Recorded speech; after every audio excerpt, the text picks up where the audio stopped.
Sir, somebody, I think they had shared their screen. Please stop sharing.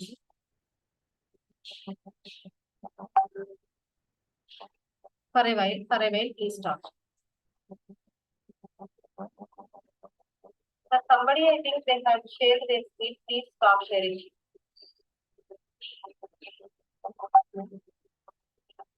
For a while, please stop. Sir, somebody, I think they had shared their screen. Please stop sharing.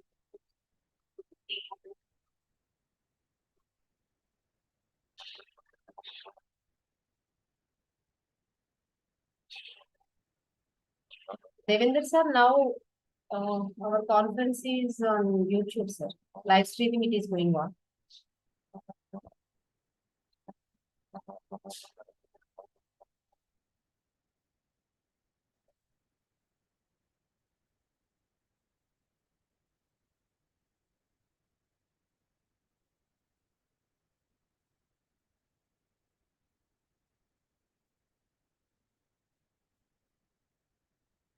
Rania ma'am, very good morning, ma'am.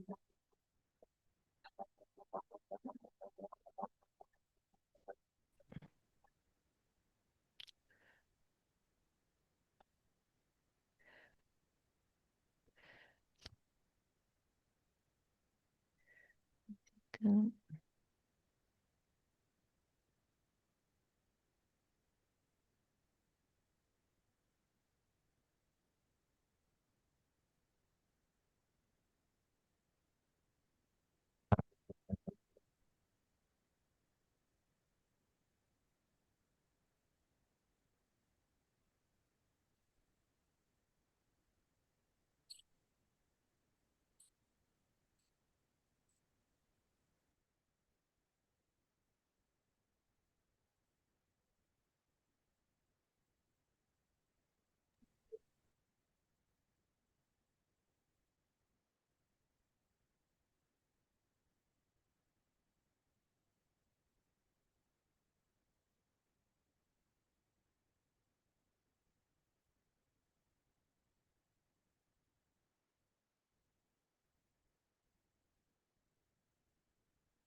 Từ quay xin phát số thì áp lời.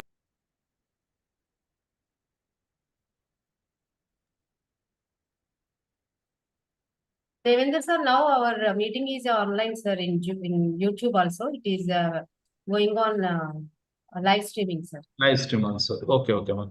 Rania Principal. ma'am, good morning, ma'am. How are you? Yeah, fine. Good morning, Renu madam. Good morning. Nice to meet you.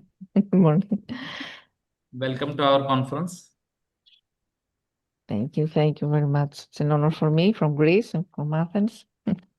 Our principal will arrive within 2 minutes. We will start.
Dikshit sir, very good morning, sir. Namaste, sir.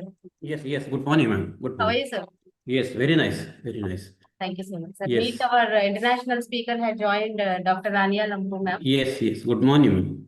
Morning, Ma'am, good sir is morning. the principal of Sbrm college, ma'am. Hello, madam. It's Nice, sir. morning. It's morning in India. What is the time in Paris? Here it's 6 a.m. here. Okay, okay. 3 hours and a half behind you. Yes, too early. 6 Too a.m., early. ma'am. 6 a.m. 6 Yes. a.m. Yes.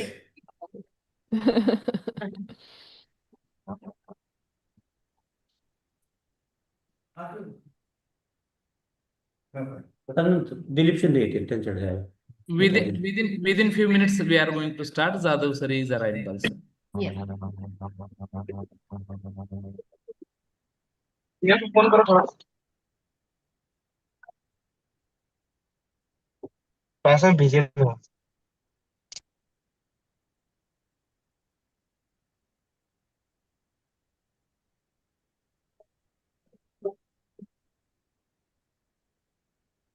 Radha Narayan, ma'am. Very good morning, ma'am. How are you?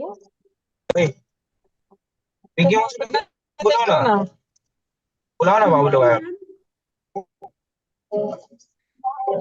Good morning, ma'am.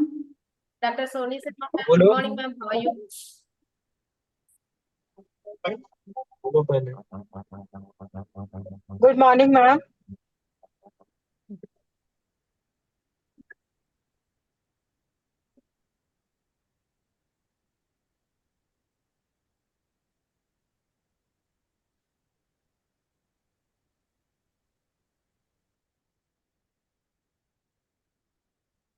Mr. Srinivaslu, sir. Good morning, sir. How are you, sir?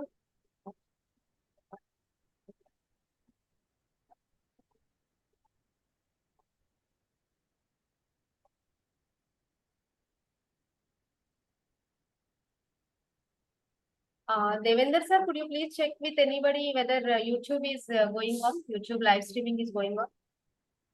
Yes, ma'am. I will tell you. Yes.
Let's start.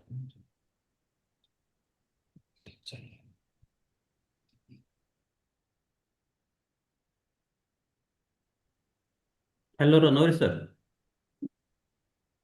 Ranori sir. Sir.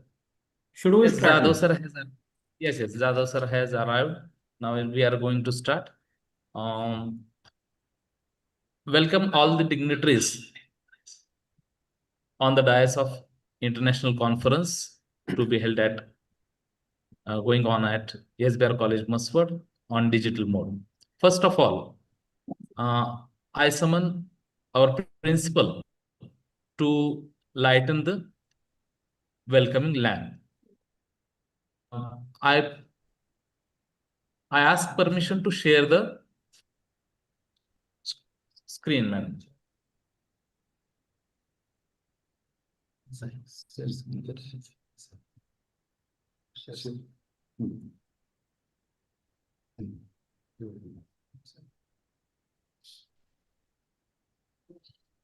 Ranori sir. Yes, it has been started. Yes. If our resource person is able to lighten, it will be very graceful if she has the option, because she is from Greece and she is at in the early morning phase. Is it possible to Dr. Son, to Dr.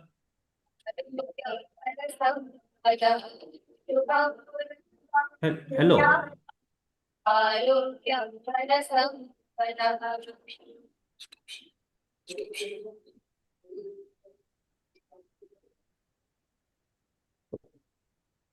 Okay. Yes, after the lightning ceremony, I will like to share the theme of the conference. Before going to that, I request my principal,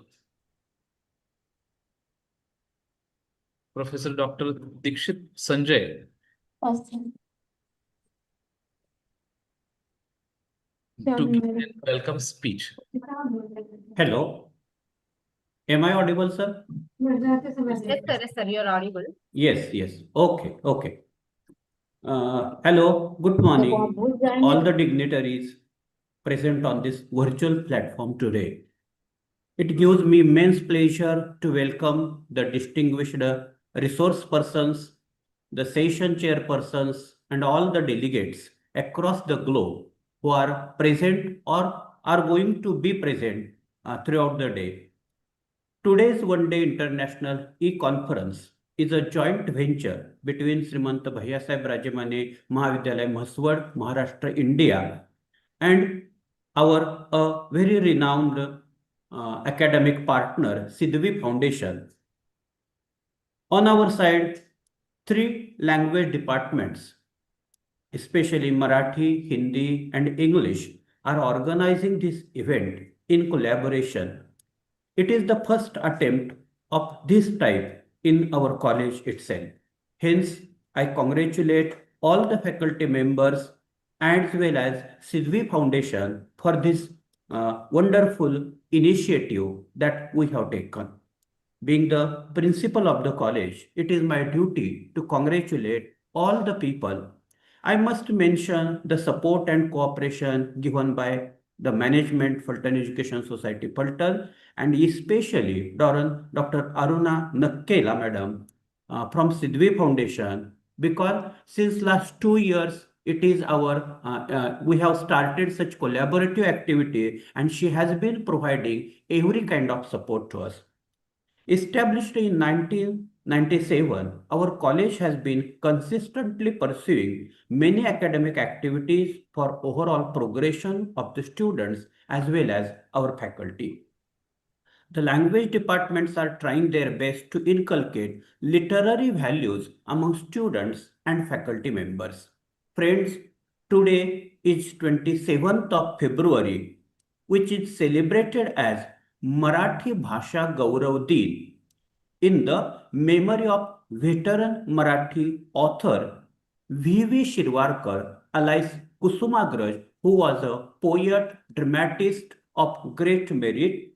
And this is a special day for all of us people living in Maharashtra. It is the Marathi Bhasha Gaurav Din. And on behalf of this particular day, we have organized this international e-conference. In Indian context, Hindi has been playing a vital role in uniting the nation with language diversity, because we know India is a nation of multiple languages, more than 30 official languages we are using in our country, and definitely Marathi and Hindi are very popular among them. Hindi has playing vital role in uniting all these languages in India. So on behalf of the Department of Hindi also, I congratulate all the participants. Obviously, English has become one of the major Indian languages nowadays in literary creation and literary criticism also. All the languages and the literatures produced in these languages have played a pivotal role in human civilization all over the world. They have faced many challenges. Language as a phenomena, they have faced many challenges in the course of the time, but they have also produced many opportunities also. Scholars all over the world, as well as India's National Education Policy 2020, have categorically underlined the role and importance of language and literature in all walks of human life. I am very happy that the departments of Marathi, Hindi, and English are organizing an e-conference today.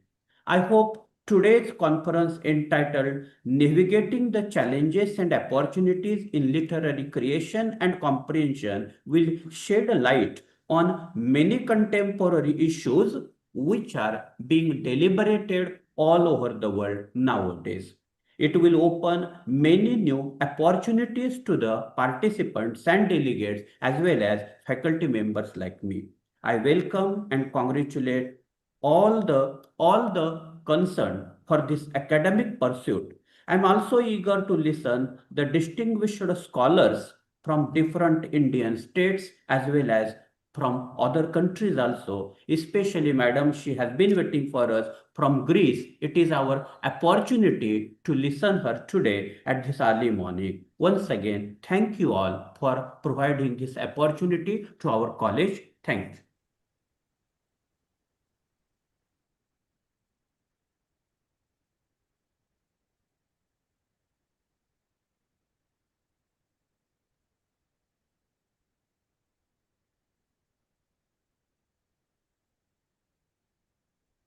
Devendra sir, you are in mute, sir.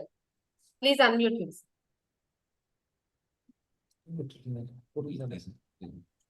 Stop. Yeah.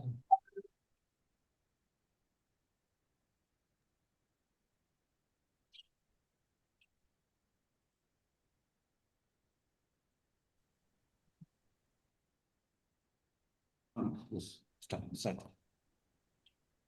I think that sir has muted. नाही झालं अजून. Yes, sir. Now you are audible, sir. Please continue. Yes.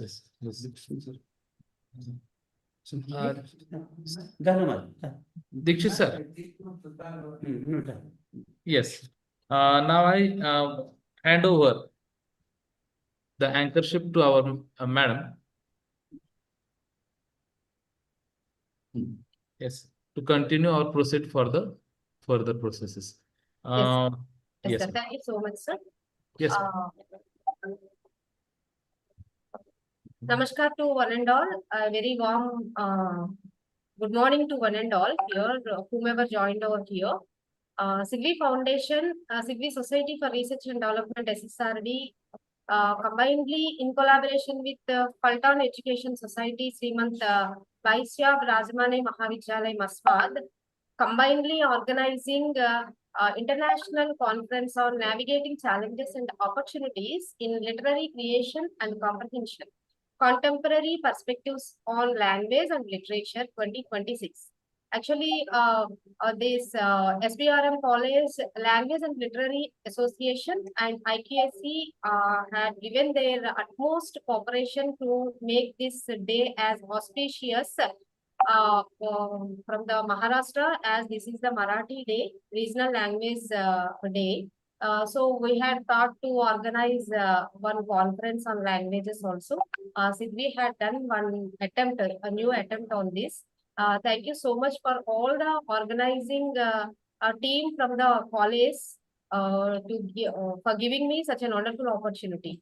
But because of some stipulated time and very less time, we couldn't able to get some other language papers and some other language speeches also. But definitely by next time onwards, we'll concentrate on some regional languages conferences.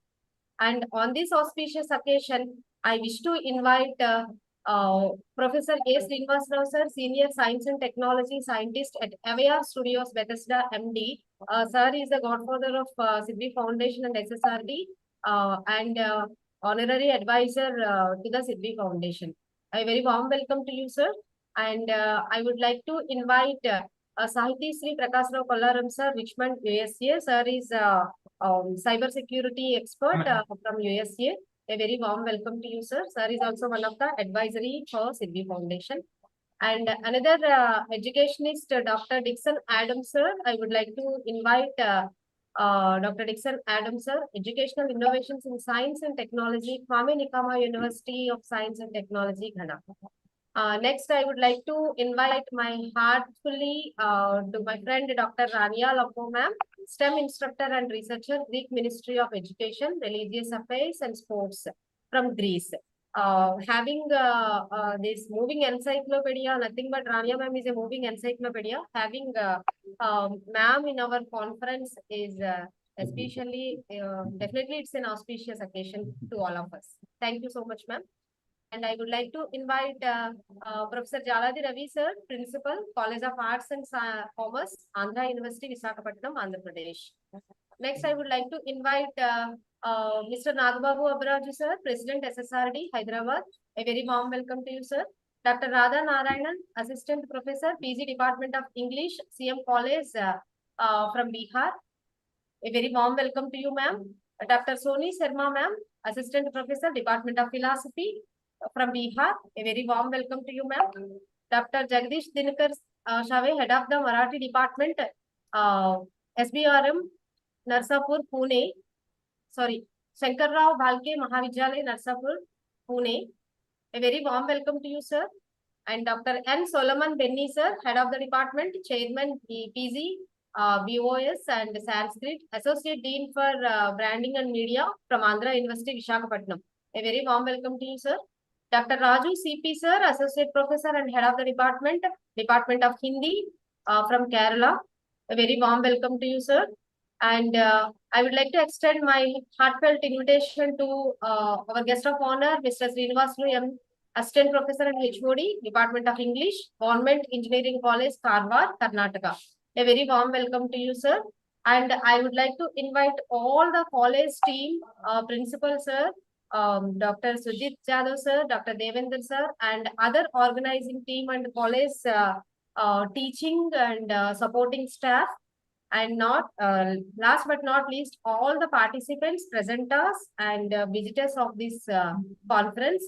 I would like to extend my heartfelt invitation and heartfelt welcome to one and all. Thank you so much for giving me such an wonderful opportunity. Now, over to Devendra sir for our next session. Thank you, ma'am. I will like to present our staff view through our co-convener, Dr. Bhalke sir. I invite him to present his opinion on behalf of our college staff. Good morning. I'm audible. Good morning, everyone present here. A warm welcome to all the dignitaries, chief guests, resource person, respected teachers, fellow students, and everyone joining us today.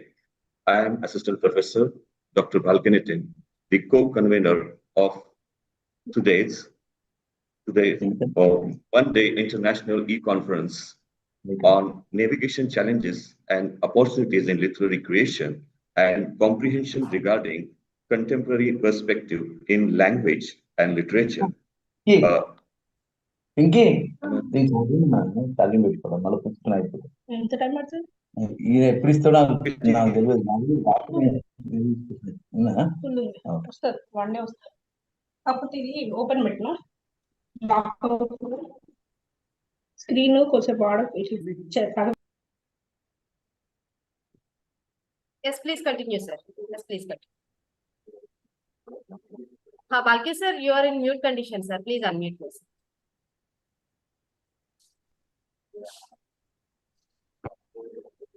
Yes, ma'am. Am I audible? Yes, sir. Yes, sir. Please continue. Am I audible? Yes, sir. The conference is organized by Fulton Education Society, Sriman Bhaiya Sahib Rajamani Mahavidyalaya, Language and Literary Association, in collaboratively established by the Department of English, Hindi, Marathi in our college. The one-day international conference is on navigating challenges and opportunities in regarding contemporary perspective on English language and literature, aim to provide a dynamic intellectual platform for academicians, researchers, scholars, teachers, and students, scheduled to be conducted online on 27th February 2026. The conference seeks to explore the contemporary development in English language and literature in the context of globalization and digital transformation and interdisciplinary inquiry. So these are the tasks of the conference. So that's about the conference. I welcome all the dignitaries and resource persons again for this conference and the paper presentations. Thank you, Dr. Bhalke sir. I request I request madam to introduce our chief guest. Please, ma'am. Yes.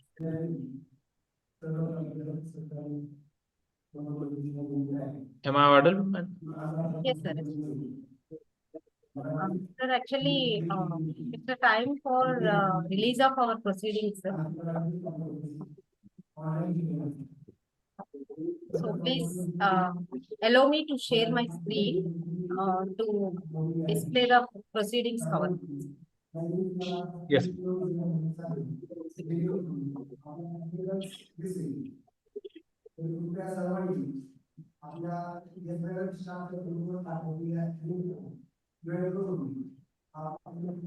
Please let me know whether my screen is visible, sir.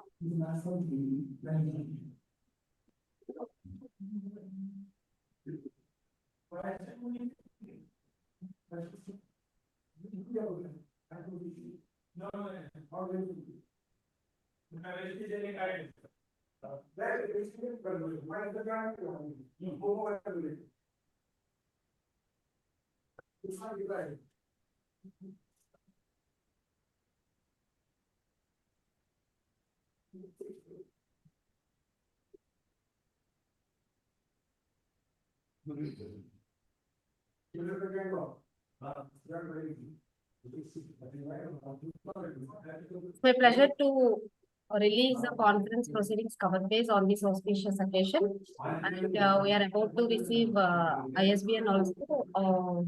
After completing all the abstracts which were accepted for this conference presentation will be given as conference proceedings in this book.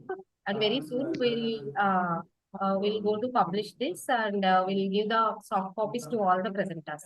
Thank you very much for giving me such a wonderful opportunity to release the conference proceedings. Anybody please let me know whether my screen has been visible to all.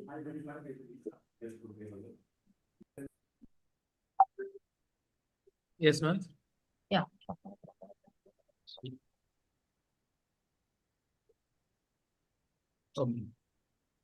Yes, sir. Thank you, sir. Thank you so much. Okay, ma'am.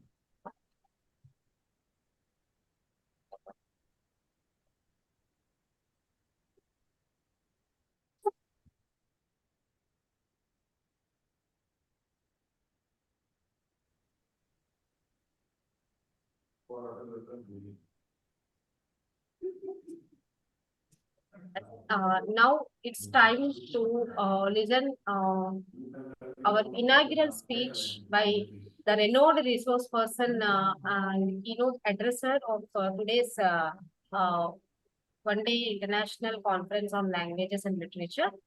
I request resource person Dr. Rania Lampo ma'am, STEM instructor and researcher from Greek Ministry of Education, Religious Affairs and Sports from Greece. Ma'am had delivered many more lectures in our previous events also, and her lecture, every of her lecture will be an eye-open, and it will inculcate some insightful and knowledgeful thought-provoking ideas into the audience. So without giving much delay, I request Dr. Anya ma'am to please start your speech. Thank you. Thank you so much, Dr. Aruna. Greetings. Good morning from Greece, from Athens. Distinguished dignitaries and guests, respected scholars, esteemed speakers, researchers, faculty members, and dear participants from across the globe, a very warm and heartfelt welcome to all of you. And it gives me great pleasure and honor to welcome you, me too, to this international conference. And I would like to extend my heartfelt congratulations to all organizers of Icncolcc and Sbrm Language and Literary Association, as well as Sidvi Society for Research and Development, Sidvi Foundation. And I would like to congratulate also Dr. Aruna for her an unstoppable and very commendable work that she's doing in promoting quality education and quality research. Actually, in this virtual space today, which transcends geographical boundaries and unites us through a shared passion for language, literature, and intellectual inquiry, we gather today, and literature has always been a mirror of human experience and the bridge between cultures, histories, and ideas. And in an era marked by rapid technological advancement, evolving linguistic practices, and shifting cultural narratives, the role here of literary creation and comprehension has become more significant than ever. This conference provides a timely platform to explore how contemporary perspectives reshape our understanding of language, of storytelling, of interpretation, of communication, and globalized world. So my topic today, before starting sharing my presentation, I would like to say that I will talk about climate fiction, which is a very trendy topic. Climate fiction, Cli-Fi as a climate communication tool. For decades, climate communication has relied heavily on science, on statistics, on policy reports. While this is crucial, they often struggle to reach the wider public in a way that resonates emotionally or personally. And this is where climate fiction offers something unique.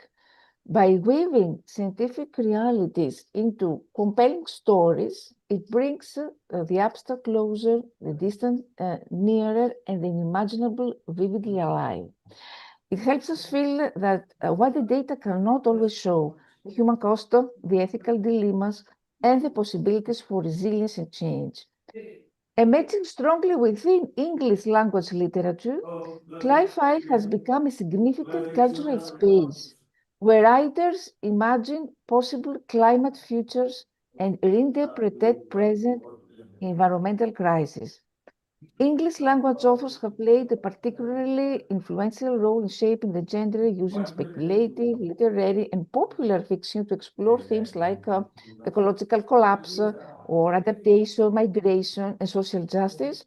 Writers such as Margaret Atwood, Kim Stanley Robinson, going to see Amitav Ghosh, and Paolo Bacigalupi have brought climate narratives to global audiences, demonstrating how storytelling can translate complex scientific realities into deeply human experiences. And through dystopian futures, near future realism, and alternative ecological worlds, English language Cli-Fi expands public imagination and invites readers to confront climate change not only as environmental issue, but also as a cultural, ethical, and emotional one. So in our presentation today, in our discussion, we'll explore how Cli-Fi can humanize climate impacts, foster empathy, and spark dialogue across communities. We will reflect on its strengths and limitations as a communication tool, and consider how stories might inspire not just awareness, but also action.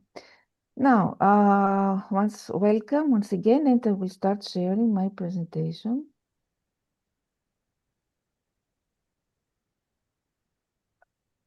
I don't know if it's visible now. Yes, ma'am. It's a presentation. Yes, Okay. ma'am. It is visible. It's moving also? It's moving? Just move, ma'am. Once. Yes, ma'am. It is moving. Yes. It's moving. Okay, thank you. Thank you. So, what about literary cultural perspectives that the birth and evolution of Cli-Fi, of climate fiction? So first, we can see here that the roots of in eco-fiction start with the decade of 60s and 90s. We have the early environmental literature which focused on humanity's relationship with nature, often highlighting ecological destruction and the consequences of industrialization. This period, the key themes included pollution, deforestation, species extinction, and the notable works we have The Silent Spring of Rachel Carson, Margaret Atwood, Oryx and Craig, and other speculative fiction built on ecological anxieties. Then we have the emergence of Cli-Fi. The term Cli-Fi was actually imposed around 2007 to describe fiction that directly addresses climate change as a central theme, like The Wind Up Girl of Paolo Bacigalupi, which explores climate-driven social collapse and bioengineering.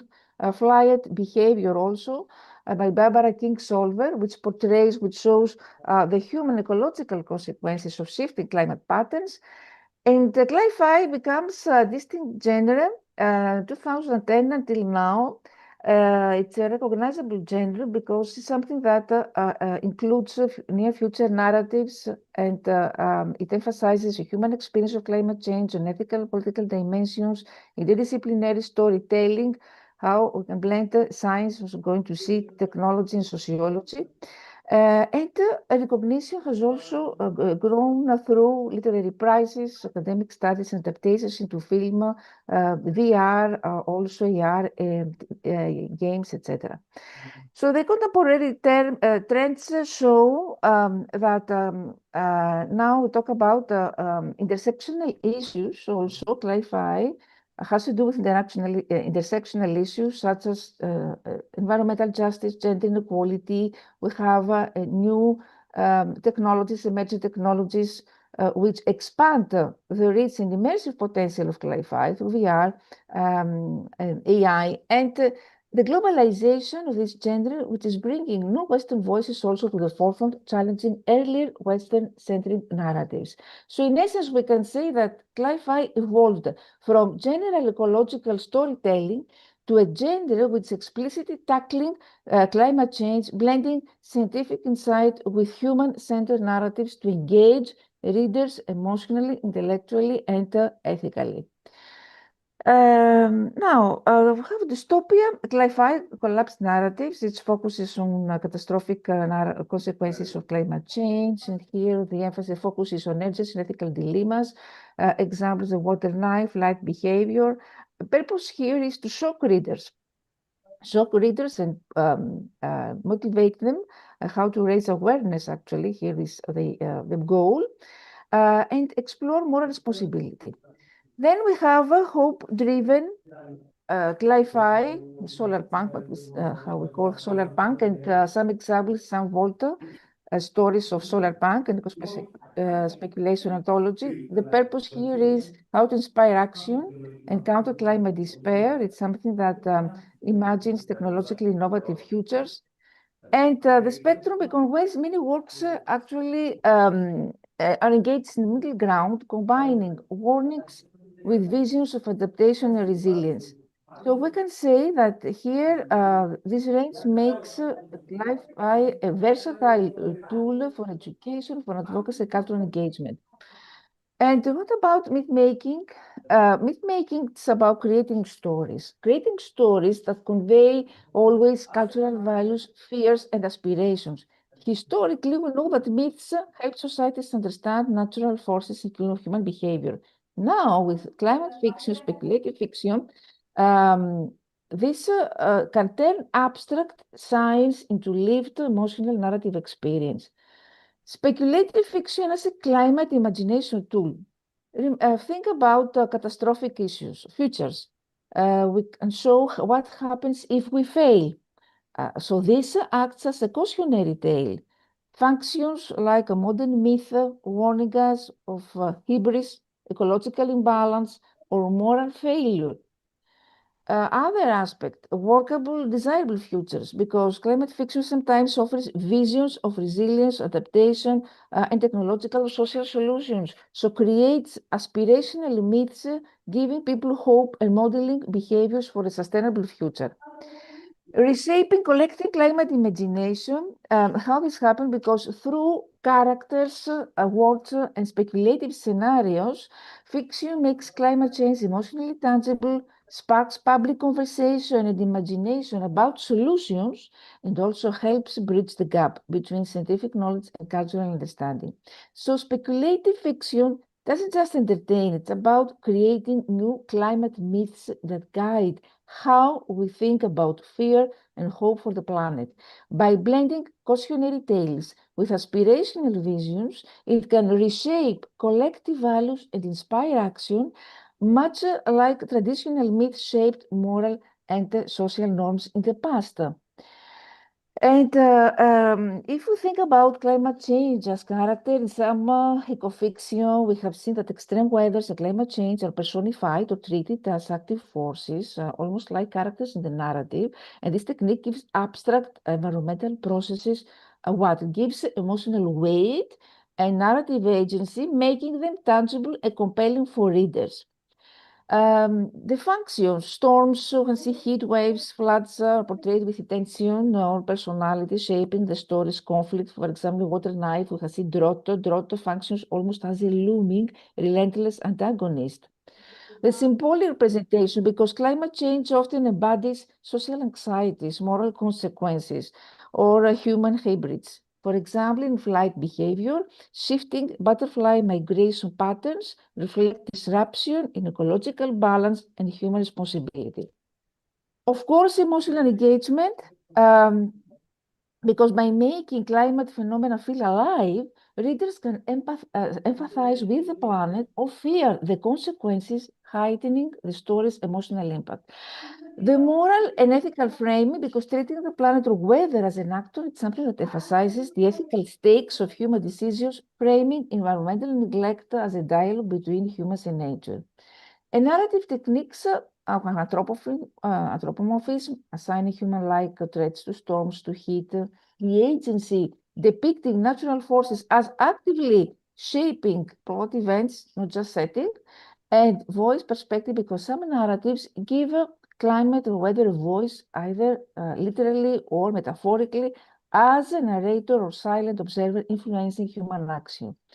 What is the impact on readers? That this strengthens emotional connection to abstract climate science, makes environmental crisis immediate and personal rather than distant statistics, and of course encourages reflection on human responsibility in shaping the planet's future. So no, the role of indigenous narratives in sci-fi, indigenous narratives often draw on centuries of observation, interaction with local ecosystems, providing a deep understanding of environmental cycles, biodiversity, sustainability practices. So here we can say that we talk about the storytelling backbone. Backbone grounding speculative or futuristic climate fiction in culturally and ecologically informed knowledge. Humanizing climate impacts, because by focusing on indigenous communities, authors highlight how climate change affects people who are often most vulnerable, yet least represented in mainstream discourse. So stories explore adaptation, resilience, and ethical relationships with the land rather than treating communities as passive victims. And this challenges dominant narratives, because indigenous climate challenges Western-centric or technocratic approaches to climate solution. This emphasizes rationality, stewardship, and generational responsibility, offering alternative visions for sustainable futures. So if we integrate indigenous perspectives in something that enriches climate with diverse worldviews, narrative forms, and moral frameworks, making the genre more inclusive and culturally resonant. Now, science storytelling, blending fact and fiction, how cli-fi actually incorporates climate science without becoming a textbook. Cli-fi often grounds its stories in real climate science, temperature rise, sea level projections, or extreme weather events. And this is something that lends credibility and shows readers that the scenarios are plausible and not purely fantastical. The fiction as a narrative vehicle means that authors use characters or plots or speculative settings to make scientific concepts emotionally resonant. Instead of reading statistics, readers experience the human impact of climate change, loss, migration, adaptation, or innovation. And of course, something that avoids the textbook trap, because cli-fi transforms data into story rather than presenting didactically. Example of techniques showing ecological collapse, for example, through daily life instead of graphs, or embedding scientific debates in dialogue or conflict, imagining future technologies or policies grounded in current research. The effectiveness is that here that we can blend fact fiction. This allows readers to learn about climate science naturally without remaining engaged in the story. And while at the same time they remain engaged, and of course this fosters empathy and imagination, not just a comprehension. The narrative forecasting, how we can use fiction to explore climate scenarios that usually the usual reports cannot do. So it's something that narrative forecasting uses storytelling to explore social, cultural, and human dimensions of climate change. Fiction can forecast differently because we talk about human-centered scenarios. Scientific reports quantify risks, but rarely capture how individuals and communities experience extreme events. So fiction can illustrate emotional, social, and ethical consequences of climate scenarios. Stories can explore cascading effects across politics, economics, culture, and ecology in ways that models can't fully simulate. And of course, narrative forecasting allows readers and writers to explore moral dilemmas. Who gets resources? Who migrates? Who bears the cost of inaction? And extreme or low probability events, because fiction can safely imagine apocalyptic or improbable scenarios, mega droughts or social collapse or refugee crisis, to test responses and preparedness, even if these events have low statistical likelihood. For example, The Water Knife of Paolo Bacigalupi, this explores water scarcity and social collapse in the American Southwest, providing a vivid human context that climate models alone cannot convey. Another work is New York 2140, Kim Stanley Robinson. It was written by this author. This imagines a partially submerged New York City showing societal adaptation, economic consequences, and personal stories within a rising sea level scenario. So what is the impact here? By making abstract risks tangible, narrative forecasting can enhance public understanding and engagement, encourage policymakers to consider human-centered outcomes alongside scientific data, and stimulate, of course, creative solutions, a debate about adaptation, mitigation, resilience strategies. The emotional side, how for climate models is about making, of course, text data tangible, and of course allows readers to emotionally connect with characters facing climate-related challenges. By personalizing impacts, it transforms statistical risk into relatable stories, increasing concern and motivating action. So bringing science, bridging science and imagination, it's something that adds narrative depth, moral dilemmas, and ethical stakes that numbers alone cannot convey.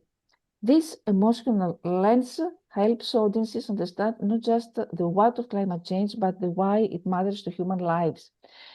And very important, the political and ethical dimensions here, because here how we can center stories of those most affected. This means climate justice. So Clarify increasingly emphasizes climate justice, focusing on how climate change disproportionately affects marginalized indigenous and global south communities. Therefore, the stories highlight inequalities in exposure, responsibility, and resources, making social and environmental dimensions inseparable. Centering valuable voices, we have seen, example, the old drifter of Nambuali Serpel spans generations in Zambia, weaving environmental change with post-colonial stories. Many cases like this, marginalized communities within the global south, how Clarify explores here, urban poor or racialized or low-income communities experiencing disproportionate impacts of flooding, heat waves, or industrial pollution.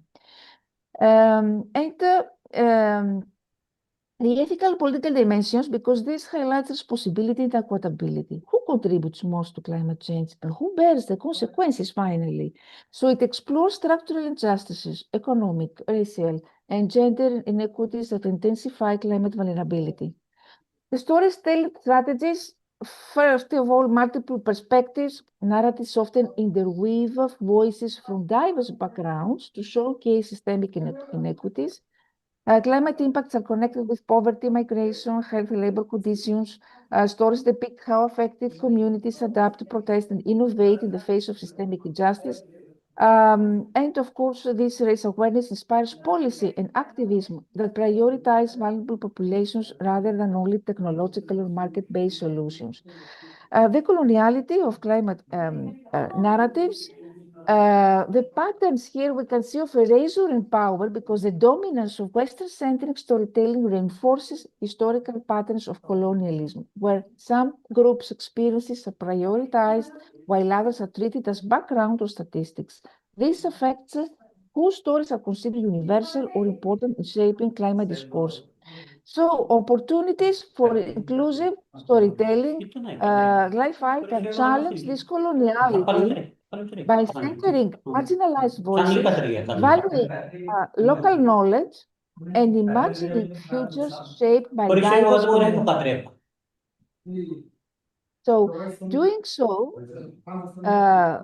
not only promotes equity, but enriches also the gender with multiple perspectives, alternative solutions, and culturally resonant narratives. So it's about propaganda or art. The characteristics of active Li-Fi, this has to do with moral agency, with ethical choices or policy solutions. The goal is to mobilize awareness and action. And of course, very important here, the climate grief and resilience in literature. What is climate grief? It's the emotional response to the awareness of climate change impacts, including anxiety, sadness, and mourning for lost environments or threatened futures. How narratives depict now characters, communities, or societies adapting psychologically and emotionally to environmental crises, this has to do with resilience in the context of literature. The purpose is to explore how literature represents both the despair and adaptive strategies humans can employ in the face of ecological crisis. The psychological landscapes, nature is a mirror of emotion. Literature often uses environmental degradation as a metaphor for internal psychological states. The emotional mapping works may portray guilt, fear, or grief as characters navigate climate-related challenges. We have seen Margaret Atwood, Madame Trilogy, where we have dystopian landscapes reflecting collective traumas. The Armitage Ghosts Gun Islands, another work which shows here characters' journeys intertwined with ecological loss and human displacement. So forms of climate grief here, we talk about Icncolcc, the fear about future climate instability. Solastalgia is the longing and sadness for environmental changes at home, collective mourning, how literature reflects social grief over species loss or habitat destruction, and narrative techniques, vivid descriptions of environmental decline, or first-person perspectives, expressing personal and communal grief and symbolism, linking nature's deterioration with human suffering. So literature resilience strategies in text, it's about adaptation, innovation. Characters find ways to cope with environmental change, community solidarity, collective action as a source of hope, natural connection, reestablishing bonds with the natural world as therapeutic and empowering, and themes and patterns here, the interplay between the play of grief and hope, because most texts oscillate between despair and resilience, reflecting real psychological and causes to climate change. So here we can see some representatives of climate fiction, Madame Trilogy, Margaret Atwood, Amitabh Ghosh, Barbara Kingsolver. So here you can see the type of climate grief, the type of resilience, what has happened, and the key narrative feature. And this is a whole list here, Richard Powers, Margaret Renkler. Very interesting to see one by one. Time तो हुआ आ रहा है At the climate grief. And what about media now, from page to screen, and how we can leverage the emerging technologies for this? First, we have the film and television adaptations, which can amplify emotional impact. So visual storytelling makes climate change tangible. Floods, fires, and melting glaciers can be shown in ways that evoke empathy and agency. For example, we have The Day After Tomorrow. It's a film that dramatizes about climate change impacts. It's something that explores human stories. Another TV documentary series, Years of Living Dangerously, this is another title, which combines storytelling and journalism to show how the real world climate impacts. And the cultural reach, of course, because film and TV can reach audiences who may not read novels, expanding Li-Fi's influence globally. The role of video games also important, interactive media, because they offer immersion agency. We have, for example, Fate of the World, lets players manage global climate policies, exploring complex systemic trade-off, the educational potential, speculative futures, etc.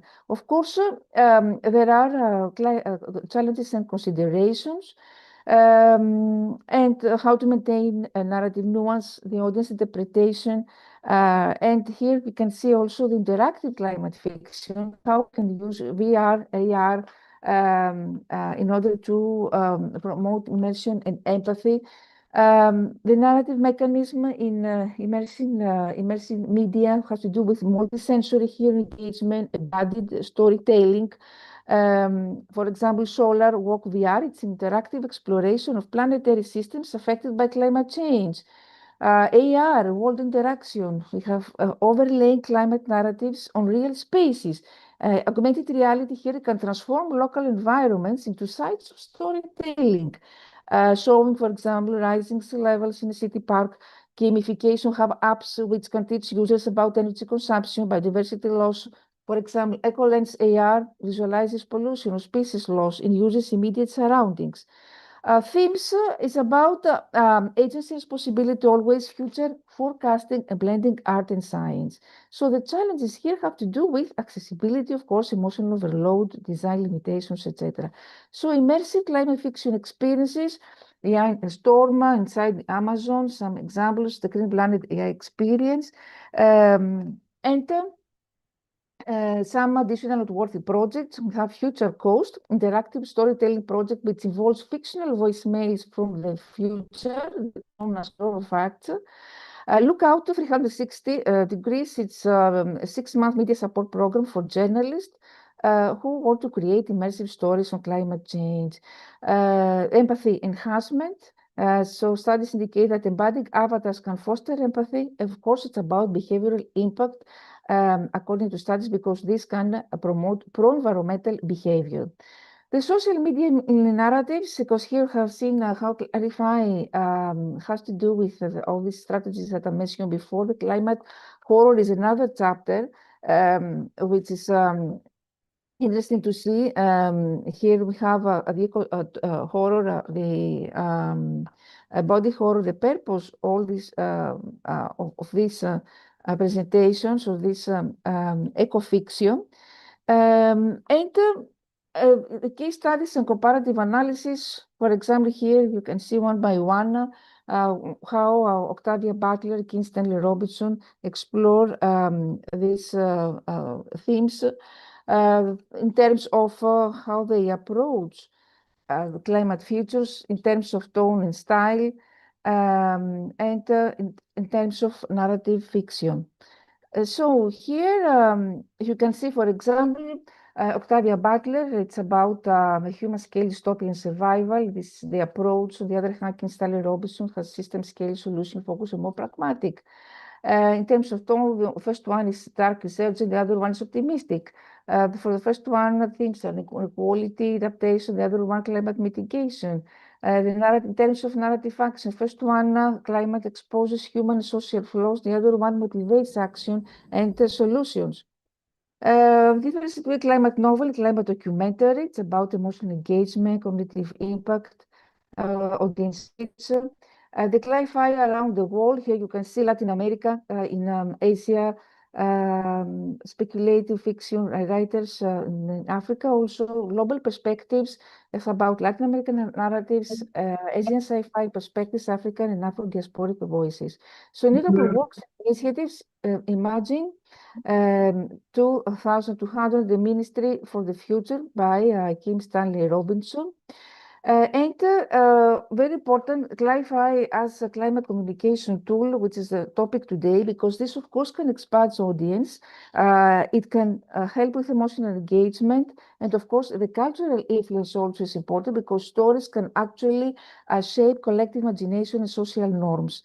By entering also popular culture, novels, films, TV, this spreads awareness organically beyond formal educational policy channels. And of course, this balances accuracy narrative because effective Cli-Fi anchors fiction in scientific reality while remaining immersive and ensuring credibility without becoming a textbook.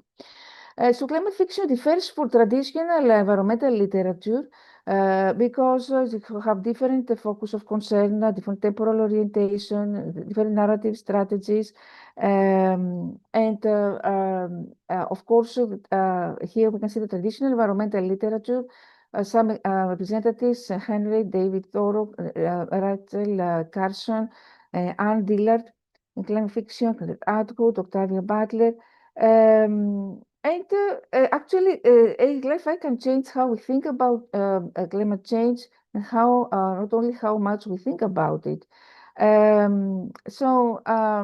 Changing how we think about it, we can reshape our mental models of climate change.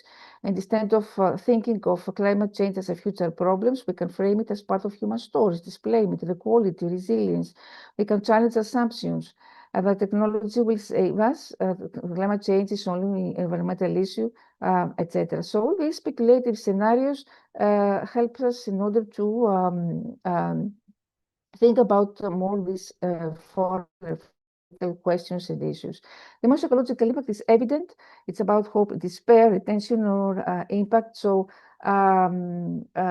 here, what is the difference between the climate fiction and climate news articles? This is evident. Narratives influence climate attitude differently than news, of course. Here we can see the differences in terms of tone, in terms of psychological distance, in terms of motivation, retention, and memory. Climate anxiety is sparked by Cli-Fi.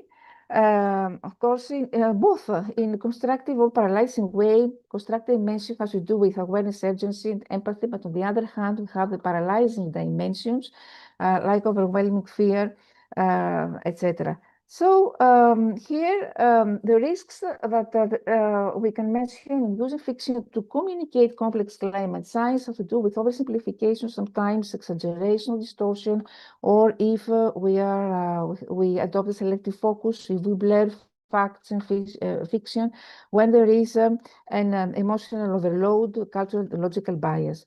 Authors can balance imaginative storytelling with factual possibility. They ground the story in science if we have a signal speculation clearly, they humanize the science, if they avoid misleading simplification, and if they manage to balance imagination plausibility. The cultural and ethical considerations here, Cli-Fi can reinforce or challenge cultural biases, can amplify voices of frontline communities. Of course, the communication policy influence, because this can influence policy making, influence of public perception and the cultural and social impact. And it can be used also in partnership with scientific communication campaigns. So here you can see how we can humanize data, how we can increase engagement, collaborative storytelling, how we can expand reach, the scenario exploration, the risk communication. Some campaign ideas, music, the social media storytelling campaign, multimedia campaigns, policy scenario communication. So finally, for concluding, what is the future of Cli-Fi? Definitely, we have the new media formats, VR, interactive fiction, all this immersive experience that can help promote personalization, adaptive storytelling, experimental figures and scenario planning, more interactivity and agency, so interactive fiction. And Cli-Fi, of course, can help imagine more desirable futures, optimistic futures, etc. So thank you very much for your attention, and for any question I'm here to discuss. Thank you so much, ma'am, for your elaborate explanation. It is the need of hour also. I request anyone from the participant side or guest side, if you wish to interact with Dr. Rania, ma'am, it is welcome.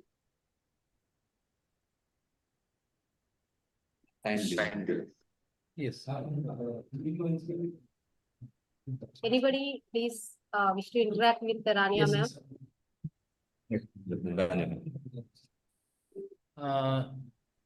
Yes, ma'am. Yes, please, sir. A nice presentation. And of course, we have got a new site or new thought, which connects literature to the sci-fi ideas or regarding environment, pollution, etc. how do you think that this type of literature can survive in this forthcoming AI generation or AI impacts? Yes, thank you for this question. Already we have seen that these novels represented date of 2000 to 2010, so it's not something totally new. And I would say that climate fiction, it is called cli-fi, is entering a strange but powerful moment. Just as AI can generate stories instantly, the need for deeply human climate storytelling is actually increasing, not disappearing.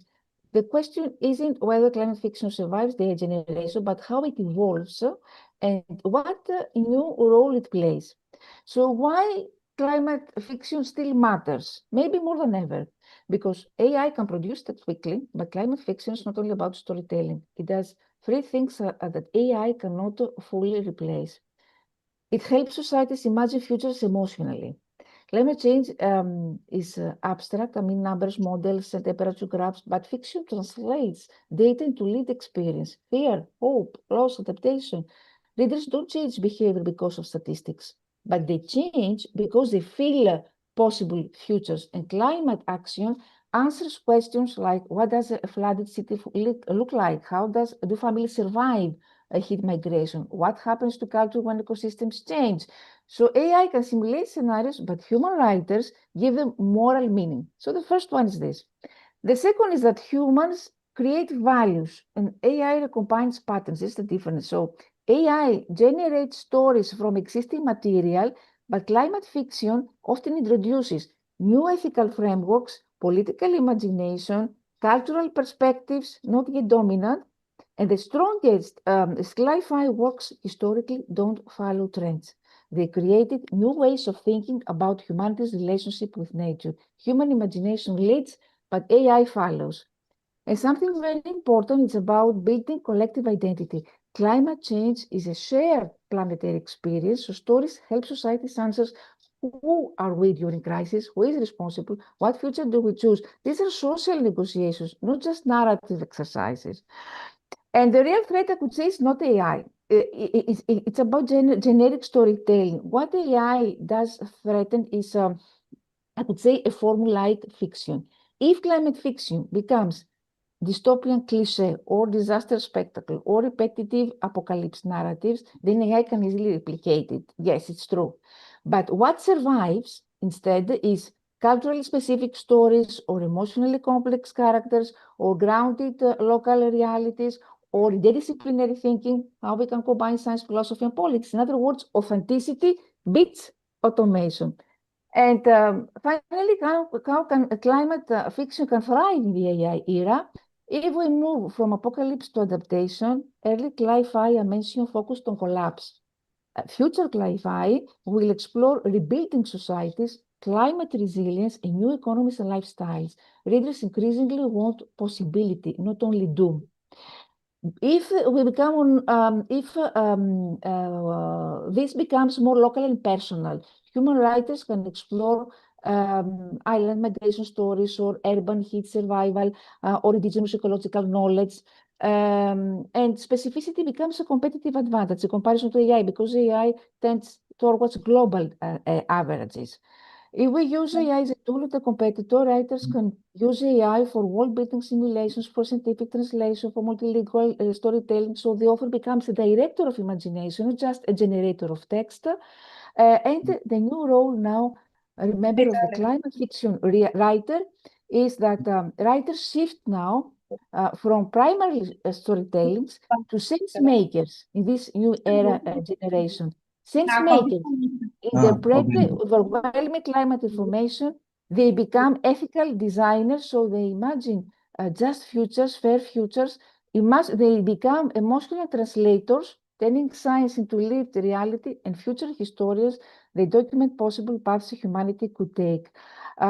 So humans decide which futures deserve attention. AI can produce stories, but humans are those who decide. So the core idea here, before concluding, is that climate fiction survives the AI generation by becoming more human, not less.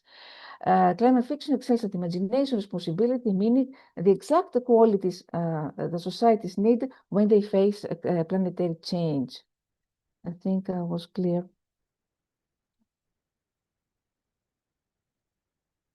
Thanks a lot, ma'am. Hello, ma'am. Yes, hello, Hello. hello. Hello, Thank ma'am. you. Thank you so much. Ma'am, you had spoken Anybody so else wonderful. We who wants got to so address many Rania ma'am? innovative Please welcome. ideas. I want to ask one question there. Ma'am, you spoke about the authors regarding balance of imagination. Will you speak about that? How author can balance for his imagination? I like this point, so I want to listen again this point, ma'am. Yeah. Balanced imagination, you mean in science, right? Yes, ma'am. Yes, ma'am. It was very fantastic. I want to doing the additional information about that. Will you clarify? Yeah, a little bit. Yes. Okay, what I would say is that authors of climate fiction walk a delicate line because they must create compelling imaginative worlds while at the same time staying believable within real climate science. The strongest works succeed because readers feel both emotional truth and scientific plausibility. So how writers actually balance imagination science? First, good climate fiction doesn't read like a scientific report. Instead, we have a science-based constraints, what is realistically possible, but on the other hand, we have imagination which explores consequences, how humans live inside those limits. Writers often begin with real research, definitely with reports, with ecological studies, with urban planning models, with migration research, and then they ask, if this is true, how would ordinary life change? Science answers what happens, but fiction explores what it means. So the first one is this. If we see the science as a foundation, not a story. The second one is what we call the one step beyond reality rule. Many sci-fi authors follow an informal principle. What is the principle? That stay close enough to current science that readers recognize reality, but push just far enough to reveal new possibilities. For example, rising sea levels, it's about floating neighborhoods. Heat waves, it's about night-based economies. The imagination extrapolates rather than inventing randomly. This is what we call the one step beyond reality. And of course, the character between climate data, readers connect to people, not temperature graphs. Science becomes embedded in daily life, and instead of explaining climate systems directly, authors actually show science through lived experience. A farmer who notices shifting seasons, or a child growing up with water rationing, or engineering maintaining flood barriers. All these things are important. And of course, a collaboration with scientists, because many climate fiction writers actively consult experts or read scientific literature. Some approaches, for example, I can mention how we can interview climatologists, or writers use published climate scenarios, they work with climate communication organizations. This is important because it prevents mistakes, like impossible timelines or exaggerated physics. So we talk about scientific precision, but on the other hand, emotional truth. Perfect accuracy is not the point here. It's not the goal, perfect accuracy. Authors balance scientific accuracy, the realistic climate process, the plausible timelines with narrative purpose. Narrative purpose is the emotional engagement, the dramatic tension, and symbolic meaning. So early climate stories, I mentioned before, focus only on storms or an apocalypse, but modern sci-fi explores systems shaped by science, economics under climate stress, ecological feedback loops, cultural transformation. This reflects how climate change views Earth as a interconnected system. So, as example of authors who can actually balance both well is Kim Stanley Robinson, which is known for deeply researched novels. You can read The Ministry for the Future. He actually degrades real climate economics, policy, and science while imagining at the same time social transformation. I mentioned also about Margaret Atwood. Her speculative works rely on technologies and ecological trends already emerging, making her futures feel disturbingly plausible. And I mentioned also Amitav Ghosh, who explores climate change through culture or history and colonialism. So the techniques that writers use in practice here is research, then translate, then humanize. Research or climate reports, translate these, convert technical ideas into everyday situations, and then humanize, focus on relationships, choices, and moral dilemmas. And why this balance matters? Because if a story is too scientific, it feels like a textbook. If it's too imaginative, without grounding, then readers lose trust. The power of climate fiction comes from credibility. Readers must believe that this could really happen. That belief transforms fiction into a tool for thinking about real futures. Authors balance imagination science by using science to define reality's boundaries and imagination to explore human experience within these boundaries. This is what I would say. Thank you so much, ma'am. I got so much innovative ideas due to your innovative speech. Yeah. Thank you so much. Thank you. Thank you. I think that it was wonderful session. Now I summon Dr. Bhalke, the co-convener, to present his vote of thanks.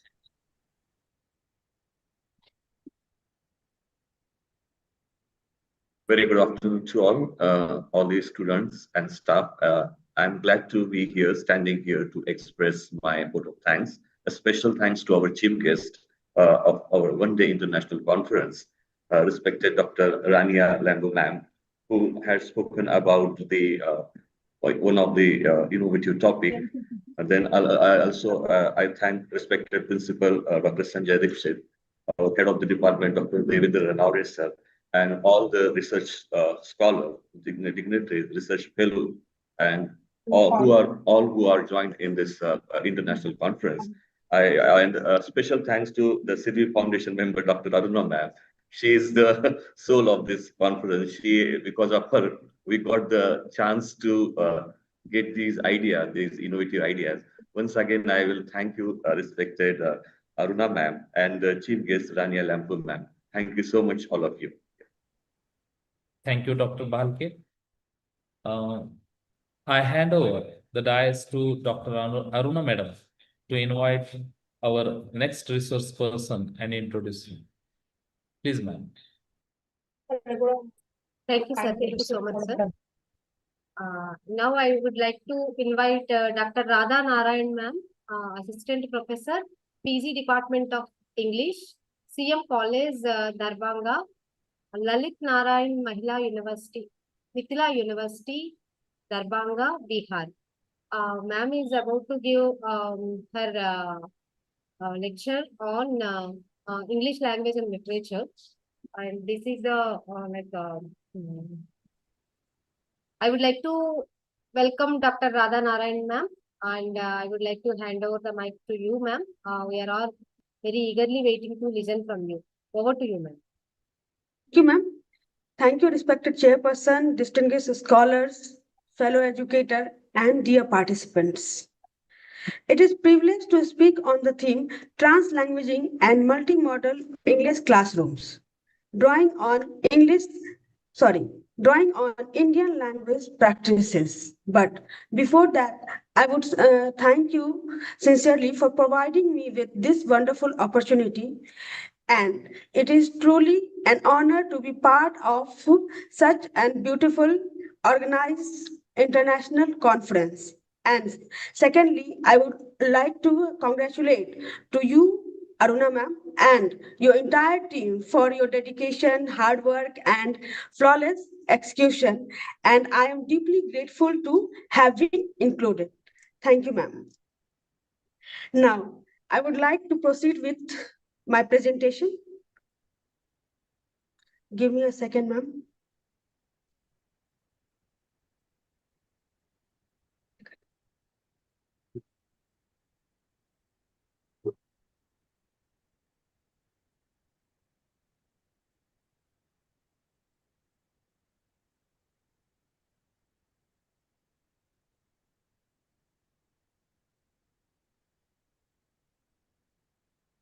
Is it visible, ma'am? Is it visible? Yes, Yes, yes, ma'am. ma'am. Yes, ma'am. Okay, Yes. thank you. Now I'm as an educator. Before starting my presentation, I would like to say that as an educator working Ma'am, just within the make it full screen, ma'am. Just make it full screen. Okay. Is it okay? Yes, ma'am. Please go ahead. Okay, thank you, ma'am.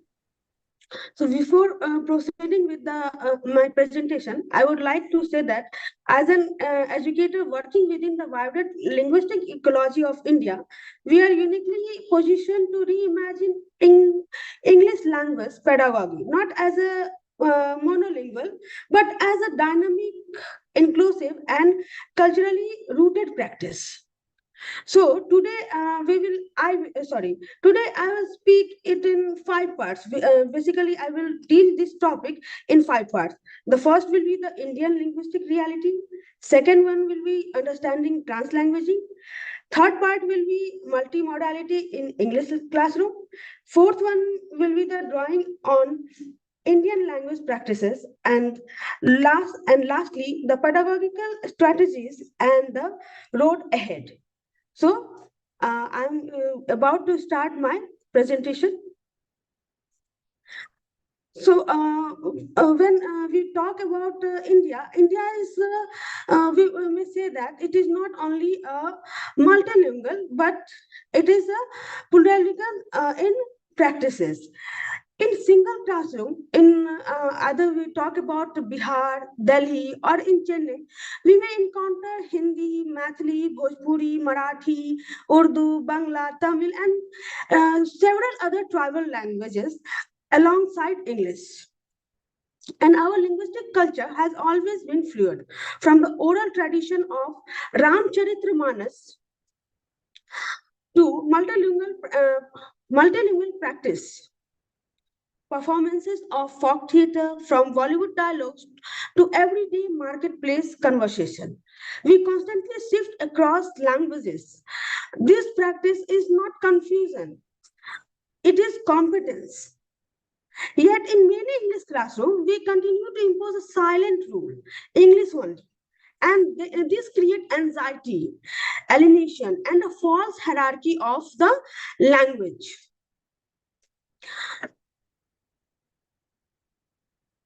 So now we will move towards to the second part of our my presentation, and that is understanding translanguaging.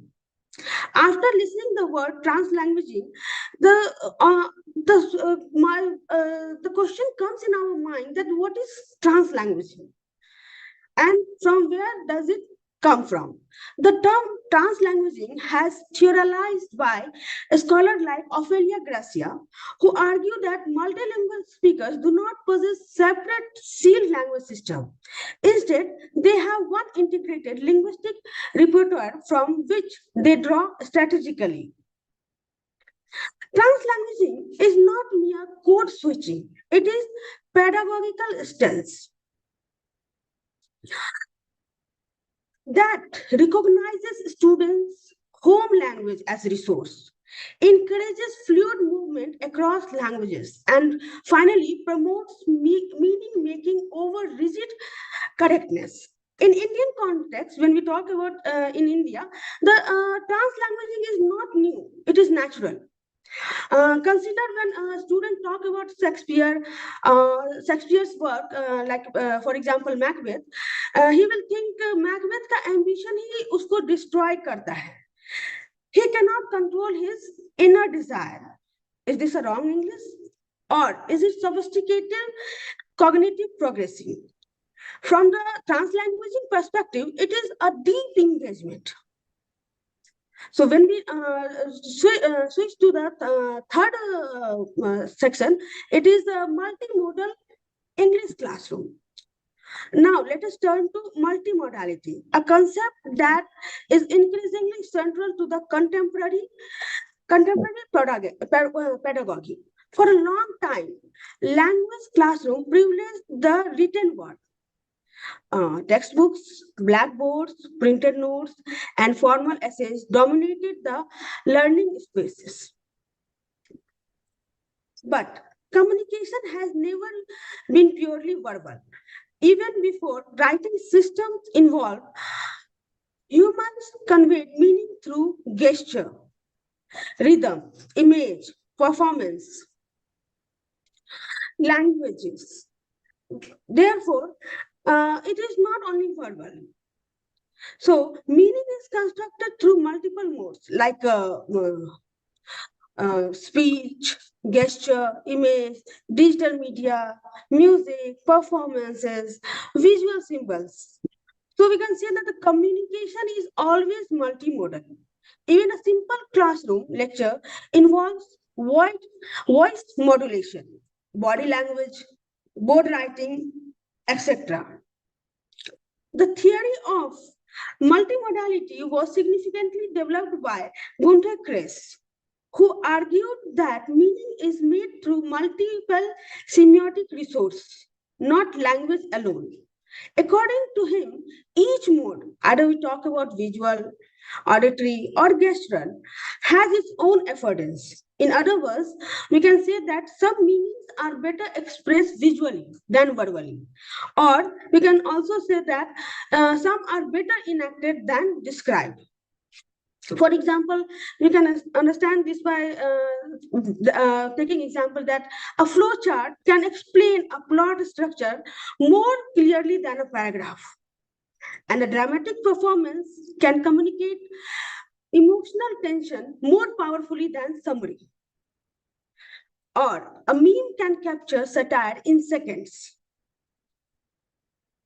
So, when in today's digital age, our students do not encounter language in isolation. They live in multimodal ecosystem. They think through reels, memes, infographics, podcasts, short videos, and WhatsApp video, voice notes.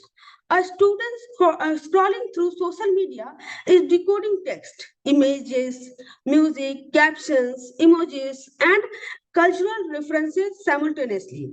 Their literacy is layered.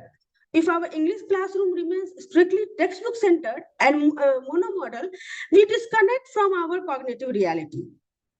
So basically, we can say that we cannot teach 21st century learners with 19th century formats. It will be outdated. So when we teach Shakespeare in or Indian English poetry, we can show performance clips. Performance clips to demonstrate tone and emotions. Use visual mind maps to trace character relationship. Encourage students to create digital poster representing themes. Ask them to design an Instagram style profile for our literary characters.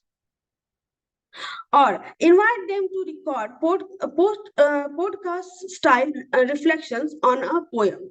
Each of these activities engage a different mode. For instance, in Macbeth, the theme of darkness can be explored through visual imagery. Ambition can be represented through symbolic color platelets, and a short dramatic enactment can reveal psychological tension. So students are not merely consuming literature, but they are remediating it. Now, the question comes in our mind that why multimodality matters. Multimodality pedagogy enhances comprehension. It enhances creativity, supports diverse learning styles, builds digital literacy, bridges traditional text from contemporary media.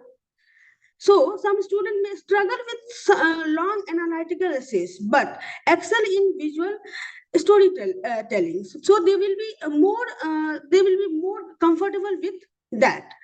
The multimodality gives them multiple entry points into learning, and it democratizes the class. In multilingual contexts, like India, multimodality also supports inclusion. A student hesitate to speak in English may confidently express ideas through a poster, a short video, a dramatic role play, a visual storyboard. means emerging from before linguistic fluency is perfected.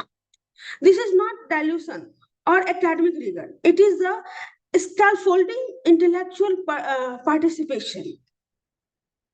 However, multimodality must not become superficial decoration, adding PowerPoint slides without pedagogical intentions, but it must be purposeful.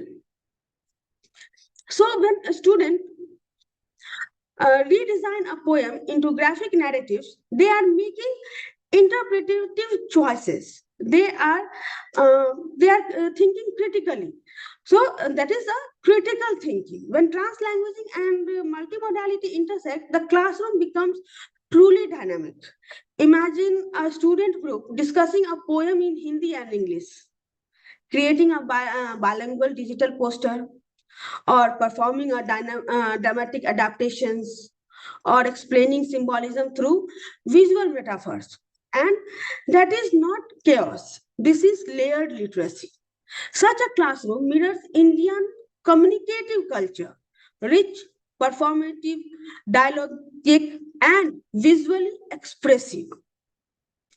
So if we insist that English learning must only occur through printed text and formal essays, we narrow intellectual possibility. But if we embrace multimodality, the classroom becomes a studio. The learner becomes a creator, and the text becomes a living experience. So our responsibility as educator is not merely to preserve literary tradition, but to represent it in a way that resonates with contemporary sensibilities. English education must evolve monomodal transmission to multimodal transformation. Only then we can truly align pedagogy with the cognitive, cultural, and technological realities of our student.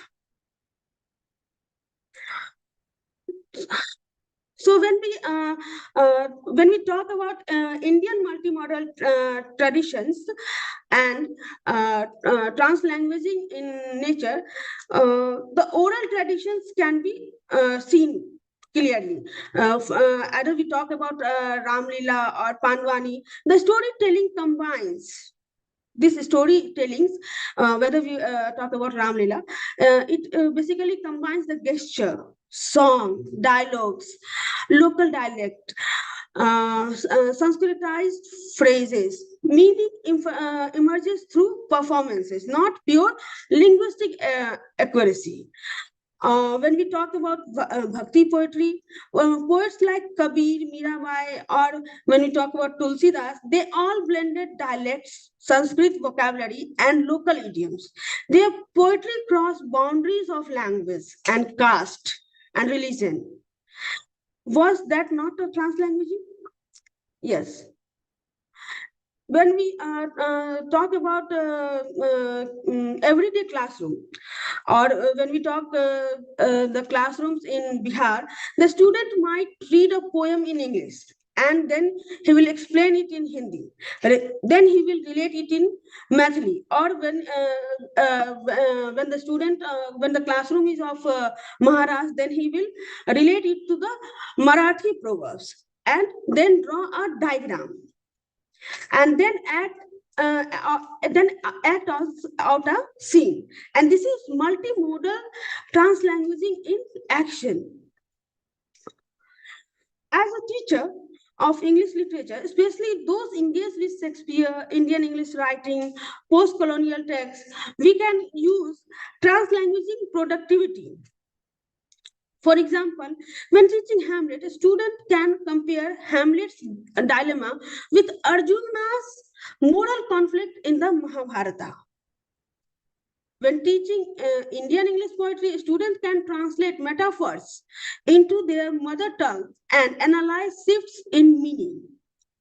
While teaching Dalit literature, the student can examine how linguistic hybridity becomes resistance. Such practices create deeper critical engagement.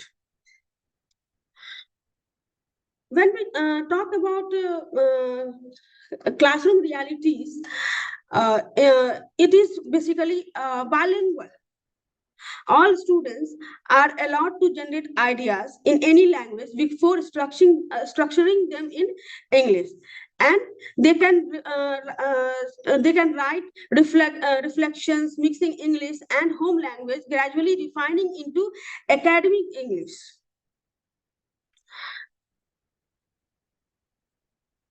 And this can increase their visual interpretation.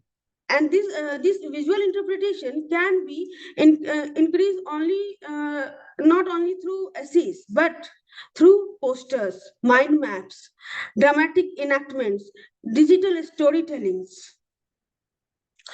They can translate stanza into Hindi or Marathi, and then they can analyze it. Then they can connect English literary themes with Indian sayings. For example, ambition in Macbeth and the Hindi proverb "Lalach buri bala hai." This creates cultural anchoring. Now, when we talk about benefits of translanguaging and multimodality, basically the first one is that it reduces the fear of the English, and it builds the confidence in the student. It enhances critical thinking, promote inclusivity, validates linguistic identity, encourages creativity, aligns with NEP 2020 multilingual vision. Students begin to see English not as a colonial imposition, but as an additional expressive resource. So, some educator may worry that will English proficiency suffer, or will students become dependent on language one, or how to assess multilingual output. Research shows that structured translanguaging actually strengthens cognitive flexibility and long-term proficiency. The key is guided movement, not controlled mixing. So the Indian epidemiology has always valued dialogic knowledge, whether it is Guru Sishya dialogue, non-teaching छुट्टी or नहीं दिया Shruti था and Smriti tradition, or वो the अपना oral मन में commentary ऐसे करेगा क्या tradition. Knowledge may never monolingual. In this sense, translanguaging aligned with our indigenous knowledge practices. It is not a Western imposition. It resonates deeply with our cultural history. When we move towards India,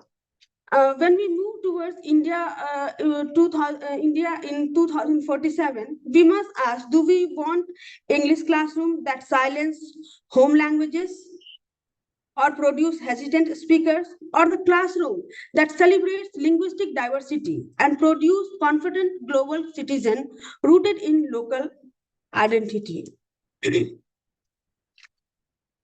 A translanguaging multimodal classroom is democratic, culturally responsive, and intellectually rigorous, and is emotionally empowering. So we can conclude this as that language is not a wall; it is a bridge. When we allow our students to bring Hindi, Marathi, Mathili, Tamil, Urdu, Bangla, Bhojpuri, or any other local languages into the English classroom, we are not lowering the standards. We are not lowering the standards. We are expanding horizons. Translanguaging is not linguistic chaos. It is a cognitive richness. Multimodality is not distraction. It is a contemporary literacy. If we as educators recognizes the multilingual genius of India, our English classroom will become a space of dialogue instead of dominance. creation instead of imitation, and the confidence instead of fear. So let us build English classroom that speaks in many voices, yet think with one purpose: meaningful, inclusive, and transformative education. Thank you. Over to you, ma'am.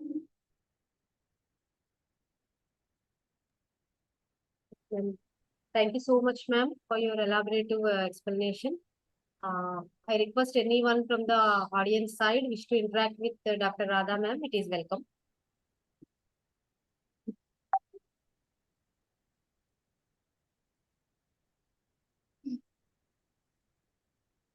Anyone from the participant side or guest side wish to interact with Dr. Radha, ma'am?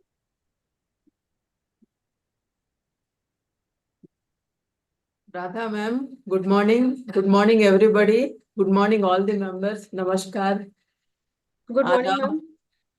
I have a question. Good morning, ma'am. May I ask a question, sir? Yes, ma'am. Yes, please, ma'am. Yeah. Yes, ma'am. Yes, ma'am. You can ask question. Radha ji, your presentation, in a way, it was inspiring. Thank you, ma'am. Yeah. But in English classroom, how multimodalities are going to play important role in English classroom? English classrooms, ma'am, especially when we talk about in the context of Bihar, there are students who face psychological pressure over themselves, and they discuss through basically English. We are not the English peoples, no. We are not Britishers. We are Indians. So the first when we talk about English is a second language for us, and English is a second language for us. So when we cannot think in English, students, especially we Indians, cannot think everything in English only. First, we will think in Hindi, and then we will translate in our mind, and then we will present to others. So that is the cause. Basically, that is the cause. They feel psychological pressure on themselves. When we restricted them to speak only English, then they feel psychological pressure on themselves. And when we change into translanguaging or multimodality, then their tensions will be released to some extent, and they will be able to express their real feelings. While we when we teach in classroom Mahabharata or Ramayana, especially, they are unable to express their feelings in English directly, because they have already they have heard that stories, no, many stories about Ramayana or Hindu mythology. They have everything they have heard in Hindi or local language. So they are feel uncomfortable or extremely pressured, through which they cannot able to express their true feelings. So when we switch it to the multimodality, they can justify their thoughts. They can able to express their real feelings, or we can say that they can students can confront justice and injustice, power and oppression, love and betrayal, ambition and downfall, freedom and responsibility. When we talk about when we talk about Macbeth, students reflects on their unchecked ambitions. And when they are studying Dalit literature, they engage with dignity and equality. And reading post-colonial texts, they examine identity and resistance. So, to some discussion nurture, they need moral reasoning, social awareness, and critical citizenship. So in English classroom, it is a space. It is a space for ethical dialogues. So we need multimodalities. Yes. No, in the classroom means in one place you said the child is able to hear or listen poem in mother tongue, then immediately translate into his whatever language he is good at. Huh? Then he will also reproduce the summary of the poem, isn't it? Then he will also draw somewhere you said, okay? So this is good. So in high school, we should encourage this and we should give them marks assessment immediately. Yes. Hmm? Yes, ma'am. Yes. It is a kind of AI-like thing the child is exposing. Okay, got it? Yes, ma'am. Thank you. Thank you very much. Thank you, ma'am. Any other questions? Thank you, Dr. Mary ma'am. Thank you, Dr. Radha ma'am. Thank you, ma'am. I request the organizing team from college, we can proceed now for the presentations, technical session. Ma'am. Okay, ma'am. We will go for the presentation. Yes. I call Bhalke sir to carry on for the further session, technical session. Am I audible? Yes, sir? Yes. Let's start the technical session. First of all, I want to call the name of our paper presenter. Dr. V. Patra is here. Dr. V. Patra. Am I audible? You are audible, sir, but presenter is not there. I think. Okay. Rekha ma'am. Rekha Phalke ma'am is here. Hi, yes, sir. I am here. Okay, ma'am. Okay, ma'am. Welcome, ma'am, in this international conference. Will you present your paper? Yeah. Yeah. Yes, sir. Let's start. Please give Yeah, me 2 yeah. minutes. Can I start share my screen? Yes, ma'am. Okay. You can. You can. Yes. Yeah.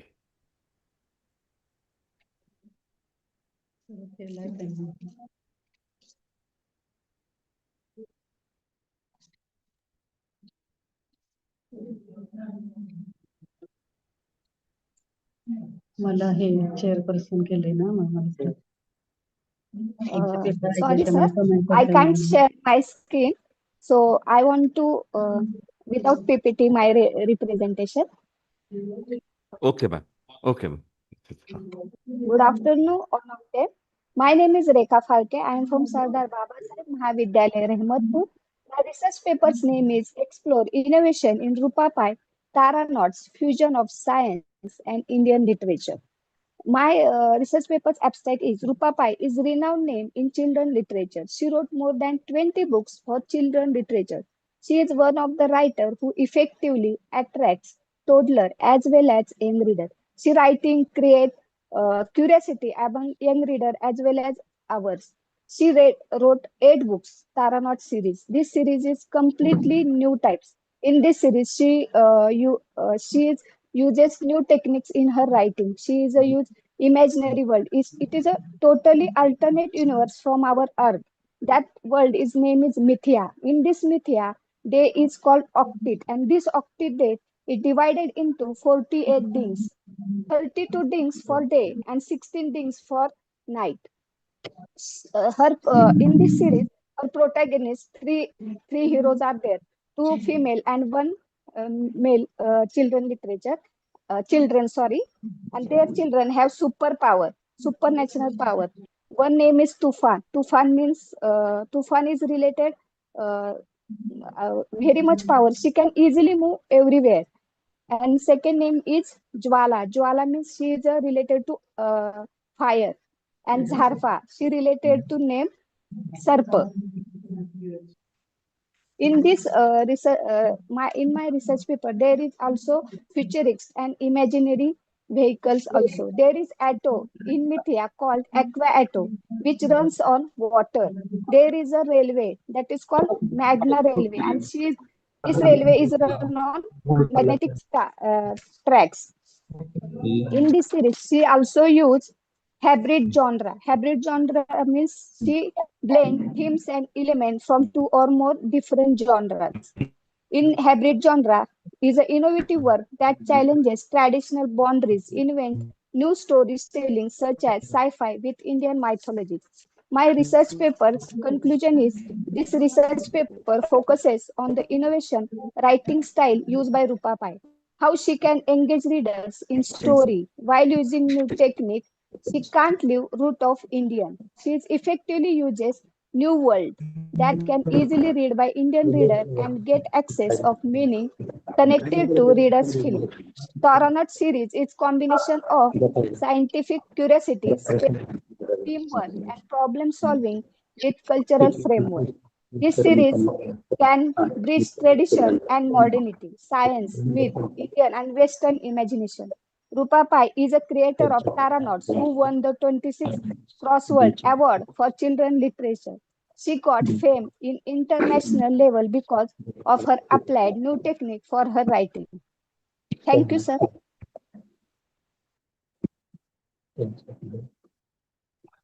Thank you so much, Rekha ma'am. Your paper was so nice. After that, I will call the the chairperson of this session, Dr. Sarita ma'am. Please accept the chair as a chairperson in this session. Sarita ma'am is here. Yes, sir. Sarita Yes, sir. ma'am? Yes, sir. Okay, ma'am. Welcome, ma'am, in this international conference. You are as a chairperson in this session. Thank you. But are there Welcome, some ma'am. papers to present? Yes, ma'am. Researchers are presenting. I will call the next name. Yes, yes. Now, next, Naveen Kumar Kodal is here. Naveen Kumar. Naveen Kumar. Now see, we have, sir, 12 papers to be presented in this session. Yes, sir. Yes, I ma'am. think Yes, ma'am. Icncolcc has presented. Yes, ma'am. She has. Who is presented. going to Yeah. present paper, sir?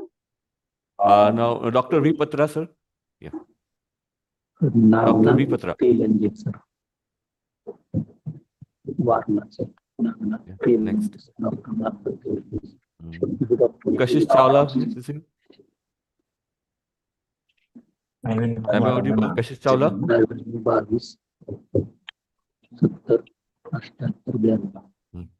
Kodam, sir. Kodam, sir. Am I audible? Please Sir, present we your have paper.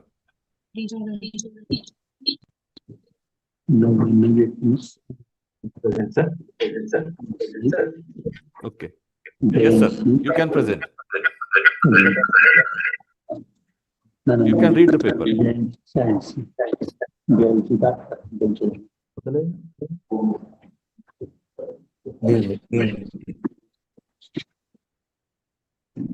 Sir, are the researchers going to present their papers?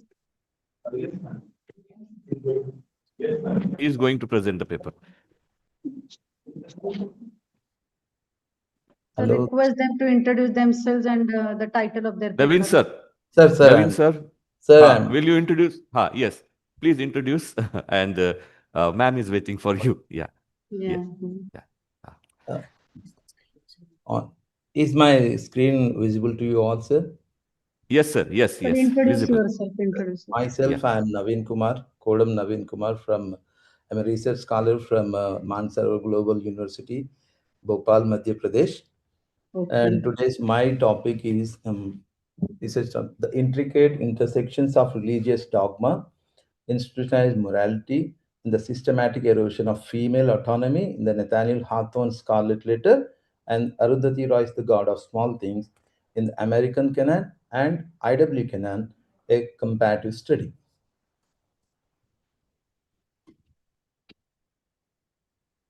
This comparative study examines the intricate intersections of religious dogma, institutional morality, and the systematic erosion of female autonomy in the works of Nathaniel Hawthorne by analyzing the Scarlet Letter, Hawthorne in 1850 within the American Literary Canon and The God of Small Things, Royce in 1997 within the writings of English Canon, American English Canon and Indian Canon. How culturally, historically distinct societies construct mechanisms of social interactions.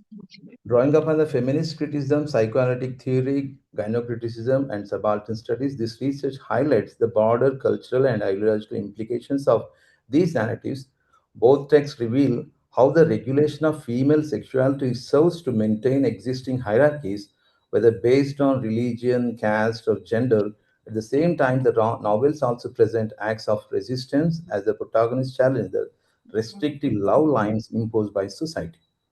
In doing so, the study underscores the role of literature in exposing structural violence and questioning dominant cultural narratives that normalize gender based oppression. Ultimately, the comparison demonstrates that societal suffocation is not limited to a specific culture or historical movement, but represents a recurring pattern in patriarchal societies shaped by rigid moral and religious ideologies. By examining these two significant works together, the study emphasized the universality of women's struggles against institutionalized. Furthermore, this study investigates how the institutions of church, society, and family collaborate to create restrictive environments that limit female agency. The church functions as the ideological architect of moral codes. Society has the enforcer of these codes through surveillance and public judgment. And the family often becomes an intimate participant in sustaining these oppressive structures. As a result, the protagonists Hester and Ammu experience forms of social suffocation that extend beyond physical punishment to include psychological marginalization, emotional isolation, and symbolic death within their communities. And these slides, I just want to go through these slides. First slide. Next. In my first slide is section 1, foundational frameworks and theoretical positioning. The second one is textual analysis and thematic intersections. The third one is institutional architecture, resistance, and broader.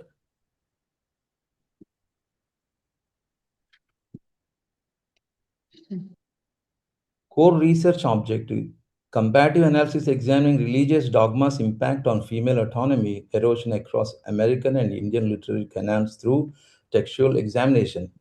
Here, these two churches, one is of Puritanism, one is of Syrian Orthodox Church.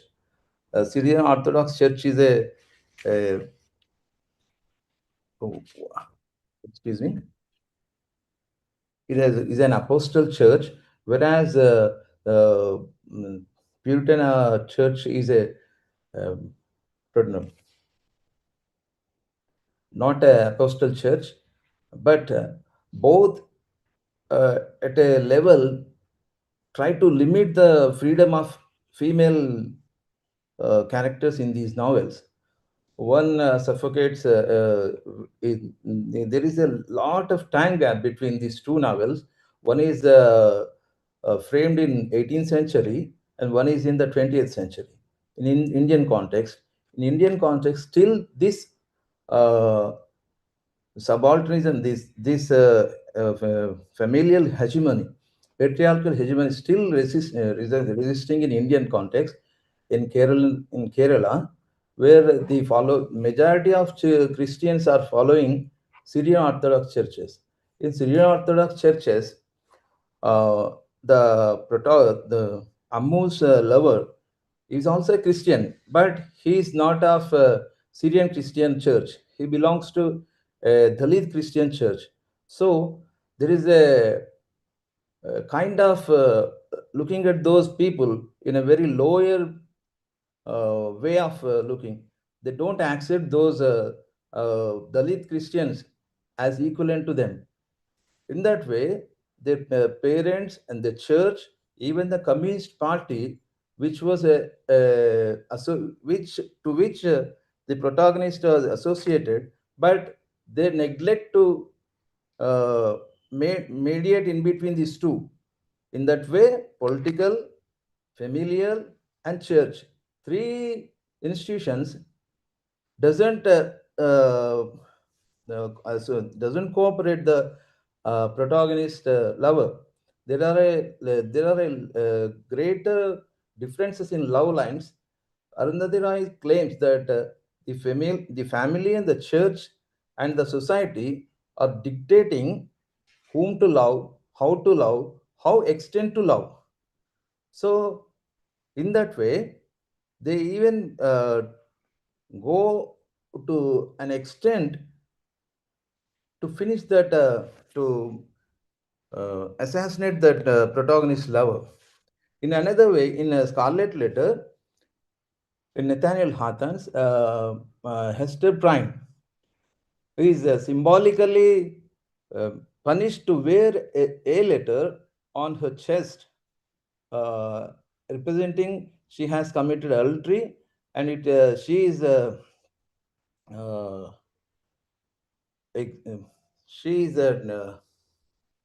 sorry, I'm not. Continue, sir, no problem. Yes,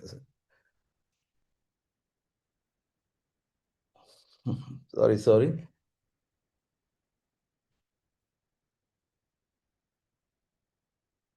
In that way, there is a lot of oppression by the society on female freedom.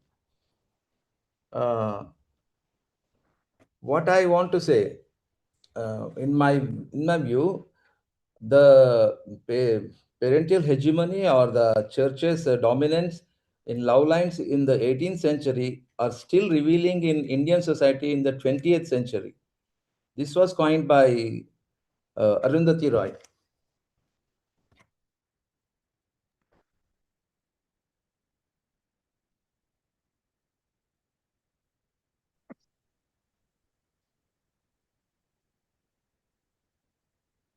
यांचं नाव नाही ना त्यात, मग कशाला करताय? In my abstract, the keywords are Puritanism. Already I explained about Puritanism, Syrian Orthodox Christianity, and feminist criticism. Patriarchal hegemony, I already told. The religious dogma is playing a greater role in subjugating these female voices. Many of these two protagonists were not given freedom to even make their love lines at their choice. They were oppressed and they were suffocated. Caste hierarchy, whereas in European countries, they don't, they just say race is their most important societal thing. But in the context of Kerala, in where the Dalits joining Christianity, even after joining Christianity, the Dalits are treated in Christianity also. They are treated and as outcasted. Their churches are different. Their status is also different in comparative to Syrian Orthodox churches and those upper class Christians. And Arundhati Roy, through this novel, gave a word subaltern studies. Here in this novel, she focused on Dalit Christianity and subaltern on the voices of the female autonomy. Institutionalized morality. Institutionalized morality in case of these protagonists,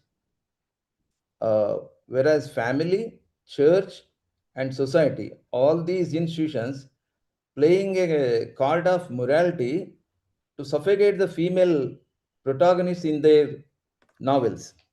And societal oppression, marginalization. Society is not looking at them in a fair and equilateral manner. They are treating them as a very lower and very sin people. They were not even Ammu was expelled. She went to different leaving her familiar home to different she stays in different lodges, and at the end she ends her life. Thus, the intricate intersections of religious dogma, institutional morality, and systematic erosion of female autonomy is very well presented in Nathan Hawthorne's Scarlet Letter and Arundhati Roy's, both in American Canon and IW Canon. With this, I want to conclude my presentation, sir. Thank you so much, Navin sir. You given wonderful idea to us. Any question, participants? Any question for that session?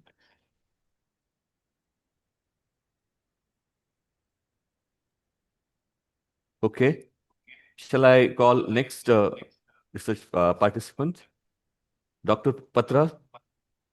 Dr. BP Patra, sir. Thank you, Navin sir. Thank you, Welcome. sir. Thank you. Thank Dr. Navin Patra? Dr. Patra, sir. We will go for next. Next is Dr. Ashok Shinde, sir. Dr. Ashok Shinde. Yes, sir, he's joining. Okay, okay, ma'am. Halki sir, may I know whether the presentations are going on as per the schedule, sir? As per schedule, some are added, ma'am. Yeah, some names have been Hello. added. Good Yeah. morning, sir. Good morning, sir. Welcome, welcome, Good sir. morning. Hello, I'm Dr. Ashok Shinde, Assistant Professor, Mudaji College, Paltan. I would like to present my research paper on the title Black Masculinity and Gender Resistance in Huey P. Newton's Autobiography Revolutionary Suicide. Huey P. Newton was one of the greatest African American writer. For this research papers, at first I would like to talk about my abstract. Discrimination on the basis of gender is portrayed in the select text. The setting of this autobiography is in New York, North America. The various forms of discrimination, gender discrimination, black masculinity, and violence, exploitation, and humiliation are seen in present narrative. Select writer have handled the. Am I audible, Dr. Bhalke? Yes, Hello. Yes, sir. Yes, sir. Yes, sir. Yes, sir. Please Select carry writer have handled the Yes, sir. issue, especially the black masculinity in present text. Huey Newton's autobiography deals mainly with the suffering of African Americans due to racial setup of the society. His autobiography center on the major issues such as racism, black-white conflict in USA, gender discrimination, search for identity of black people. His autobiography focused mainly on the racial problems, which include Black Panther Party, male domination of whites, physical abuse of blacks, and lack of personal freedom in case of women and children. Huey Newton treats the theme of marginalization of blacks in his autobiography. Blacks are crushed under white domination and experience physical torture and sexual assault. They become the victim of discrimination. For this research paper, I would like to give some keywords like African Americans, Black Panther Party, civil rights movement, dehumanization, gender discrimination, and violence, exploitation, and humiliation. Introduction for this research paper. As a contemporary writer, Huey P. Newton has shown his main characters to be bold, educated, independent, and revolutionary. He criticizes the racial system in America. His autobiography is revolutionary. Title suggests itself. His protagonist raises his voice against the traditional custom of African American, and they accept modern thoughts and values. Literary contributes a crucial role in lifestyle of African Americans. He has shown in his autobiography that his male and female protagonists protect against white domination and fight for their basic civil rights. Huey P. Newton's revolutionary suicide 1973 is set in 1960 against the backdrop of Black Panther Party. and civil rights movement in America. The autobiography centers protagonist Huey himself, the autobiographer, criticizes the white ideology, which is one of the reasons of racial dehumanization of African Americans. It highlights dehumanization inflicted on the powerless person, especially blacks. In this autobiography, the protagonist Huey is in search for his identity. He is eager to have higher education so that he had completed his PhD, but it is not easy for him to convince his white racist psychology. He is torn between tradition and modernity. He breaks the shackles of age-old tradition of racism and inequality. At first, I would like to explain black masculinity in a revolutionary society. Black Panther Party was mainly worked for African American people for freedom. The goal of this movement was uplift the condition of colored. We can say blacks, African Americans, Afro-American. They worked for their dignity. They want to release ancestral rights like whites. There were 4 centuries slavery in USA. There was also second-class citizenship in USA. A Black Panther Panther opines that they get black their rights. African Americans were exploited in America. The Black Panther Party's leaders claims black masculinity also plays into the reactionary discourse of the time. The catchiest illustration of this was the Authority information broadcasted in 1965. The title of it was The Negro Family, the case of national action. In this information depict colored people in morbid phrase. Females had the power, white colored men were too delicate mentally because of the effect of slavery, the establishment of stable Negro family structure. Experience of a black masculinity. I would like to attempt to display Huey's glamour of African American masculinity. Huey also displays consciousness of declarative side of race as well as masculinity. It is the agenda of Black Panther Party. It could not plead that the cheap drive in which Huey appreciates of masculinity in his autobiography. He used it with the notion familiarity. Author discloses the autobiography correct by narrating his life with the help of social as well as past setting. Huey narrates history of African Americans. He focuses self among the mention that his autobiography is not peculiar. According to him, blackness is the particular virtual identity. There is a narration of both collective and individual experiences in text. At last, I would like to conclude my research paper. Dehumanization on the basis of gender is at the root of gender discrimination in this autobiography. The above discussion indicates that tradition and modernity, patriarchy, institution of marriage, morality, and sexuality are responsible for gender discrimination. The leaders like Huey P. Newton and Bobby Seale are born and brought up in African American families. Huey and other Black Panther Party members are mainly suffers black masculinity, gender discrimination of women, not much found in this autobiography, but his mother had herself suffered in patriarchal family. She was not allowed to be free to develop her career. She is compelled to household duties only. She was forced to get married at early age. At last, I would like to say that on the basis, there is a discrimination on the basis of race and gender. It occurs dehumanization. Dehumanization means nothing but denial of humanness to others. Thank you. Thank you so much, Dr. Ashok sir, for your innovative research paper. I will request participants, any questions so far? Yes, sir. Okay. Shinde, sir. Yes, sir. You have presented very tremendous aspects which have been not focused until this modern literary criticism. Just I want to ask that there is a some kind of what we can say that impact of sexuality, violence, gender discrimination, etc., which is related to South African as well as Afro-American cultures. Yes, sir. But what I think I want to ask that if you recognize this literature and this author's presentation as a trauma literature or different from trauma literature.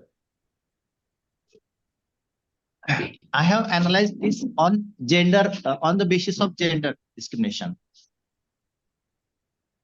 Okay, sir.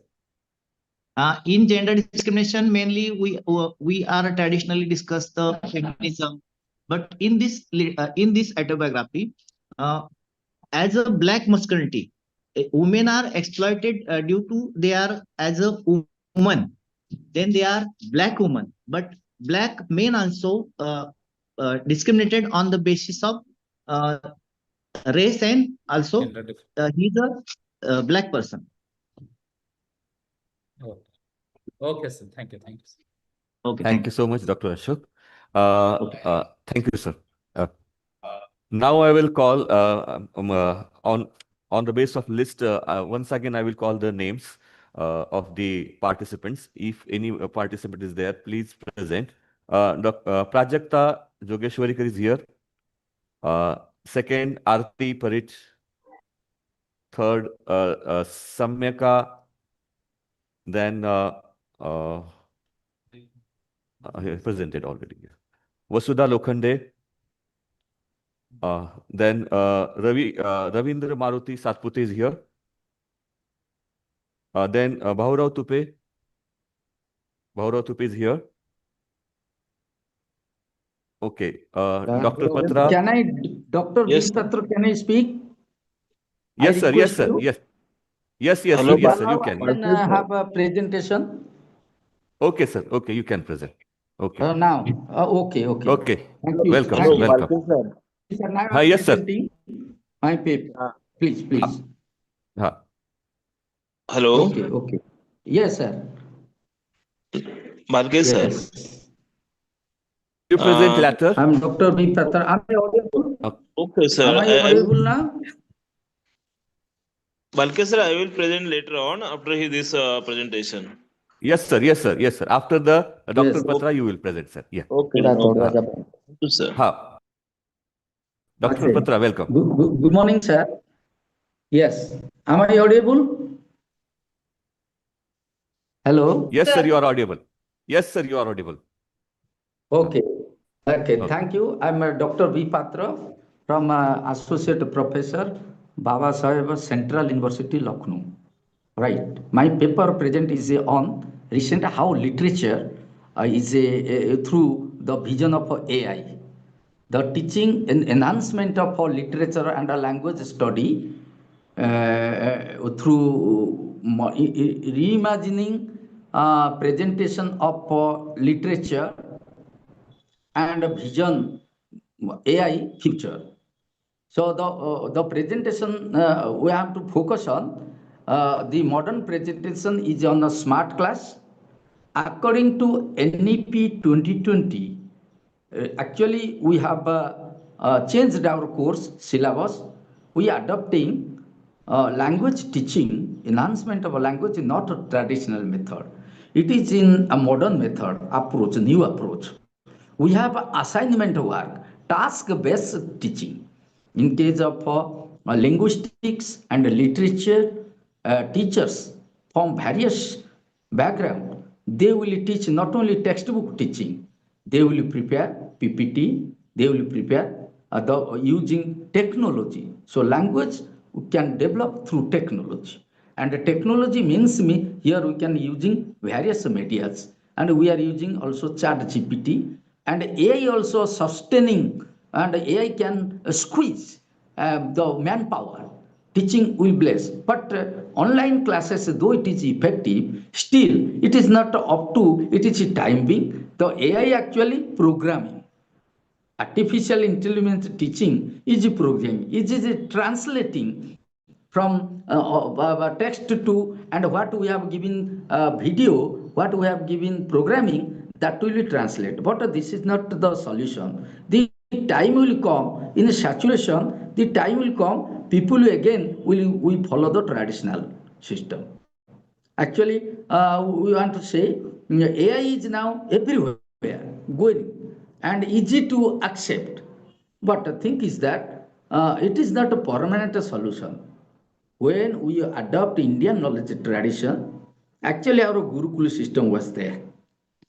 And according to Indian philosophy, when we are teaching in the class directly, and suppose pronunciation or morphology, phonology, or syntax, or any literature, poetry, that on the present will be more effective. According to my vision, I have 20 years experience in teaching, but now it is a channel, it is the media, what we say, modern trade, we are accepting AI. But language teaching is AI. I have also a coalition of PG English from that eFlu, PGDT course. There I see the English they were teaching, the different systematic that is not found in other institutions, and they are preparing. So here I highlight that presentation or PPT or any classroom presentation through project based, that is a good one. But the AI will teach, AI is programming, that is not, I am in that favor. But it is easy. It is easy way for learning. And government of India has already prepared. But NEP also adopted. But I think the future, AI cannot be the optimistic solution. But all of the IITians, all of the bureaucrats and technology, they develops, the changing is a total AI. So literature and enhancement of the future of ELT, English language teaching, though it is in vast areas and for different prospectus on online classes, still offline classes is necessary. So future, again, everybody will think the time, everything has a saturation. Is it developing one by one? But a time will come, saturation. Again, we have to adopt the Indian knowledge tradition on these things. So this is all about my presentation. Thank you. Any question? Thank you so much, Dr. Patra sir. You had spoken on recent trend of AI. I will request to participants any question to respected Patra sir. Yes, I have one question. Sir, Okay, ma'am. Okay. Yeah, ma'am.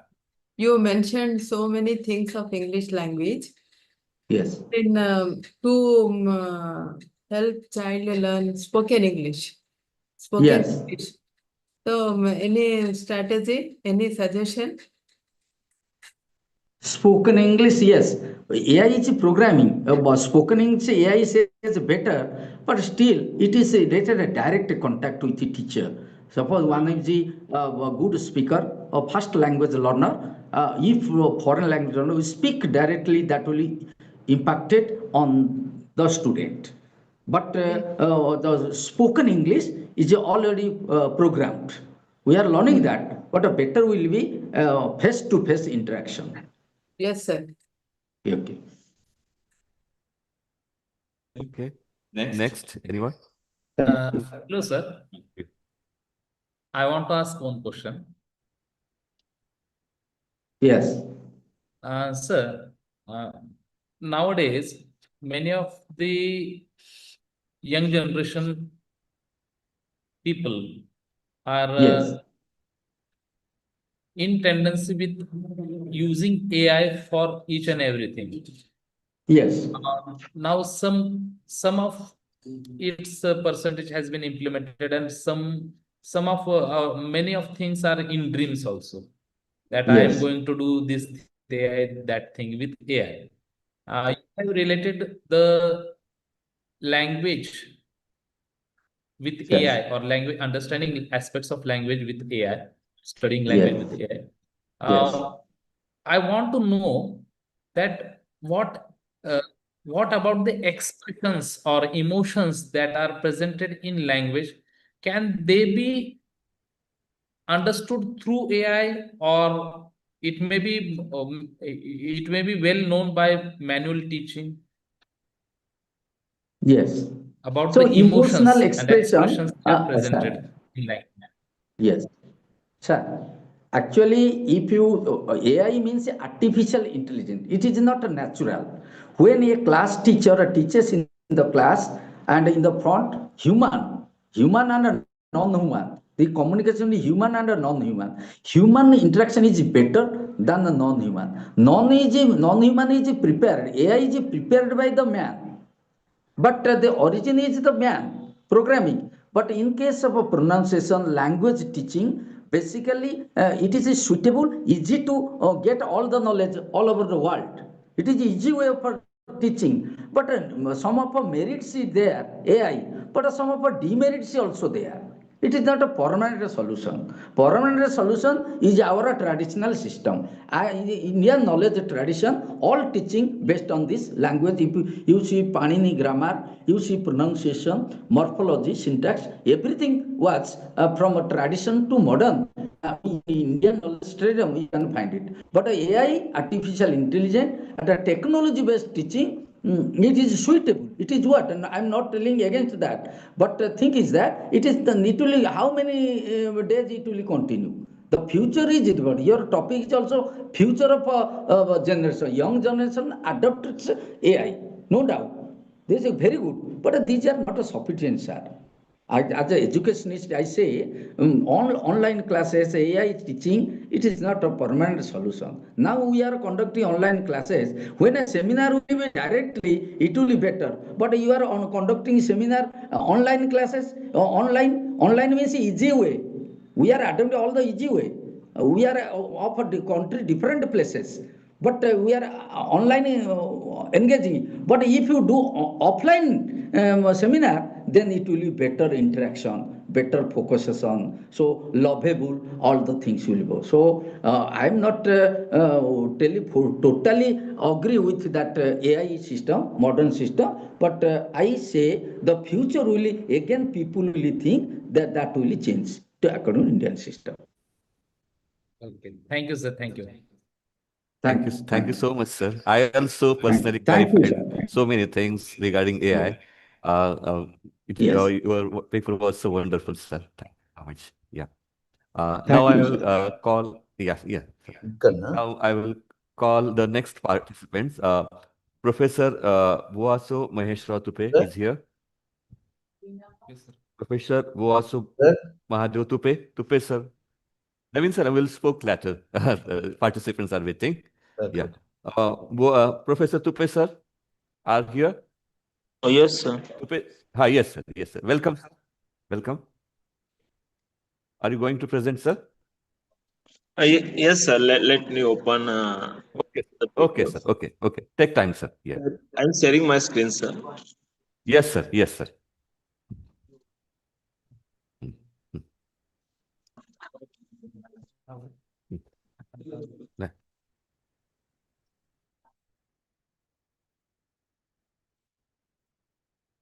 Hello, sir. Is my screen visible? No, sir. Not visible. If So you there's some problem then. okay. If you want to read, you can read. Yeah. Yes, sir. Yeah. Yes, sir. Yes, sir. Yes.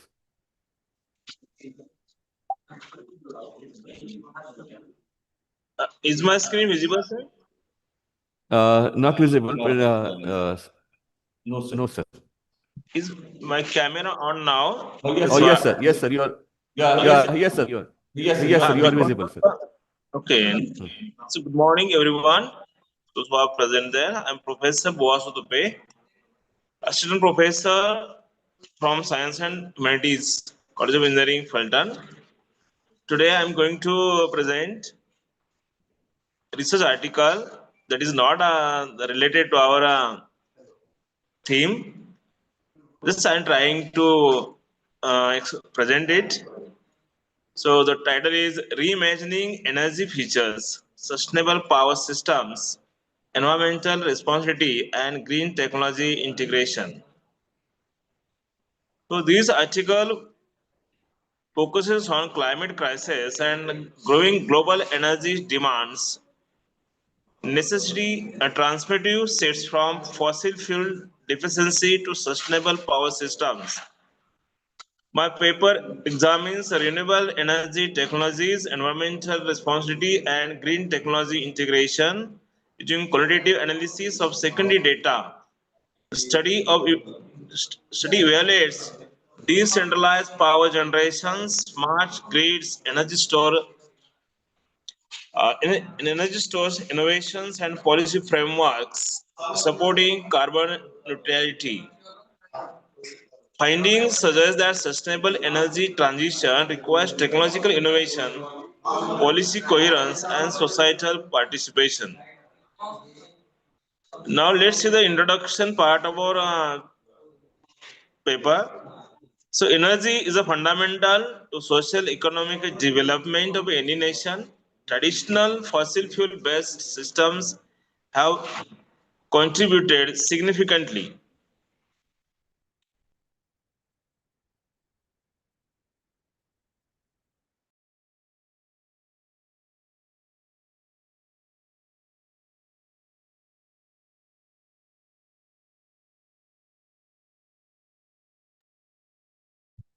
Tupe sir, your screen has been stopped.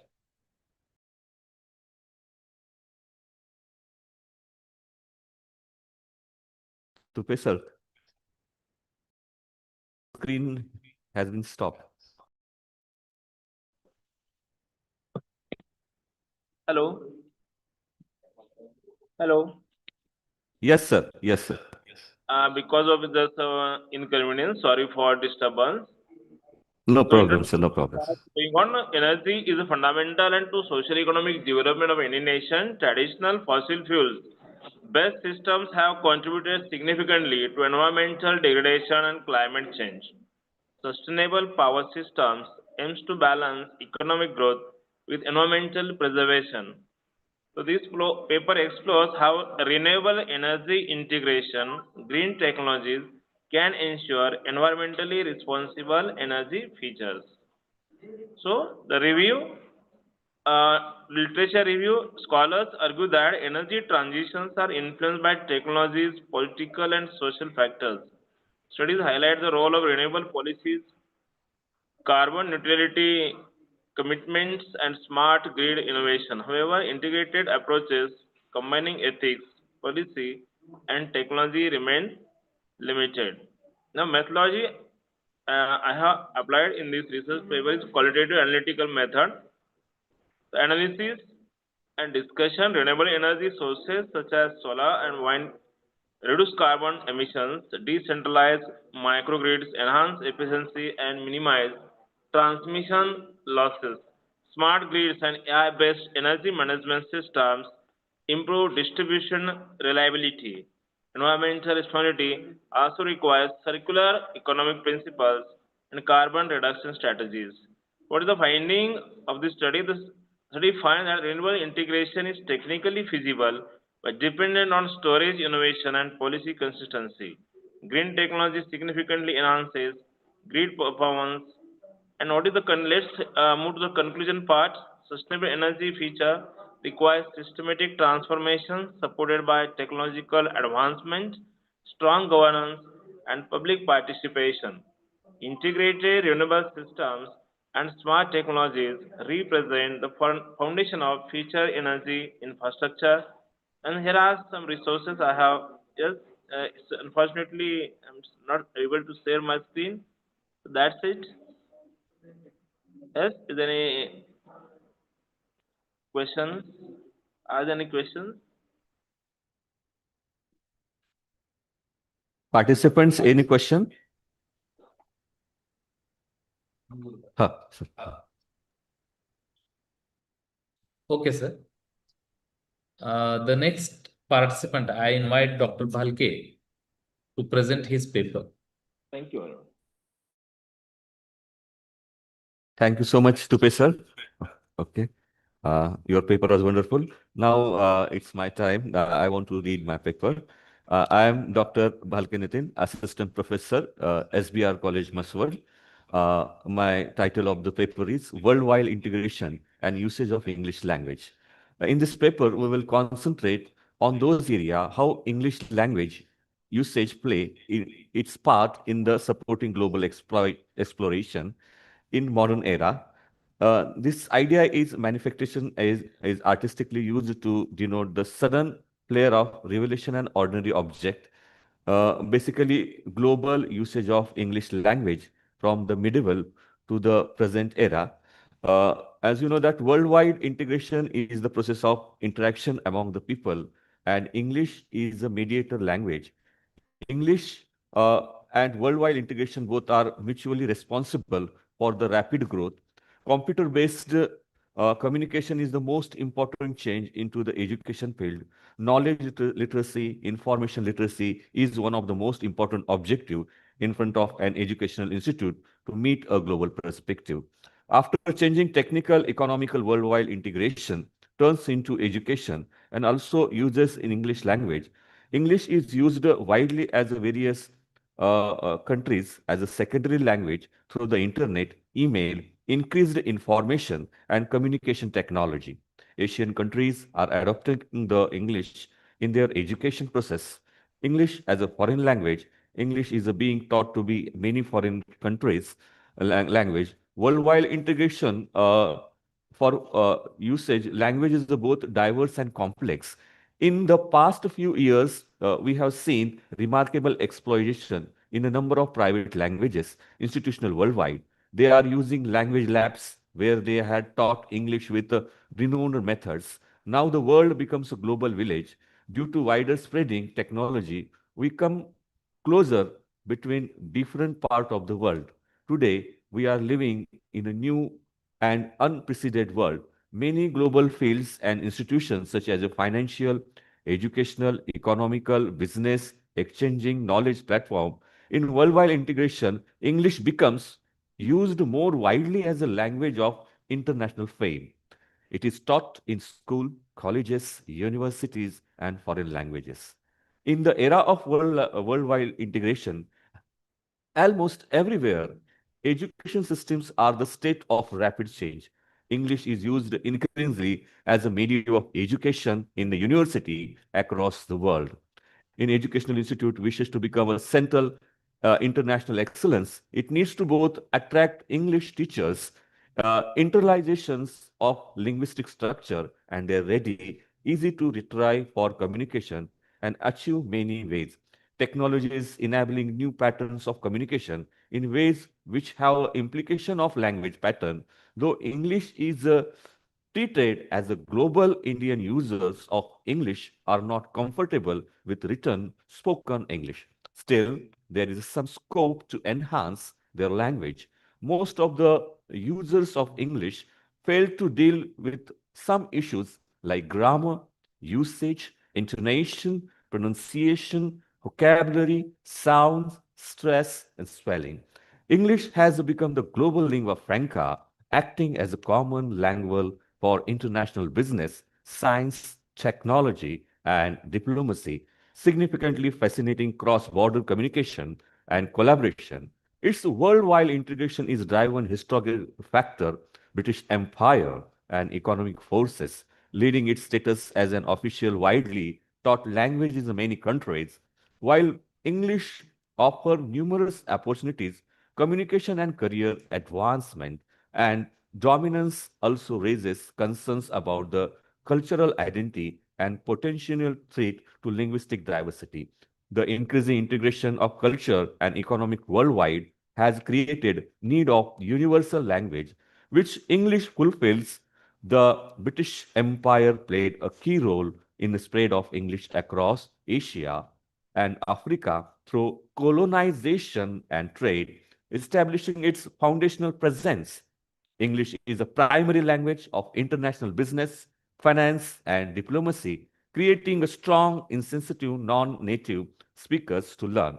Language is one of the medium using that knowledge welfare of mankind.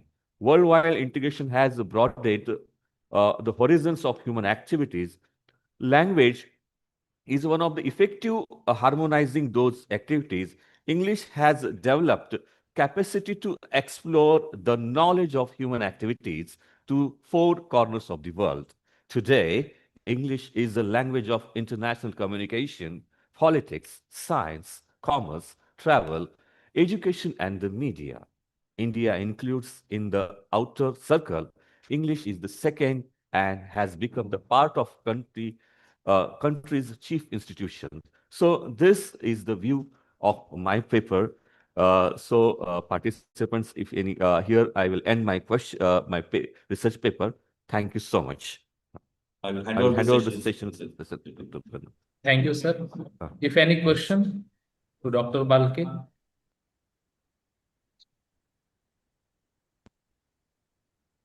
Is there any questions from the participants? Okay, we will continue further on. Now, I call for the remaining participants who are interested to present their paper. If they are here, please let us know to present the paper. Prajakta Jogeshwarikar. Is she here? Aarti Parit. Mr. Samayat. Okay. Miss Komal Patil. Okay. Miss Saili Magdum. Dr. Vrunda Lokhande. Ravindra Satpute.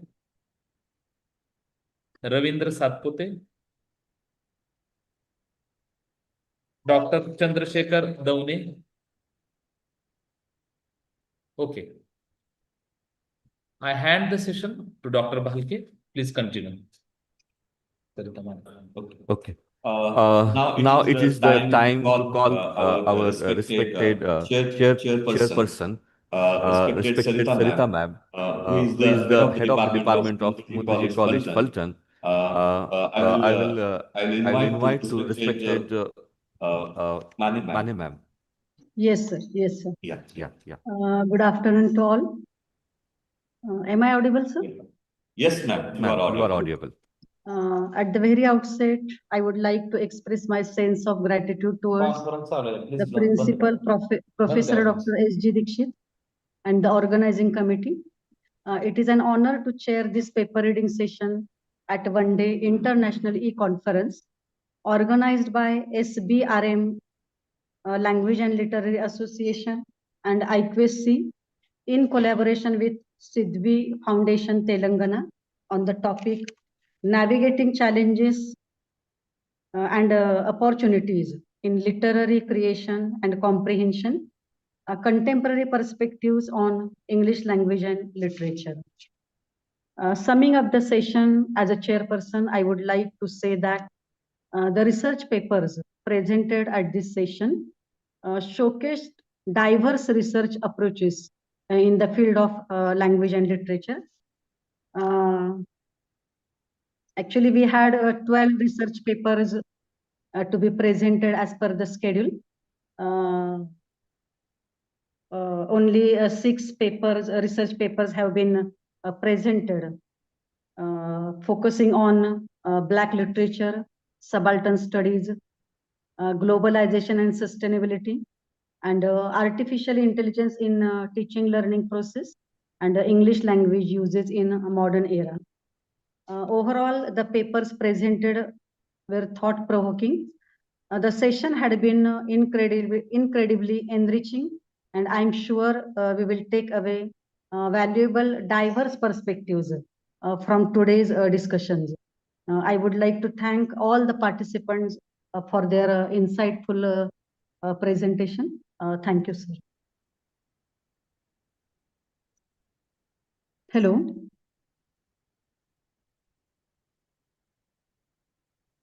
You had given a valuable words for this conference. Now it is the time to say the vote of thanks. On behalf of Sbrm College and Department of English, I express my vote of thanks. Special thanks to our chief guest of One Day International Conference, respected Rania Lampu ma'am. Yes, yes, yes, sir. Just wait, sir. Hello, sir. Yes, Namaste. I'm Ravi Ravindra sir. Satpathy from Shivaji Any? University, Kolhapur. You want to present, sir? Yes, sir. Yes, sir. Sir, is it visible? Yes, sir. Ravindra sir. Yes, Yes, sir. sir. Yes, You are sir. visible. Okay. Actually, sir, Actually, we very, are very beginning concluding. of the period, I am feeling very sorry that actually I came late because there is a Okay. traditional function is going on in Okay, the sir. college, and Okay. so it was a called meeting by the Supreme Authority. So I feel very sorry for that. Okay, no problem, sir. Hope you understand, sir. Okay, okay, sir. Because you are the Yes, sir. I can part of understand. it. Yeah. You. Yes. So I'll Yeah. We'll please, continue. Yeah. go very swiftly, sir. Chairperson is there. You can continue your paper, sir. Yes, Yeah. yes. Thank you so much, sir. Actually, very beginning of the period, Yeah. I must Yes, sir. pay Welcome, sir. my grateful. I'm very much express my gratitude towards the Sidvi Foundation and the present college, Maswat. So the title of my paper is Past, Present, and the Future of English Language. Am I audible, sir? Hello. You are audible. Yes, sir. Yes. You are audible. Yes. Am I audible and visible, sir? Both. Yes, sir. You are audible and visible also. Yes. Fine. Thank Yeah. you. Yeah. You continue your paper. Yes, sir. So I'll go through the abstract of the same paper. The English language has undergone significant transformation from its early origins and to its current global prominence. Historically, English evolved from Old English, influenced by Germanic tribes, followed by substantial Latin and French contributions too. Actually, in the present day, English functions as an international lingua franca in education because, as we know that it works as a lingua franca. You go any corner of the nation, you go any corner of the world, you will find the speakers of English language specifically. Looking ahead, the future of English is expected to be influenced by artificial intelligence too, social media, and cross-cultural interactions. New dialects and simplified forms many emerge as communication becomes more digital and instantaneous. Despite these changes, English is likely to maintain its role as a dominant global language. Thus, understanding its past, present, and future highlights its resilience and continuous evolution. The key words for this paper is language evolution, lingua franca, language development, cultural influence, digital communication, and very important term is that in representing and symbolize as today's era. It means artificial intelligence.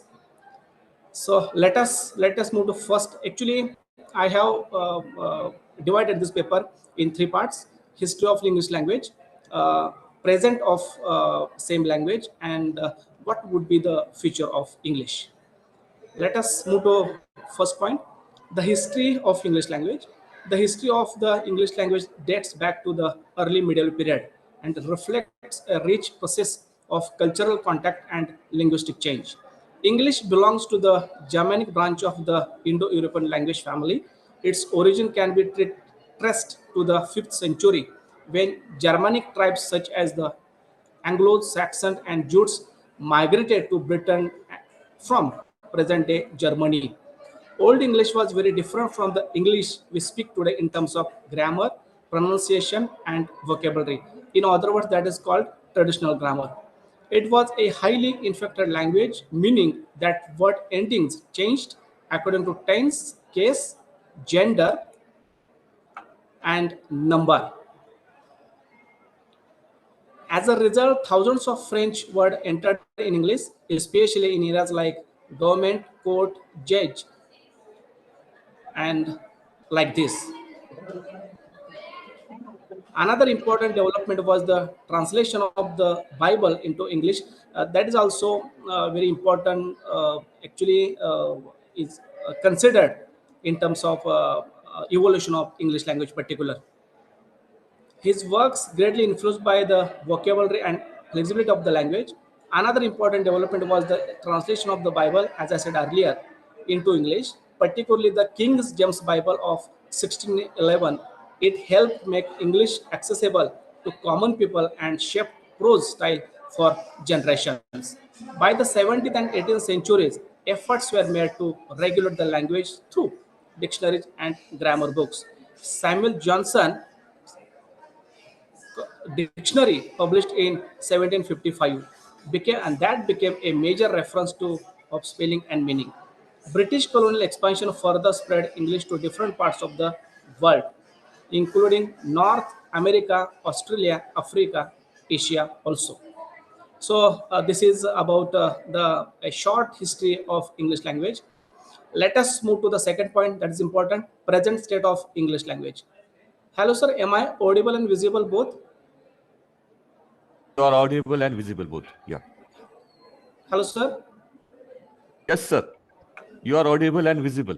Yeah. Shall I continue? You can continue, sir. Yes, fine. Yeah. So, present state of English language. The present state of English language reflects its position as one of the most influential and widely used languages in the world. Today, English is spoken by millions of native speakers and billions of second language users across continents.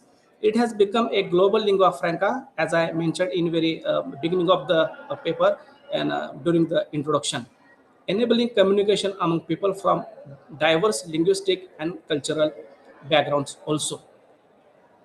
English as their In the modern era, English plays a vital role in international business, trade, and diplomacy. Many multinational companies adopt English as their official working language to ensure smooth global operations. In education, it is primary medium of instruction in numerous universities and research institutions. Academic publications, scientific discoveries, and technological advancements also. English making is essential for knowledge sharing. The dominance of English is also evident in the fields of science, aviation, medicine, and information. In short, you go any field, you go any branch, then you will find English at present level also. Another important feature of present day English is the emergence of multiple varieties, often referred as word Englishes. American, British, Australian, Canadian, and Indian English each have unique accents. Finally, the present state of the English language is characterized by expansion, diversity, and technological influence. It continues to adopt the needs of modern society while serving as a bridge between cultures. Its widespread acceptance from relevance in today's interconnected world and highlights its role as a powerful tool for communication and process. No doubt, English and progress is a two side of a single coin. So, dear friends, let us move to third and last point of the this paper, present paper. What would be the future of English language? The future of the English language is expected to be a dynamic, adaptive, and closely connected with global development. Many researchers, many an eminent professor elaborated and mentioned the relation between the English and AI. Respected Patras was there, I think. Its role as a global lingua franca is projected to strengthen, especially in the fields as education, science, business, and technology. Another important trend is the growth of world Englishes, as I mentioned in second point. Countries such as India, Nigeria, and Singapore are developing their own distinct varieties of English, shaped by local cultures and languages. In the future, these forms may gain greater recognition and acceptance in global context. English may no longer be controlled by native speakers but will belong equally to all who use it. Pronunciation and accents are also expected to diversify. Eventually, the future of English language appears promising and transformative. Its ability to adopt social, culture, technological changes ensures its continued importance. While its form may evolve, its function as a global bridge for communication is likely to diminish. So this is all about first, second, and third point of this paper. Let us move to the conclusion. The evolution of the English language reflects a long history of growth, adaptation, and global influence. From its origin in the Germanic dialects brought to Britain, English developed through cultural interactions, historical events also. For wider communication, hello? Continue. Is anyone Continue, sir. giving a suggestion, or shall I stop there? Yeah, continue, sir. Wind up, Please, sir. Yeah. please continue, sir. I had muted her. Please continue. No, actually, I thought that there is someone whispering that.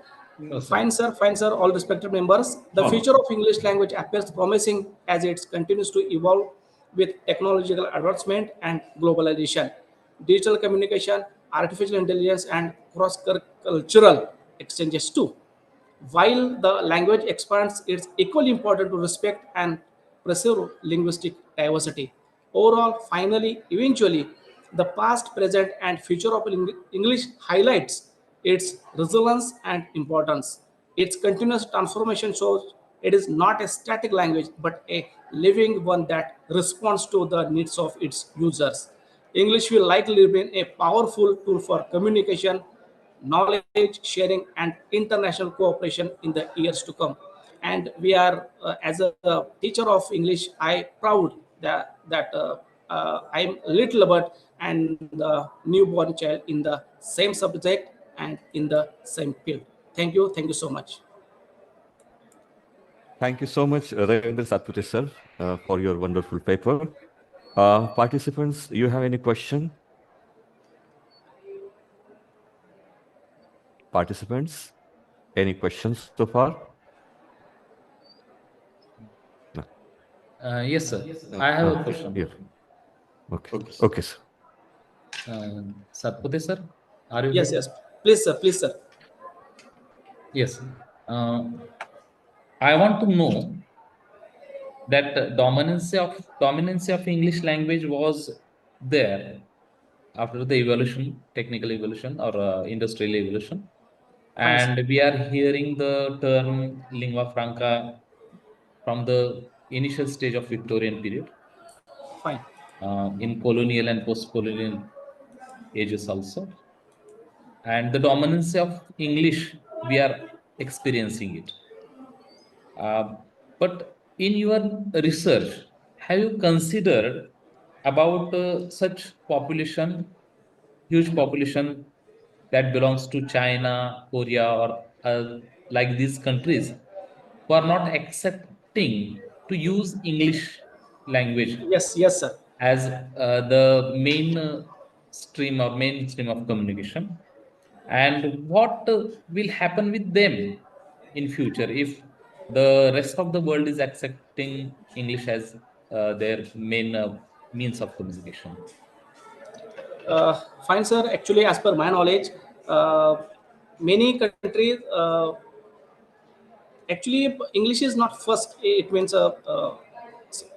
in the entire world, China is spoken, or there are many speakers are there in China, and French and Japanese also. So no doubt, because it is decided by the government. Yeah. Government means China country is dominant for all the world. So it is depend on that country. Okay, thank you, sir. Yes, thank you and all the best. I'm feeling very sorry. I came late, and No problem. thankful to all of the organization committee. Devendra, sorry sir, I'm not getting your surname there, and Bhalke sir, No, sir. and Yeah. very much respect to the Sidvi Conference Foundation also. All the very best, and God bless you. Okay. Thank you for the nice presentation. Yes, thank you. Thanks. Okay. Thank you, sir, Ravindra Satpute, sir. Anyone remain to present their paper because we have stipulated time, we have bondage of the time. Anyone wants to say something else? Yes, Naveen sir, you want to say something else? Sir, I want to add something to the Yes, yes, sir. the Yeah. presenter just Yeah, now. yeah. Sir, we have a time bondage. Please, we Just a have few words, stipulated time just a few ahead. words. Yeah, yes, yeah. That Continue, sir. Devendra Yes, sir yeah. asked him why China and Korea are not accepting Yeah. English as their language, because it is Yes, the sir. power hierarchy games. They don't want to get dominated by English speaking people. That's why they kept their language as their ruling language. In case of UP, Yogi Adityanath also introducing Hindi language for technical courses nowadays. He is ready to introduce MBBS and engineering courses in Hindi medium. That is the government step to their English or not. That is what the stands with China and Korea.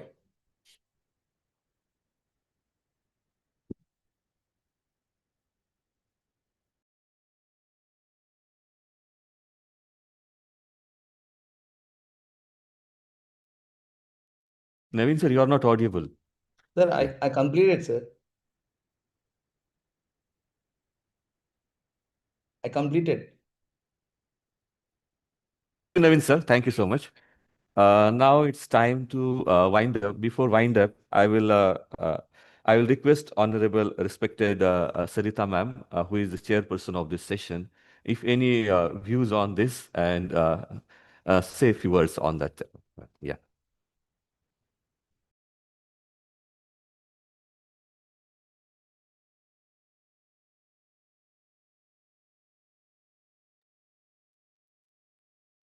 No, sir, continue. Okay, ma'am. Okay. So it's time to wind up this session because we have a time limitation. So I will say the vote of thanks. First of all, good afternoon, all of the students and staff. I'm glad to be standing here to express my vote of thanks. Special thanks to our chief guest of One Day International Conference, respected Rania Lampu, our honorable principal Sanjay Dikshit sir, respected chairperson, head of the department, Mudurji College, Fulton, Dr. Sarita ma'am, my head of the department, Ranaure sir, and all the dignitaries. And due to the support and support, this conference got the success. I once again I will thank to respected Aruna ma'am because she is the one of the soul of this conference. Now I will hand over the session to respected Aruna ma'am for next session. Aruna ma'am. Thank you, sir. Thank you Is you? so much, sir. Yeah, Thank you. yeah, ma'am. Yeah, welcome. Yeah. Exactly, it is going on time. That is very good and very Yeah. well done, sir, from your side. Thank you so much.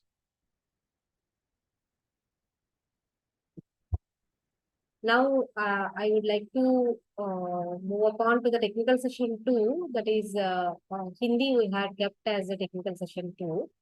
And in this connection, I would like to invite our resource person of this technical session 2 and distinguished speaker of this session, Dr. Soni Sharma ma'am.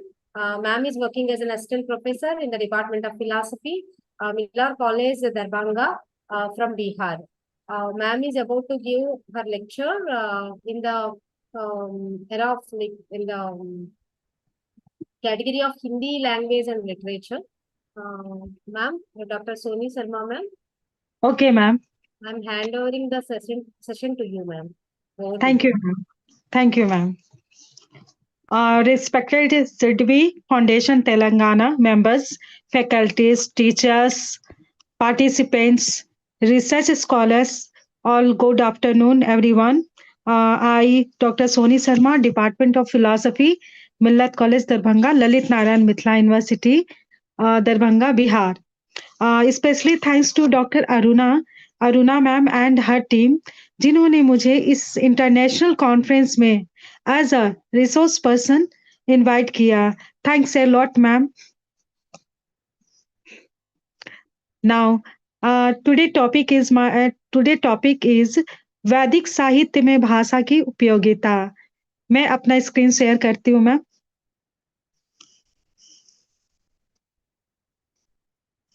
Yes, ma'am. Yes, please, ma'am. Please go ahead. Okay okay.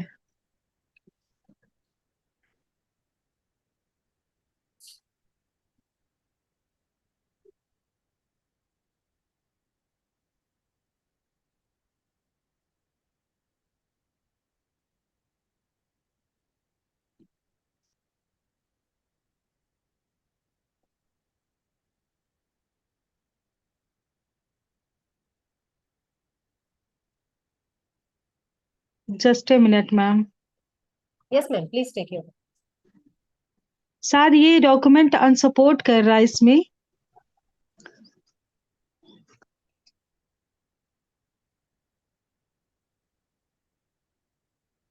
Ma'am ये document support नहीं ले रहा PPT. Oh, sorry ma'am. Okay okay. ऐसे ही मैं explain कर देती हूँ ma'am. Okay. वैदिक साहित्य में भाषा की जो उपयोगिता है अत्यंत व्यापक है, गहन और बहुआयामी है। वैदिक वाङ्मय में केवल धार्मिक ग्रंथों का संग्रह नहीं है, बल्कि यह भारतीय सभ्यता की बौद्धिक, आध्यात्मिक, सांस्कृतिक और सामाजिक चेतना का आधार है। इस साहित्य की आत्मा कौन भाषा है, जिसमें विशेष रूप से वैदिक संस्कृत, जिसने ज्ञान परंपरा, जो कि अभी रिलेवेंट टॉपिक रहा है कि जो हम अपने ज्ञान परंपरा की ओर जा करके भाषा को अच्छी तरह से आज के जीवन में अप्लाई कर सकते हैं। आस्था और दर्शन को सुरक्षित रखा है तथा उन्हें पीढ़ी दर पीढ़ी संप्रेषित किया है, जो कि हमारे ज्ञान में ज्ञानवर्धन करता है। वैदिक साहित्य का जो मुख्य आधार है वो 4 हैं। 4 वेद है, ऋग्वेद, यजुर्वेद, सामवेद, अथर्ववेद। इनके अतिरिक्त ब्राह्मण ग्रंथ, आर्णक्य, उपनिषद भी वैदिक साहित्य के अंग है। उपनिषदों में ईशोपनिषद, केन उपनिषद, कठोपनिषद और छांदोग्य उपनिषद जैसे विशेष ग्रंथ जो हैं विशेष रूप से उल्लेखनीय किए गए हैं। इसमें बहुत अच्छी तरह से कहानियों के माध्यम से एक भाषा के द्वारा उनको बताया गया है कि किस प्रकार से आप आध्यात्मिक, सांस्कृतिक, सामाजिक और किस तरह से दार्शनिक पहलुओं को टच कर सकते हैं। ज्ञान के संरक्षण और संप्रेषण का माध्यम। वैदिक काल में लेखन पद्धति का व्यापक विकास नहीं हो चुका था। वहां पर इतने सारे इंस्ट्रूमेंट का कोई आगमन नहीं हुआ था जिससे वो कोई भी ज्ञान को लिखित रूप में रख सके। बहुत कम लोगों को लिखना आता था और उस टाइम के संसाधन भी बहुत कम हुआ करते थे। तो ज्ञान का संचार मुख्यतः सुनने पर डिपेंड करता था कि वो गुरु हमेशा शिष्य को अपना लेक्चर दिया करते थे और शिष्य उसको स्मरण शक्ति के द्वारा याद किया करते थे और उन्हें मंत्रों का उच्चारण सिखाते थे और कंठस्थ वो किया लेते कर वो बच्चे जो भी सीखते थे वो कंठस्थ रूप में याद कर लेते थे। यहाँ की जो भाषा थी अत्यंत आवश्यक थी। शब्दों के स्वर, मात्रा, उच्चारण, लय में तनिक भी परिवर्तन नहीं हुआ करता था। यदि उसमें थोड़ा भी अगर परिवर्तन हो जाया करता था तो उस मंत्र का कोई बेनिफिट उनको मिल नहीं पाता था। इसका उच्चारण करना उन्हें स्पेशली सिखाया जाता था। जैसे कि ऋग्वेद में सूक्तों में देवताओं की स्तुति, प्रकृति के रहस्यों का वर्णन और जीवन दर्शन के सूत्र निहित है। यदि भाषा सुसंगत और स्पष्ट न होती तो इतने विशाल ज्ञान सागर का संरक्षण संभव नहीं होता। भाषा ने इस परंपरा को स्थायित्व प्रदान किया है। हम जानते तो बहुत कुछ है, लेकिन उसको किस तरह से एक्सप्लेन कर सकते हैं वो हम भाषा के द्वारा ही बता सकते हैं कि हमारे अंदर की अनुभूति कैसी है। धार्मिक अनुष्ठानों में भाषा की जो भूमिका रही है, जैसे वैदिक साहित्य का प्रमुख जो उद्देश्य हुआ करता था यज्ञ और धार्मिक अनुष्ठानों का विधान प्रस्तुत करना। जब भी धार्मिक अनुष्ठान हुआ करते थे तो उसमें किस प्रकार से हमें मंत्रों का उच्चारण करना है, ये मंत्र कहीं लिखे नहीं होते थे। पंडितों को उन मंत्रों को बताया जाता था, भाषा के माध्यम से उच्चारण करवाया जाता था, तब जाके ये यज्ञ अनुष्ठान में उसका वाचन किया करते थे। यजुर्वेद में यज्ञ की जो विधियां हैं तथा मंत्रों का विन्यास मिलता है। इन अनुष्ठानों में मंत्रों को शुद्ध उच्चारण अनिवार्य था। एक भी उच्चारण अगर गलत हुआ तो पूरा अनुष्ठान व्यर्थ हो जाता था। भाषा यहाँ केवल सूचना देने का माध्यम नहीं थी, बल्कि उसे पवित्र और प्रभावकारी माना गया था। यह विश्वास था कि मंत्रों के उच्चारण देवी शक्ति प्रसन्न होती है और इच्छित फल प्राप्त होता है। आज भी हम बहुत सारे मंत्रों का उच्चारण करते हैं, जिससे हमें अपनी शुद्धि तो प्राप्ति होती ही है और साथ में लगता है कि ईश्वर हमारे साथ हैं। सामवेद में मंत्रों को संगीतबद्ध करके गाया जाता था। इससे स्पष्ट है कि भाषा और संगीत का गहरा संबंध रहा है। बहुत सारे आप रिचुअल्स में देखेंगे कि गाने के साथ-साथ उनको बताया जाता था। कठोपनिषद की बात करूँ मैं, तो उसमें यम नचिकेता संवाद है, जिसमें एक थोड़ा-सा मैं इसको एक्सप्लेन कर देती हूँ। जिसमें एक छोटा-सा बालक है, उसके पिता ने यज्ञ किया था और बूढ़ी गायों को उन्होंने दान में दे दिया था। तब उनको बहुत ये जो यम था, नचिकेता था, छोटा बालक है 10 साल का, वो बोलता है कि अच्छा, आपने तो बूढ़ी गायों को, जबकि दान में बहुत अच्छी चीज़ों को दान किया जाता है। ये हमारे शास्त्रों में वर्णन किया गया है कि हम जब भी कुछ दान करते हैं तो ऐसी चीज़ों का दान करना चाहिए जो कि बहुमूल्य हो और उससे किसी का बेनिफिट हो सके। तो दालक ऋषि ने क्या किया कि वो बूढ़ी गायों को दे देते हैं दान में। वो ना खा सकती थी, ना जी सकती थी, दूध भी नहीं दे सकते थे। तो ये बात नचिकेता को बहुत बुरी लगी और उन्होंने अपने पिता से कहा कि आप दान में कोई इच्छित वस्तु दीजिए, ऐसे कैसे किसी मतलब खराब चीज़ों को आप दे सकते हैं। तब उन्होंने बहुत गुस्से से कहा कि मैं तुम्हें मृत्यु को देता हूँ। वो बच्चा ब्रह्मलोक जाता है, मृत्युलोक जाता है, यमराज के पास 3 दिन भूखा प्यासा रहता है। ये बहुत संक्षेप में मैं बता रही हूँ। जब वो 3 दिन भूखा प्यासा रहता है, तब जब यम बहुत दूर गए थे किसी की आत्मा हरण करने के लिए, तो वहाँ से वो लेकर आते हैं, तो वो उनकी जो वाइफ थी उन्होंने बताया कि ये 3 दिन से ब्राह्मण पुत्र भूखा है। तो उनको वरदान दिया जाता है। एक में उनको पूरा संसार 100 वर्ष की आयु दे दी जाती है। दूसरे वर में बहुमूल्य रत्नों से प्राप्त बहुत सारे धन दौलत दिए जाते हैं। लेकिन इस बच्चे को संतुष्टि नहीं होती है। वो आत्मज्ञान के लिए हमेशा प्रेरित रहता है और पूछता है कि मुझे ना ये सारी चीज़ें नहीं चाहिए, मुझे आत्मज्ञान चाहिए। तो वो भाषा मंत्रों के द्वारा उन्होंने आत्मज्ञान की प्राप्ति के विषय में बताया था। यही है हमारे अ, जो वैदिक उपनिषद हैं, ये सारी चीज़ें ऐसी ही चली हैं। श्रुतियों के माध्यम से चला है। उस टाइम लेखनी के द्वारा उसका कोई प्रारूप नहीं मिलता है। धार्मिक अनुष्ठानों में भी इसका काफ़ी मंत्रों का उच्चारण किया गया है। सामवेद जो कि मंत्रों का एक संग्रह है, उसमें इसका ख़ास करके उच्चारण किया गया है कि धार्मिक अनुष्ठान में हम किस प्रकार से किन मंत्रों का उच्चारण करेंगे। अगर हम दार्शनिक दृष्टि से देखें, तो उसमें वैदिक साहित्य का सर्वोच्च विकास उपनिषदों में ही दिखाई देता है। यहाँ भाषा अत्यंत सूक्ष्म और प्रतीकात्मक हो जाती है। उपनिषदों में आत्मा, ब्रह्म, माया, जन्म, मरण, कर्म, मोक्ष जैसे गहन प्रश्नों पर विचार किया गया है। अगर मैं कहूँ कि तत्वमसि, आरुणि उदालक के पुत्र थे आरुणि, श्वेतकेतु, वो एक जगह जाते हैं, बहुत सारा ज्ञान अर्जन करके वो आते हैं। तो उनके पिता उनसे पूछते हैं कि आपने आत्मज्ञान प्राप्त किया? तो बोला कि वो क्या होता है? मुझे तो पता नहीं है, मैंने तो सब कुछ जान लिया है। तो बोले आत्मज्ञान का है कि एक फल लाओ। उन्होंने कहा एक फल लाओ, तो उसने एक बीज लाया। बीज से तोड़ा गया। बीज जब टूट गया तो उसके अंदर में बोले कि हाँ, तुम क्या देखते हो? बीज को जब तोड़ा जाता है तो उसमें एक छोटा-सा दाना टाइप का बीज रहता है। तो वही बीज का जो स्पेस होता है, वही जन्म का सबसे बड़ा आधार होता है। तब उन्होंने कहा तत्वमसि, ये तुम हो। वो छोटा-सा स्पेसियस बीज जो था, वो तत्वमसि यानी कि तुम हो और यही सृजन का सबसे बड़ा आधार होता है। तो ये भाषा प्रत्यक्ष और प्रतीकात्मक भी थी। अग्नि, वायु आदि तत्वों के माध्यम से ब्रह्मांड के सत्य को समझा गया है।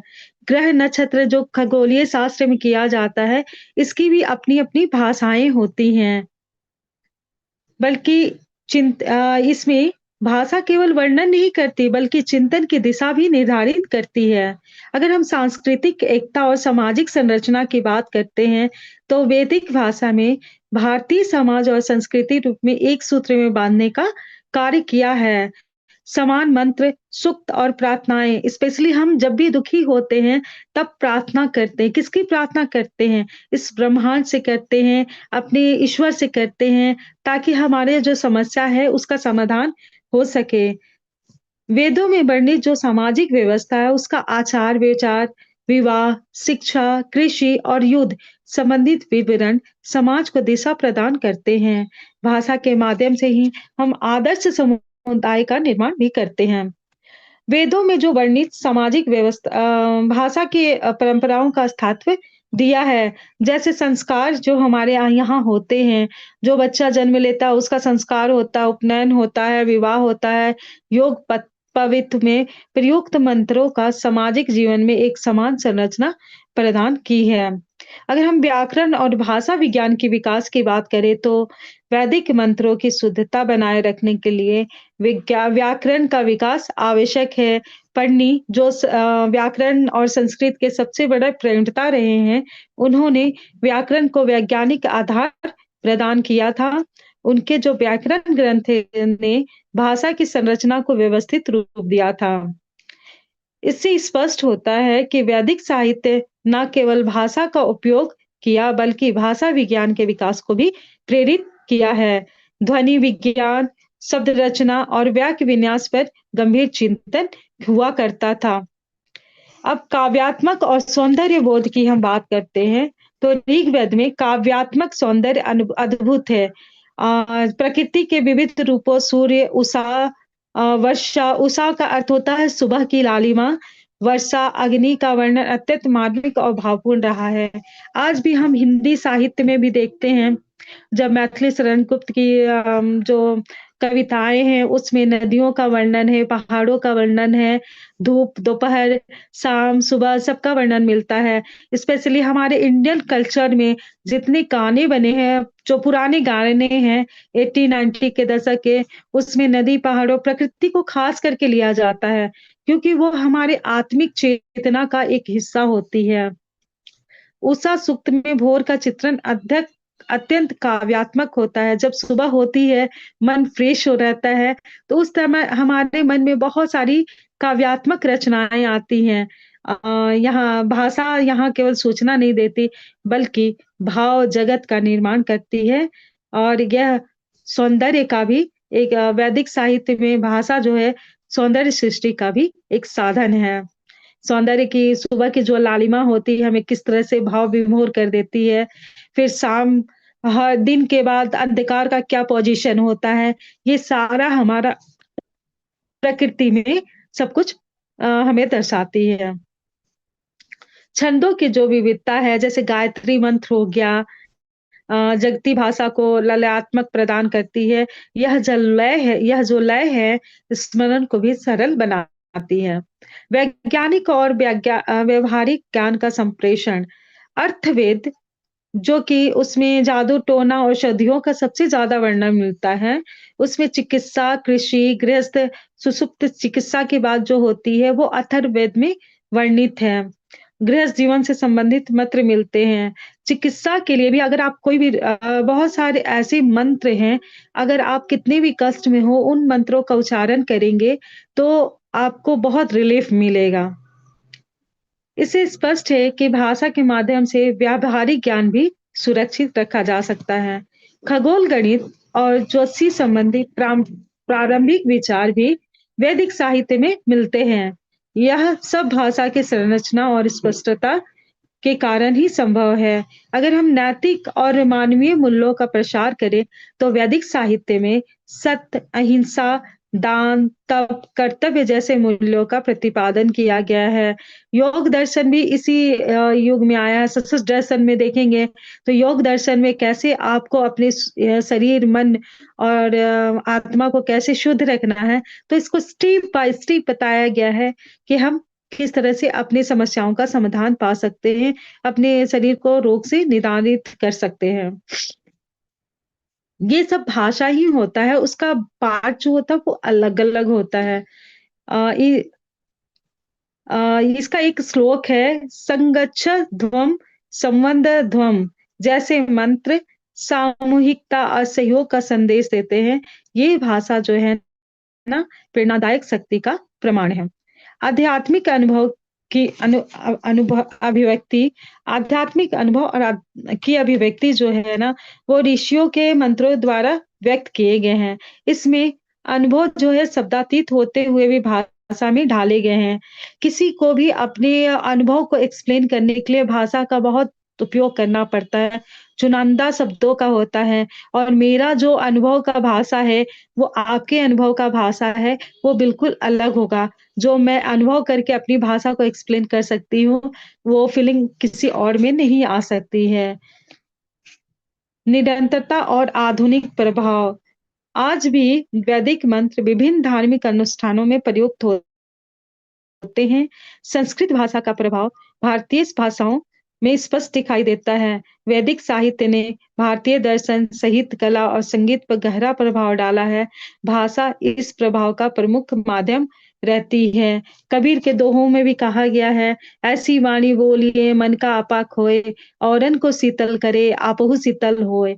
तो हिंदी साहित्य हो या वैदिक साहित्य हो, वो सारी चीजों में एक ही है कि आप मानवता की सेवा करें और भाषा का सदुपयोग करें, ना कि दुरुपयोग करें। Thank you so much ma'am.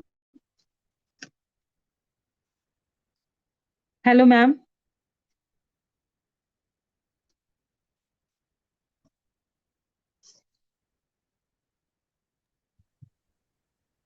मेरी आवाज आ रही है ma'am? Yes, ma'am, you can continue, ma'am, please. Ma'am मेरा हो गया ma'am. Okay. Okay ma'am. Okay madam ji. जी सर। हेलो। हाँ सर। जो आज श्रीमंत भैयासाहेब राजेमाने महाविद्यालय मसवड, शिवाजी विश्वविद्यालय कोल्हापूर संलग्नित सिद्धि फाउंडेशन रिसर्च डेवलपमेंट के संयुक्त तत्वज्ञान में एक दिवसीय अंतर्राष्ट्रीय संगोष्ठी में साहित्य सृजन और बोध में अवसर पर चुनौतियां हिंदी भाषा और साहित्य के समकालीन परिप्रेक्ष्य में, इस विषय पर आज इस अंतर्राष्ट्रीय संगोष्ठी में हमारे बीच पधारे आदरणीय resource person doctor Soni Sharma, assistant professor department of philosophy, Millat college Darbhanga, Lalit Narayan महिला यूनिवर्सिटी दरभंगा बिहार से आपका स्वागत है। महोदय का मैं हृदय से आभार व्यक्त करता हूं। आपने बहुमूल्य समय में से समय निकालकर हमें मार्गदर्शन किया। आपके ज्ञानवर्धक विचारों, अनुभव और प्रेरणादायक शब्दों में से हम सभी को एक नई दिशा, एक नई ऊर्जा मिली है। आपने विषय को बहुत ही सरल और प्रभावी तरीके से समझाया है। आपके विचार न केवल ज्ञान प्रदान करने वाले थे, बल्कि हमारे भविष्य के लिए प्रेरणा स्रोत भी है। क्योंकि जो साहित्य भाषा के माध्यम से जो प्राचीन काल में जो सामवेद, उपनिषद, वेदों में जो फिर आज आधुनिक काल में सभी छात्रों को, सभी समाज को आपने जो ज्ञान दिया है, वो हमको सही दिशा प्राप्त करेगा ही। क्योंकि भाषा के माध्यम से एक व्यवहारिकता, एक निर्माण होती है। वही जो प्राचीन ग्रंथ है, उनके माध्यम से एक बहुत अच्छे विचार आपने प्रस्तुत किए हैं। क्योंकि आपके विचार एक भविष्य के लिए मैंने फिर प्रेरणा स्रोत भी बनते रहेंगे। आपके द्वारा जो विचार साझा किए गए हैं, ये अनुभव हमारे लिए अत्यंत उपयोगी सिद्ध होंगे। एक बार पुनश्च जो प्राचीन काल और आधुनिक काल जो विचारों की जो साहित्य के भाषा के माध्यम से आपके विचार बहुत अत्यंत ज्ञानवर्धक बने हैं, हमारे लिए और हमारे छात्र के लिए पुनश्च मैं समस्त संस्था महाविद्यालय तथा जो हिंदी विभाग की ओर से आपका हार्दिक धन्यवाद प्रकट करता हूं। हाँ madam ji. Thank you, sir. Okay Thank you, lot, sir. Okay okay madam ji, Thank you. Thank you.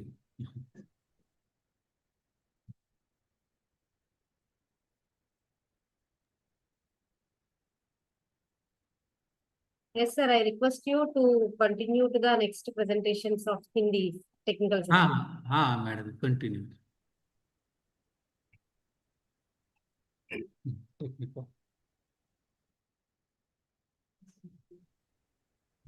आलेख पेपर प्रस्तुति का अब सेशन शुरू होने वाला है। जो भी आलेख प्रस्तुता है वे कृपया सतर्क रहे। इस आलेख प्रस्तुति के सेशन के हमारे चेयरपर्सन डॉक्टर संग्राम सिंधे जी, जो आमदार शशिकांत सिंधे महाविद्यालय मेढा के हिंदी विभाग में विभागाध्यक्ष के रूप में कार्यरत है। साथ ही वे हिंदी अध्ययन मंडल शिवाजी विश्वविद्यालय कोल्हापुर के अध्ययन मंडल के सदस्य हैं। साथ ही वे ज्ञानामृत शिक्षण संस्था के संस्थापक अध्यक्ष हैं। उनकी अध्यक्षता में यहाँ पर आलेख प्रस्तुति का सेशन हम शुरू करते हैं। तो जो भी आलेख प्रस्तुता है वे कृपया सतर्क रहे। सर्वप्रथम मैं संग्राम सिंधे जी से विनती करता हूँ कि यहाँ पर जो भी आलेख प्रस्तुत करने वाले हैं उनका आप स्वागत करें। बाद में हम हमारे आलेख प्रस्तुति के सेशन को आगे जारी रखेंगे।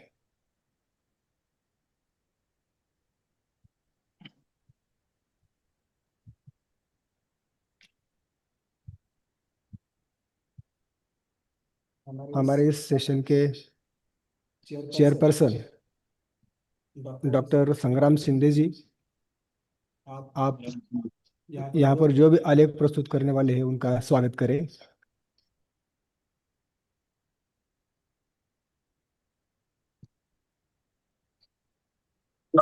हेलो, हाँ आवाज आ रही है मेरी?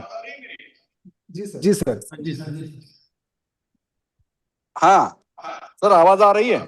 जी सर जी आ रही है। हाँ, आप इस सेशन की शुरुआत करें सर। इस अंतरराष्ट्रीय संगोष्ठी में आज के इस विषय पर जो प्रतिभागी अपना आलेख प्रस्तुत करने वाले हैं, अपना रिसर्च पेपर प्रस्तुत करने वाले हैं, उन सभी का मैं इस महाविद्यालय की ओर से हार्दिक स्वागत करता हूं। वो अपना जो रिसर्च पेपर है वो यहाँ उसको प्रस्तुत करें, मैं स्वागत करता हूं। धन्यवाद सर जी। धन्यवाद डॉक्टर संग्राम सिंधे सर जी।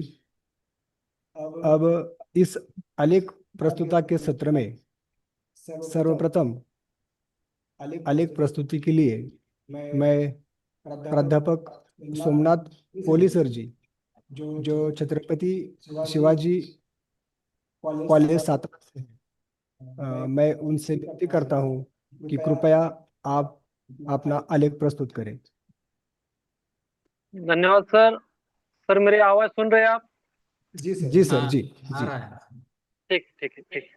तो आज इस अंतरराष्ट्रीय चर्चा सत्र में सिद्धवी फाउंडेशन और श्रीमंत भैया साहेब राजमानी महाविद्यालय मसवड़ के संयुक्त तत्वावधान में आयोजित सेमिनार में मैं हिंदी साहित्य सृजन और समकालीन चुनौती और नई संभावनाएं इस विषय पर मेरा शोधालेख प्रस्तुत है। और शोध सारांश में मैं कहना चाहूंगा कि साहित्य समाज का दर्पण ही नहीं, एक्सरे भी कहा जाए तो गलत नहीं होगा, क्योंकि एक समय में साहित्य केवल उच्च वर्ग का साहित्य माना जाता था, उच्च वर्ग की अभिव्यक्ति साहित्य में होती थी। और बाद में जब आधुनिक काल तक साहित्य आ गया, तब किसान, मजदूर, नारी, पीड़ित और आम आदमी साहित्य का विषय बन गया। क्रांतिकाल तक आम आदमी साहित्य का विषय नहीं था, उसे आधुनिक काल तक इंतजार करना पड़ा। और साहित्य केवल लेखन कार्य नहीं, तो इसमें समाज, समय और संवेदना का चित्रण बड़ी चतुराई से किया जाता है, जिससे समाज की हर समस्या साहित्य में चित्रित की जाती है। वर्तमान साहित्य पर भूमंडलीकरण, तकनीकी और आधुनिकता का प्रभाव स्पष्ट झलकता है। जैसे मानव जीवन में परिवर्तन आता है, वैसे साहित्य जीवन में भी परिवर्तन आता है, क्योंकि जो साहित्य लिखने वाले साहित्यकार होते हैं वह भी समाज का हिस्सा होते हैं। और इसी वजह से जो बदलाव हम वास्तव जगत में अनुभव करते हैं, वही बदलाव साहित्य में हमें देखने के लिए मिल जाते हैं। तो जो विषय विवेचन है, इसमें पहला मुद्दा मैं रखना चाहूंगा कि साहित्य लेखन कैसा होना चाहिए। साहित्य में साहित्यकार का अपना अलग महत्व होता है। साहित्यकार और अन्य लोगों के बीच बहुत बड़ा अंतर पाया जाता है। यह अंतर समाज में घटित होने वाली हर घटना का सूक्ष्म निरीक्षण करने से पाया जाता है। और साहित्यकार और आम लोगों में अंतर यही होता है कि हर बात को संवेदनशीलता के धरातल पर साहित्यकार देखता है और अपने लेखनी के माध्यम से उसे व्यक्त करने का प्रयास करता है। और रामचंद्र शुक्ल इस संदर्भ में कहते हैं, संसार में मनुष्य जाति के बीच कविता हृदय के कर हो उठी है।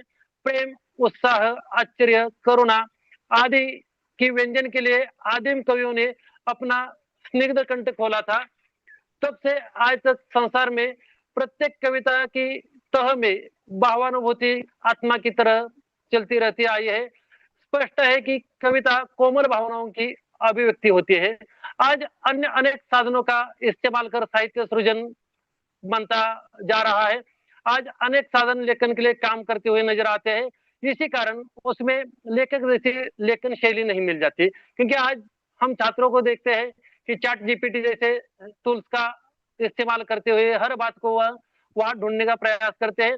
मानव के समान मशीन के पास न तो विचार होता है और न ही भावना। यह आज के समय की सबसे बड़ी साहित्य के लिए चुनौती है। दूसरा मुद्दा है भूमंडलीकरण का प्रभाव, क्योंकि हम तो जानते हैं कि वैसे तो भूमंडलीकरण हमारे देश में 1990 के बाद पाया जाता है, लेकिन मैं तो मानता हूं कि 10वीं शती से यह भूमंडलीकरण आरंभ हो गया है। और आज हम अर्थ जगत के बारे में विचार करते हैं, तो इससे साहित्य जगत भी प्रभावित हो गया है, जिसमें बाजारवाद हो, उपभोक्तावाद हो, यांत्रिकीकरण हो और इंटरनेट का बोलबाला है, जिससे सामाजिक ताना बाना भी बदल चुका है। आज हम ममता काले का दौड़ उपन्यास देखते हैं, अलका सरावगी का एक ब्रेक के बाद उपन्यास देखते हैं, निर्जा माधव जी का यमदीप उपन्यास देखते हैं और प्रदीप सौरभ जी का मुन्नी मोबाइल उपन्यास देखते हैं।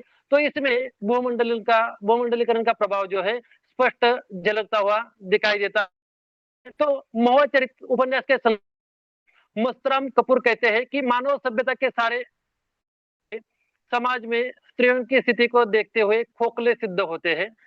इस मामले में पशुओं की सभ्यता मनुष्य से 100 गुना श्रेष्ठ ठहरती है। इस प्रकार उन्होंने समय बदल गया, लेकिन नारी के प्रति होने वाले अन्याय और अत्याचार में इसमें कोई बदलाव नहीं आया है। यह भी साहित्य के लिए एक चुनौती का विषय है, इस पर विचार होना आवश्यक है। सामाजिक की बात करते हैं, अगला मुद्दा है सामाजिक बदलाव। तो कहा जाता है सामाजिक विकास केवल भौतिक सुख सुविधाओं पर निर्भर नहीं करता। आज सामाजिक जीवन में काफी बदलाव आ रहे हैं। आज हमारा पड़ोसी कौन है यह हमें सालों तक पता नहीं चलता, इतने हम संवेदनाहीन होते जा रहे हैं। और आज एक कहानी थी, यह कहानी है निर्जा माधव जी की। वह कहानी है, वह राष्ट्रपति से नाराज थी। ये एक सामान्य परिवार का लड़का अपने पढ़ाई के बलबूते पर वह लेक्चरर बन जाता है और उसे राष्ट्रपति पुरस्कार से नवाजा जाता है। फिर भी उसका छोटा भाई इसकी तरक्की देखकर वह कहता है, अपने माँ को कहता है, हाँ भाई हम सब नालायक ही है, एक मुन्ना ये है और उनकी दुल्हन जो तुम्हारे लिए लायक है। यानी भाई भाई के बीच रिश्ता जो है अपनेपन का होना चाहिए, लेकिन यहाँ एक दूसरे के प्रति ईर्ष्या भाव रखना यह भाई भाई के बीच अच्छे रिश्ते का नतीजा नहीं है। तो इसी प्रकार सामाजिक जीवन में भी काफी बदलाव दिखाई देते हैं। और बात आ जाती है जब संवेदनहीनता की, संवेदनहीनता के बारे में कहा जाता है कि साहित्य जितना भी निर्माण होता है उसमें संवेदना का होना अनिवार्य माना जाता है। संवेदना के अभाव में साहित्य का सृजन असंभव है। सोमाभाई पटेल इस संदर्भ में कहते हैं कि संवेदना के बिना साहित्य नहीं बनता। संवेदनशील मनुष्य ज्ञान, चिंतन, दर्शन, विज्ञान सब पहले जीवन में आत्मसात होता है, फिर वह मानव संवेदना का अंग बनकर शक्तिशाली साहित्य के रूप में उभरता है। साहित्य मानव हृदय से संबंधित है और कहा जाता है कि आज के चुनौती के समय में ज्यादातर लोग जो अलग अलग इंटरनेट हो, चैट जीपीटी हो, ऐसे साधनों का इस्तेमाल करके लिखने का प्रयास करते हैं। इससे मौलिकता जो है साहित्य की वो इसमें बच नहीं जाती। और जो मशीन द्वारा आप साहित्य लिखने का प्रयास करेंगे तो इसमें संवेदना का कोई नाम नहीं आएगा, यह सृजन कार्य की कसौटी पर खरा नहीं उतरेगा। यह भी साहित्य के लिए चुनौती का काम है। तो इसी प्रकार मैं निष्कर्ष की ओर बढ़ना चाहूंगा। उपरोक्त बातों से केवल यह बातें सामने आती है कि साहित्य लेखन संवेदनशील होना चाहिए। वर्तमान आधुनिक साधन केवल लेखन कर सकते हैं, उसके पास मनुष्य के समान विचार करने की क्षमता नहीं है। आज भूमंडलीकरण का प्रभाव लगभग साहित्य के हर विधा में दिखाई देता है। यह समय की उपज है, पूरा विश्व इस बात से प्रभावित है।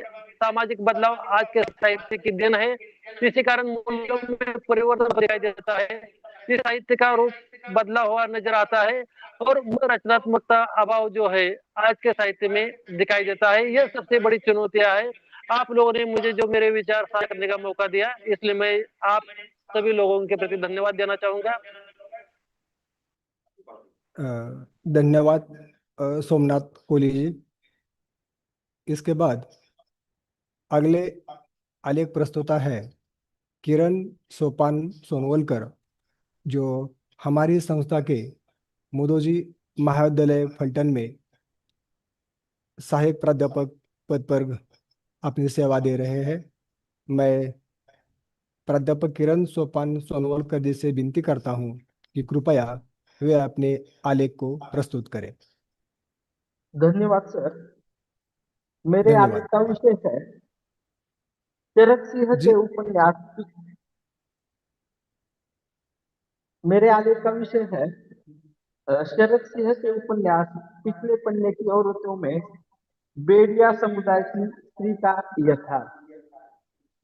मैं प्राध्यापक किरण सोनवलकर, हिंदी विभाग, मोदूजी महाविद्यालय फलटन। 21वीं शती के हिंदी साहित्य में अनेक प्रकार के परिवर्तन दिखाई देते हैं। परिवर्तन के इस दौर में हिंदी का महिला साहित्य अग्रक्रम में रहा है और वह अब एक महत्वपूर्ण मोड़ पर खड़ा है। इसका मौलिक कारण इस साहित्य में अपनाया गया नया दृष्टिकोण है।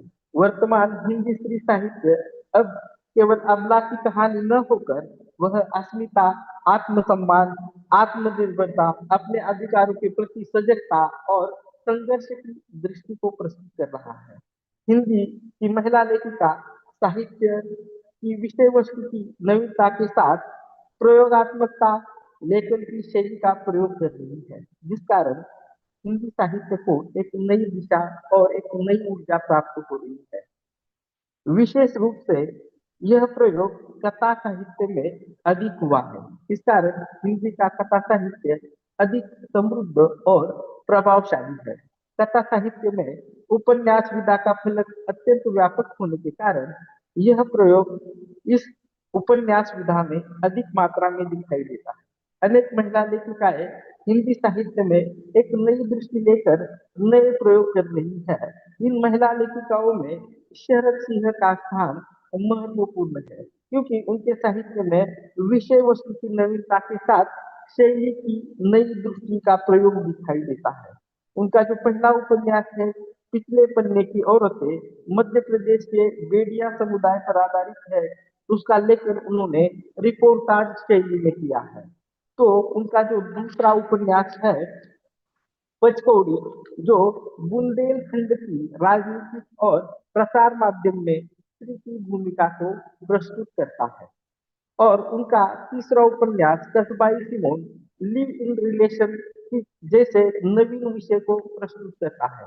उनका अंतिम और चतुर्थ उपन्यास शिकंडी स्त्री देह से परे में उन्होंने मृतक का प्रयोग करते हुए आधुनिक चिकित्सा पद्धति को भारतीय पुराण के साथ जोड़ने का प्रयास किया है। तो उनके उपन्यासों में इतनी विविधता रही है विषय की दृष्टि से, लेकिन उनके विषय में एक समानता पाई जाती है। वह समानता है कि उनके उपन्यास के केंद्र में स्त्री और उनका मनोज्ञान रहा है। चरण सिंह मूल रूप से इतिहास की अध्येता रही है। उन्होंने मध्यकालीन भारतीय इतिहास में एमए किया है।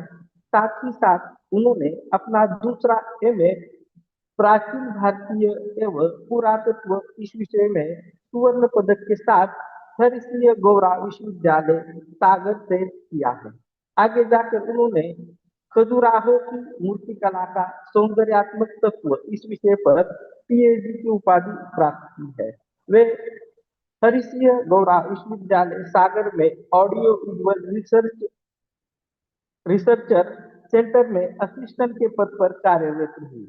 अवकाश के उपरांत वे स्वतंत्र लेखन एवं दलित शोषित स्त्रियों के पक्ष में कार्य कर रही है। उनके 4 उपन्यास प्रकाशित हुए हैं। साथ ही साथ उनके 2 कहानी संग्रह है और उन्होंने कविता, नाटक, स्त्री विमर्श, प्रौढ़ शिक्षा, आदिवासी लोक कथा, इतिहास, पुराण आदि विषयों पर भी लेखन किया है। लेकिन उनको जो महत्वपूर्ण हिंदी साहित्य में जो स्थान मिला है उनके कथा साहित्य के कारण ही मिला है। इसलिए उनका कथा साहित्य अधिक विशेष और लोकप्रिय रहा है। अब हम उनका जो पहला उपन्यास है, जिस उपन्यास के केंद्र में रखकर मैंने आलेख लिखा है, उस पर चर्चा करेंगे। यह शरद सिंह का पहला उपन्यास है। इस उपन्यास का कथानक मध्य प्रदेश के बेडिया समुदाय पर आधारित है। उनका यह रिपोर्टाज शैली में लिखा उपन्यास है। यह एक शोधपरक उपन्यास है जिसके केंद्र में बेडिया समुदाय और उस समुदाय की स्त्री रहा है। इस समुदाय के संदर्भ में अंग्रेज अधिकारी आर.बी. रसेल ने 1916 ईस्वी में एक टिप्पणी करते हुए कहा है कि यह जो समुदाय है जिप्सियों की भांति पीढ़ी दर पीढ़ी खानाबदों एवं जन्मजात मकड़ समूहों को बेडिया समुदाय कहा जाता है। ऐसा एक अंग्रेज अधिकारी ने कहा है। इस उपन्यास का लेखन करते समय लेखिका ने मध्य प्रदेश के जो बुंदेलखंड विभाग है, उस बुंदेलखंड विभाग के इतिहास, संस्मरणों, लोक कथाओं एवं किंवदंतियों का आधार लिया है। वर्तमान समय में यह समुदाय मध्य प्रदेश के सागर जिले के पत्रिया बेडली नामक गांव में स्थित है। अब देखिए, जो बेडिया समाज की औरतें हैं उनको बेडली कहा जाता है। तो जो पत्रिया है गांव का नाम है और उस गांव में रहने वाली ये महिला है, इसलिए उसका नाम पत्रिया बेडली इस प्रकार है। प्रस्तुत उपन्यास में बेडिया समुदाय की उत्पत्ति, उनका विकास, राजनीतिक संबंध, वर्तमान स्वरूप और भारतीय संविधान में उस समुदाय की स्थिति को दर्शाया है। उपन्यास 3 भागों में विभाजित है। उसके अंतर्गत अनेक उपशीर्षक दिए गए हैं। उपन्यास के जो प्रमुख 3 भाग है उसके शीर्षक कुछ इस प्रकार है। जो पहला भाग है उसका शीर्षक है अतीत की सुनहरी काली छाया। दूसरा भाग है उसका शीर्षक है औरत होने का अर्थ की तलाश। तीसरा और अंतिम भाग है उसका नाम है राई के नीचे दबी औरतें। प्रथम भाग में लेखिका ने समुदाय की उत्पत्ति और इतिहास को प्रस्तुत किया है, तो दूसरे भाग में बेडिया समुदाय के स्त्री के वर्तमान यथार्थ को पूरी बेबाकी के साथ प्रस्तुत किया है। इस समुदाय में पुरुष की अपेक्षा स्त्री अधिक महत्वपूर्ण होती है। इसका एक कारण है क्योंकि इस समुदाय की जो आर्थिक आय का साधन है वह स्त्री है। इस समुदाय द्वारा राई नृत्य किया जाता है। वह नृत्य लगभग विश्व भर में उसकी प्रसिद्धि हुई है। बेड़िया समुदाय की स्त्री इस नृत्यों को नृत्य का प्रदर्शन करती है और उस प्रदर्शन के माध्यम से अपना जीवन यापन करती है। लोक नृत्य ही इसे कहा जाता है और वह लोक नृत्य बुंदेलखंड में विख्यात है। शादियों त्योहारों में उस वेदियों को यह नृत्य करने के लिए बुलाया जाता है और उसके बदले में उनको पैसे दिए जाते हैं। लेकिन इस राई नृत्य रोजगार का साधन होने के बावजूद इस समुदाय की जो स्त्रियां हैं इस राई नृत्य के आड़ में क्या करती है तो देह व्यापार करती है और वह उनकी सच्चाई है और इसी सच्चाई को इस उपन्यास के माध्यम से प्रस्तुत किया है। इस उपन्यास के संदर्भ में आलोचक परमानंद श्रीवास्तव कहते हैं कि शरद सिंह का बीहड़ क्षेत्रों में प्रवेश इतना महत्वपूर्ण है कि एक बार ही नहीं कई कई बार इस कृति को पढ़ना जरूरी जान पड़ेगा। पिछले पन्ने की औरतें उपन्यास लिखित से अधिक वाचिक है, इतिहास पर आधारित है। इस बेलगाम कथा को अश्लील का आरोप संभव नहीं है। अश्लील दिखता हुआ ज्यादा नैतिक दिख सकता है। भद्रलोक की कुरूपताएं ज्यादा दिन छिप नहीं रह सकती। इस प्रकार से परमानंद श्रीवास्तव शरद सिंह और उनके उपन्यास के संदर्भ में अपनी टिप्पणी देते हैं। तो देखिए ये जो समुदाय है उस समुदाय की स्त्रियां सामंती पुरुष वर्ग की शिकार बनती है। वे देह व्यापार करते समय उनमें एक प्रथा है, वह उस प्रथा का नाम है सिर ढकना। तो इस प्रथा के अंतर्गत सामंती वर्ग के पुरुष उनको रक्षक बनाकर रखते हैं और उनका शोषण करते हैं। असलियत तो यह है कि इस समुदाय में विवाह प्रथा अस्तित्व में है, लेकिन जो राई नृत्य करने वाली स्त्रियां है वह विवाह नहीं करती है, तो राई नृत्य और वेश्यावृत्ति से जुड़ी रहती है। इस उपन्यास का जो अंतिम और तीसरा भाग है, इस तीसरे भाग में इन स्त्रियों के परिवर्तन के संदर्भ में कुछ प्रश्न लेखिका ने उपस्थित किए हैं। उनके द्वारा किया जाने वाला राई लोक नृत्य भारतीय संस्कृति विभाग के माध्यम से उसकी विदेश में भी प्रस्तुति हुई है, लेकिन सरकार द्वारा उनके परिवर्तन के लिए किसी भी प्रकार का कोई प्रयास नहीं हुआ है। समाज सेविका चंपा बहन के सत्य शोधन आश्रम के माध्यम से इस समुदाय के परिवर्तन के लिए प्रयास दिखाई देते हैं। इन प्रयासों के कारण समाज में बदलाव दिखाई देता है, लेकिन उसकी मात्रा बहुत कम है। देह व्यापार के कारण अविवाहित मातृत्व, गुप्त रोगों का शिकार, समाज द्वारा शोषण आदि समस्याओं का सामना इन स्त्रियों को करना पड़ता है। अब देखिए मैं इस आलेख के निष्कर्ष को आ जाता हूँ। देखिए 21वीं सदी में एक ऐसा हाशिए का समाज है जो मुख्य धारा से अलग है। सरकार द्वारा उनको अनुसूचित जाति का आरक्षण दिया गया है, लेकिन मूल रूप से इस समुदाय की जो समस्या है वह अलग है। अनुसूचित जनजाति में प्रवेश होने से उनका विकास होना संभव नहीं है, क्योंकि एक उपन्यास में ये उदाहरण दिया है कि जो चंपा बहन है उनका एक सत्य शोधन आश्रम है, उसके माध्यम से उन स्त्रियों का विकास हुआ है। कुछ युवक इस समुदाय के पढ़े लिखे हैं, तो उस युवक के संदर्भ में एक उदाहरण है कि वह युवक अध्यापक है, लेकिन समाज द्वारा उसको स्वीकारा नहीं जाता। इसलिए सामाजिक अस्वीकार्यता इस समाज की बड़ी दुर्लभ स्थिति है। समाज उसका स्वीकार नहीं करता है, तो ऐसे समाज के लिए सरकार द्वारा अनेक प्रकार के प्रयास करने की आवश्यकता है और इस समाज को मुख्य धारा में लाने की आवश्यकता है। धन्यवाद।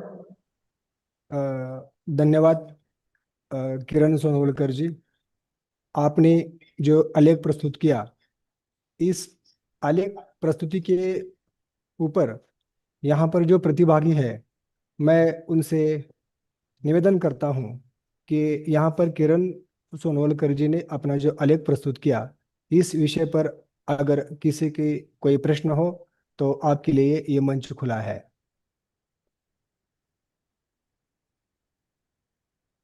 इस आलेख के संबंधी अगर किसी का कोई सवाल है तो आप किरण सोनवलकर जी से पूछ सकते हैं।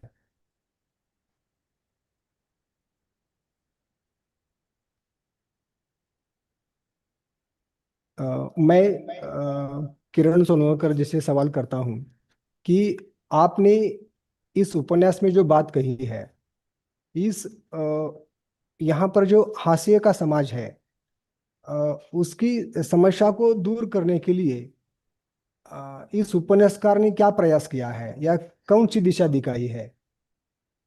जो लेखिका है स्वयं समाज सेविका है, तो जो चंपा बहन का आश्रम है, सत्य शोधन आश्रम, इस आश्रम के माध्यम से स्वयं शरद सिंह ने उनकी स्थिति में परिवर्तन लाने के लिए सरकार की ओर से या अन्य कोई सामाजिक संस्थान है उनकी ओर से उनको मदद करने का प्रयास किया है। ये जो उनके द्वारा जिस व्यवसाय का स्वीकार किया है, उस व्यवसाय से बाहर निकलने के लिए उन्हें मदद की है, कोई अन्य व्यवसाय शुरू करे या शिक्षा प्राप्त करे, इसलिए प्रयास किए हैं। जी धन्यवाद। धन्यवाद किरण जी। इसके बाद अगले आलेख प्रस्तुता डॉक्टर नागनाथ तेलंगे, एमडीएम महाविद्यालय औराद शाहजी लातूर। मैं डॉक्टर नाला तेलंगे से विनती करता हूं कि कृपया आप अपना आलेख प्रस्तुत करें।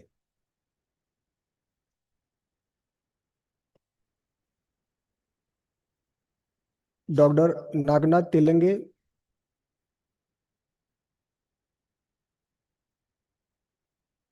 आप सुन रहे हैं मेरी बात?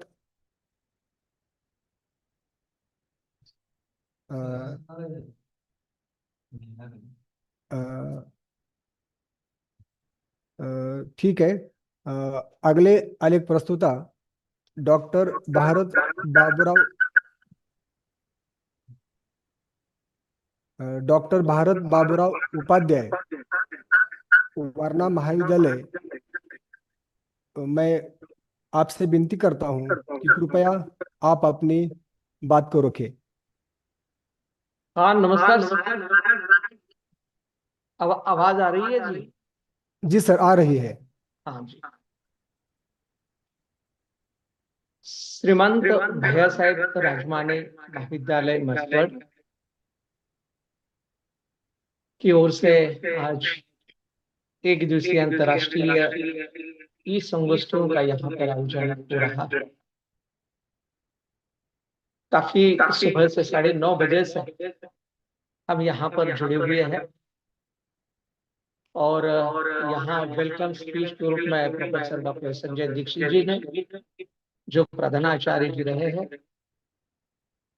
साथ ही इस संगोष्ठी में सुबह सत्र से अंग्रेजी विभाग के काफी विद्वज्जन यहाँ पर अपने विचार मंतव्य रखे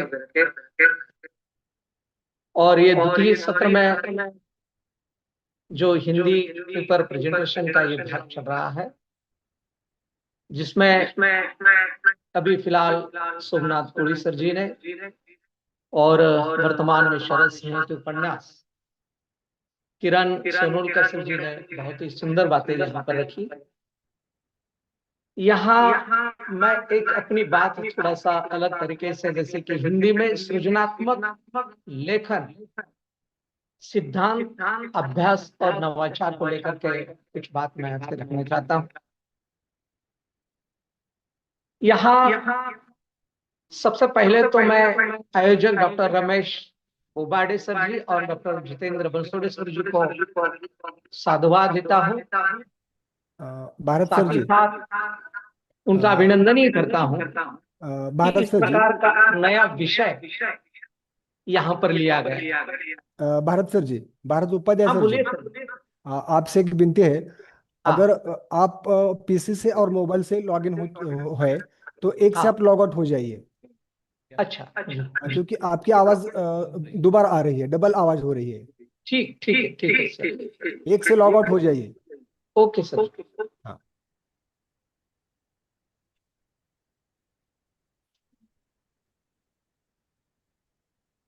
हाँ सर जी। जी सर, आप बिल्कुल बढ़िया आवाज आ रही है। अभी आ रही है? जी सर, जी जी हाँ जी। जी सर। आपकी बात को आगे रखिए सर, धन्यवाद सर। जी सर। तो जैसे मैंने कहा कि हिंदी में सृजनात्मक लेखन, सिद्धांत, अभ्यास और नवाचार को लेकर मैं अपनी बात को यहां पर रखूंगा। और ये जो विषय है, ये विषय आज की युग की प्रासंगिक विषय है और इस प्रासंगिक विषय को लेकर बोबड़े सर जी ने और बंसोड़ी सर जी ने ये विषय रखा। तो मुझे इस विषय की शुरुआत करने से पहले, जैसे कि हम हर कोई हिंदी भाषा या चाहे अन्य कोई भी भाषा क्यों ना हो, इन भाषाओं पर सृजनात्मक बात करता है या सृजन करता है या लेखन करता है। ये सृजनात्मकता जिसे हम क्रिएटिविटी कहते हैं, ये क्रिएटिविटी एक अपने व्यक्तिगत लेखक की नवीन सार्थक अभिव्यक्ति होती है। और ये सार्थक अभिव्यक्ति, जैसे हम ये कहते हैं कि एक तो कल्पना होती है, उसमें अंतर्ज्ञान होता है और अनुभव का परिणाम होता है। जैसे कि हम पहले ही काव्य शास्त्र के अंतर्गत देखे हुए हैं कि काव्य के या साहित्य के जो तत्व होते हैं, जैसे कि भाव तत्व होता है, कल्पना तत्व होता है, बुद्धि तत्व होता है, शैली तत्व होता है, जैसे इन चार तत्वों के बगैर साहित्य का सृजन नहीं होता या साहित्य का लेखन नहीं होता। एक दूजे के लिए ये सारे तत्व यहां पर पूरक आने लगते हैं। तो सबसे पहली बात यहां पर यह स्पष्ट रूप से कहना जरूरी है कि किसी भी विधाओं का अध्ययन या सृजनात्मक बात करने के लिए या सृजन करने के लिए, चाहे नाटक हो, चाहे उपन्यास हो, चाहे कहानी हो, चाहे अन्य जीवनी हो, संस्मरण हो, रिपोर्टाज हो, जो भी गद्य विधा है या पद्य विधा है या महाकाव्य है या खंड काव्य है, जो भी साहित्य में जो लिखावट आ जाती है या सृजन होता है, उस सबसे पहली बात होती है बुद्धि की, और बुद्धि के आधार पर भाव की, और भाव के साथ साथ कल्पना की, और कल्पना के साथ हम कहते हैं कि शैली की। तो इन्हीं बातों से अपनी भावनात्मक और बौद्धिक संवेदनाओं का निर्माण होता है और इसीलिए सृजनात्मक लेखन का ऐतिहासिक यात्रा यानी समृद्ध हो जाती है। यहां जो दूसरा शब्द आया है जैसे कि सिद्धांत, अब सृजनात्मकता की बात तो मैंने कह दी, लेकिन जहां सिद्धांत की बात आ जाती है तो सिद्धांत अपने आप में एक स्ट्रक्चर के रूप में काम कर लेता है। जैसे कि हम ये कहते हैं कि सृजनात्मक लेखन के प्रमुख 3 स्तंभ मेरे इस रिसर्च पेपर में आए हैं, जैसे कि सिद्धांत, अभ्यास और नवाचार। अब ये 3 शब्द परस्पर एक दूसरे में यानी पूरक है। सही रूप में और संक्षिप्त रूप में अगर मैं कहूं तो सिद्धांत दिशा प्रदान करता है, हमें क्या लिखना है, हमें किसके लिए लिखना है और क्यों लिखना है। जैसे कि काव्य शास्त्र में जैसे प्रयोजन की बात आ जाती है, मोहम्मद जो कहते हैं कि काव्यम यशस्थ करते व्यवहार विदेश युतरेक्षते कांता समित तयो उपदेश युजे। तो हर एक का अलग अलग दृष्टिकोण होता है, हर एक का अलग अलग उद्देश्य होता है। और मैथिली शरण गुप्त भी जैसे कहते हैं कि केवल कवि का मनोरंजन उद्देश्य न होना चाहिए, उसमें उचित उपदेश का मर्म होना चाहिए। तो जब बात आ जाती है सिद्धांत की, तो लेखक या कवि सबसे पहले सिद्धांत को पकड़कर साथ चलता है, क्योंकि उनके सामने एक पाठक होता है और वो पाठक जन समुदाय होता है, क्योंकि उनकी रचना है जब प्रकाशित हो जाती है या जहां सृजनशील हो जाती है तो उनकी रचना उनकी नहीं होती, उनकी रचना सार्वजनिक बन जाती है। उसी को हम काव्य शास्त्र की दृष्टि से देखे गए तो साधारणीकरण का सिद्धांत वहीं से शुरुआत होता है।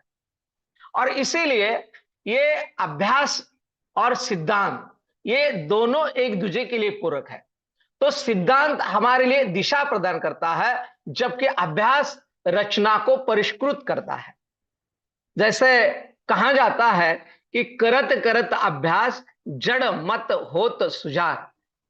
तो ये सुजान की बात कहां से आ जाती है?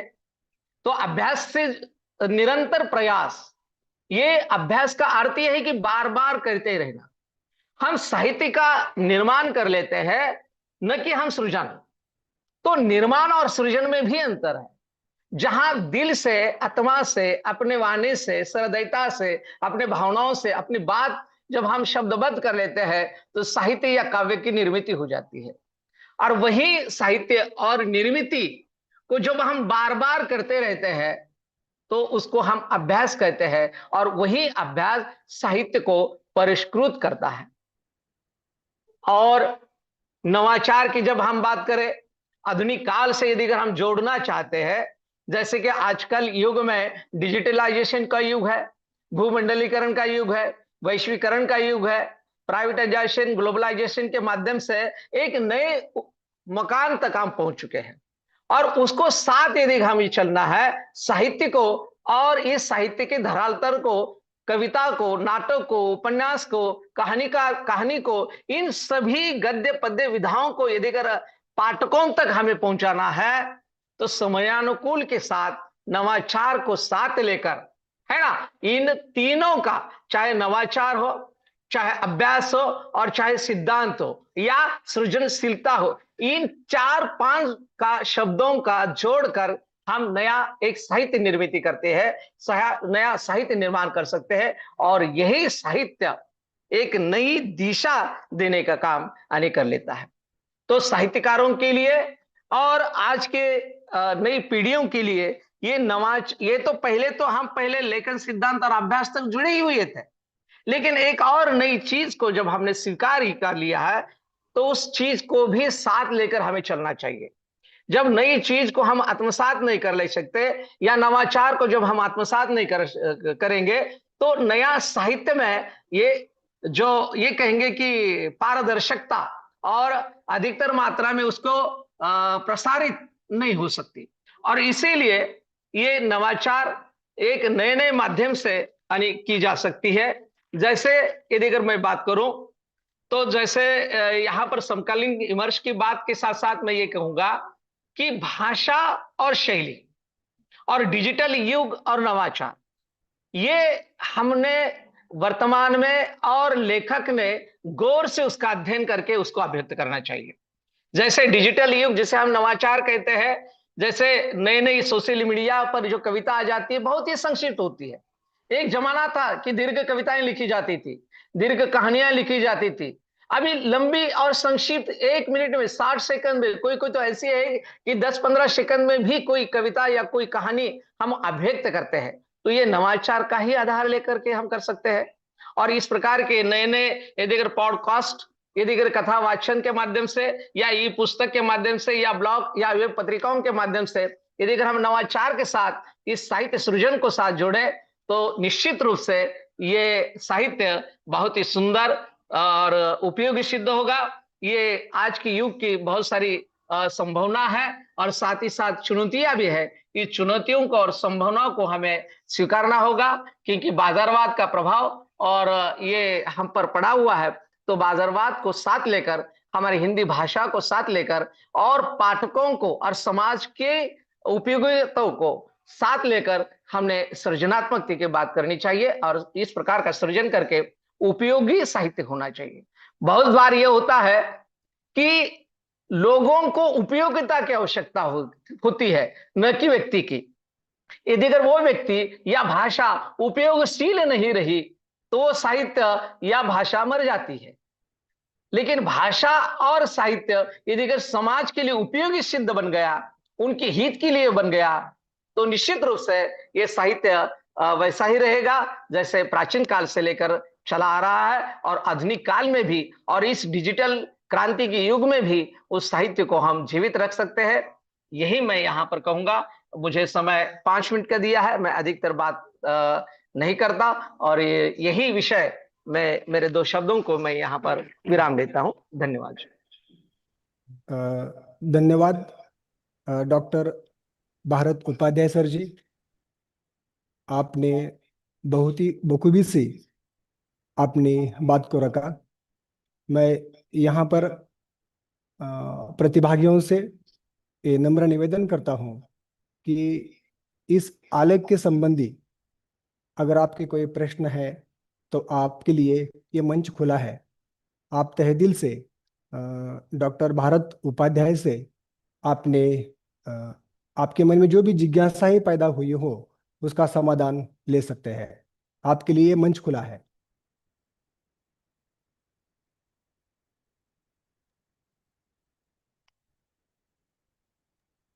प्रतिभागियों से कोई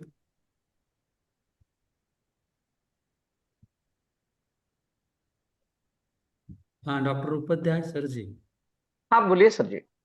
हेलो। हाँ बोलिए सर जी। हाँ डॉक्टर उपाध्याय सर जी। हाँ बोलिए सर, मैं बोल रहा हूँ। हेलो। हेलो। हेलो। हेलो। हाँ सर जी। हाँ बोलिए बोलिए सर जी। हाँ आपने जो सिद्धांत व्यवहार इसका जो भेद प्रस्तुत किया है बहुत अच्छा प्रस्तुत किया है। लेकिन मुझे एक जवाब तो आपने दिया है, लेकिन डिजिटल और नवाचार का भेद फिर से क्या है वो बताइए। ये आपने हाँ सर बताया जी। नवाचार का महत्व है आज और डिजिटल का महत्व भी है, लेकिन फिर फर्क और भेद क्या है वो बता दीजिए। जी सर, जी सर। हाँ। देखिए, जो टॉपिक जो मेरा था कि हिंदी में सृजनात्मक लेखन, अच्छा वीडियो सिद्धांत, आवाज बंद करा था। अभ्यास और नवाचार, तो ये 3 जो शब्द थे, जैसे कि सिद्धांत, अभ्यास, नवाचार। जैसे अभ्यास को हम ये कहते हैं कि प्रक्रिया है ना, ये लिखने की प्रक्रिया, बार बार करने की प्रक्रिया। और जैसे कि सिद्धांत की वजह से मैंने बात की कि एक अपनी एक चौकट होनी चाहिए, एक सिद्धांत होना चाहिए। लेकिन आधुनिक युग में ये तो आज तक था ही, यानी प्रक्रिया जारी रहती थी, साहित्य लिखा जाता था, साहित्य हम पढ़ा भी जाता था। लेकिन आज के युग में जो नवोन्मेषक जो काल आया है, जिसे हम डिजिटल युग कहते हैं, तो डिजिटल युग एक बहुआयामी प्रक्रिया है। और इस बहुआयामी प्रक्रिया में एक डिजिटल के माध्यम ने लेखन की प्रकृति को यदि अगर परिवर्तित कर दिया, जैसे आज के जो मंच उपस्थित है, जैसे ब्लॉग और वेब पत्रिकाएं या सोशल मीडिया या ए ब्रॉडकास्ट या ई पुस्तिका, ये सारी जो बातें है, ये चुनौतियों को हमने स्वीकार करना चाहिए। जैसे मल्टीमीडिया की जो बात कर सकते हैं हम, या ऑडियो बुक की बात हम कर सकते हैं, या वीडियो कविता की बात हम कर लेते हैं। तो ये भाषिक मिश्रण जिसे हम कहें और बाजारवाद जिसे हम कहें, ये बाजारवाद और भाषिक मिश्रण को साथ लेकर के नवोन्मेष नवाचार को साथ लेकर के साहित्य सृजन किया जा सकता है। यही आज का विषय से संदर्भ में है सर।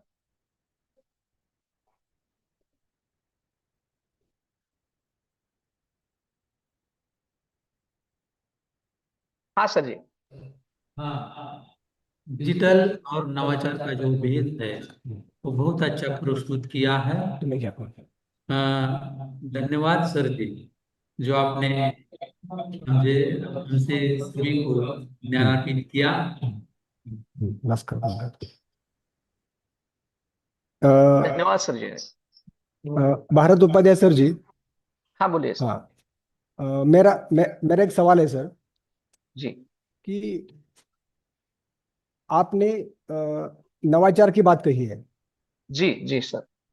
तो नवाचार और उसे हम कह सकते हैं कि पुरानाचार, जो जी पुरानी बातें हैं। जी जी तो नवाचार और पुरानाचार, जी ये इन दोनों में जी जो सृजनात्मकता की जो निकष है या जी सृजनात्मकता के जो सिद्धांत है, जी उनमें कुछ बदलाव आता है क्या? नवाचार और पुराणाचार में? बदलाव तो आएगा ही सर जी, क्योंकि आप जैसे हम ये कहते हैं कि पुराणाचार जब हम आप बात करें, तो जैसे मैंने पहले कहा कि एक दीर्घोत्तरी कविताएं लिखी जाती थी, है ना, और बड़ी बड़ी लंबी कविताएं की भी, और दीर्घोत्तरी कहानियां भी लिखी जाती थी। लेकिन अब क्या हुआ, यदि अगर फेसबुक पर या अन्य किसी वेबसाइट पर या किसी ब्लॉग पर, किसी एक पत्रिकाओं पर जब हम बात करते हैं, तो 10-15 पंक्तियों में भी कहानियों का सार देखा जा रहा है, और वो भी 10-15 पंक्तियों का वो सार इतना भावनात्मक साथ जुड़ा हुआ है कि वो पढ़ती है, उसका भावार्थ हम समझ सकते हैं। तो क्यों ना हमारा उद्देश्य क्या है कि उस भाव को वहां तक पहुंचे। केवल दीर्घोत्तरी लिखने के बजाय यदि अगर लघुत्तरी में लिखकर भी यदि अगर हमारे भाव या हमारा उद्देश्य वहां तक सफल तरीके से पहुंच रहा है, तो क्यों ना हम उस नवाचार को स्वीकार करें। तो ये बात है, और इसीलिए आज के युग में हर तरफ में हर एक के पास में भ्रमण ध्वनि है, ये मोबाइल हाथ में आया हुआ है, तो हम ऐसे ही कोई पढ़ लेते हैं, तो इसके माध्यम से ई पुस्तक हम उसको पढ़ सकते हैं, या पॉडकास्ट को हम कथा वाचन सुन सकते हैं। तो ये बात आधुनिक काल में उसको स्वीकारना ही अनिवार्य है। जब तक हम प्रासंगिकता को स्वीकार नहीं करेंगे, नई चुनौतियों का सामना नहीं करेंगे, नई संभावनाओं को हम यदि एक अच्छे बात मानकर यदि हम स्वीकार नहीं करेंगे, तो हम वही रहेंगे। जैसे कि आज हम देखते हैं कि एक जमाने में जैसे खड़ू यही था, है ना, लेकिन अब क्या है, डिजिटल आ चुका है, पीपीटी आ चुके हैं, आप पीपीटी से आगे और हम कुछ कर रहे हैं। जैसे अभी अभी हम सेमिनार ले रहे हैं, ये तो सेमिनार होता ही नहीं था, अभी तो ई लर्निंग आ चुका है। क्यों आया है? तो नवाचार को स्वीकार ही किया ना हमने। और इसीलिए आधुनिक काल में जो बदलाव है वो क्रांतिकारी बदलाव है, और वो हमारी प्रगति के लिए बदलाव है, चाहे हिंदी साहित्य में हो, चाहे अन्य भाषाओं में है, चाहे व्यक्तिगत स्तर पर हो, चाहे सामाजिक स्तर पर हो, इन सभी स्तरों पर ये विकास की एक नई राह के रूप में उसको नवाचार को स्वीकार करे, तब जाकर के हिंदी साहित्य का समृद्ध होगा। जी सर, जी धन्यवाद sir. Okay sir, thank you. प्रतिभागियों से नम्र निवेदन है कि कृपया अगर आपके कोई सवाल हो तो आप पूछ सकते हैं, आपके लिए यह मंच खुला है। जी धन्यवाद सर। ओके इसके धन्यवाद बाद सर जी, धन्यवाद। जी सर, जी इसके बाद अगले आलेख प्रस्तुता है डॉक्टर भगवान रामकिशन कदम, एमडी महाविद्यालय औरत से। डॉक्टर भगवान कदम जी, आप मेरी बात को सुन रहे हैं?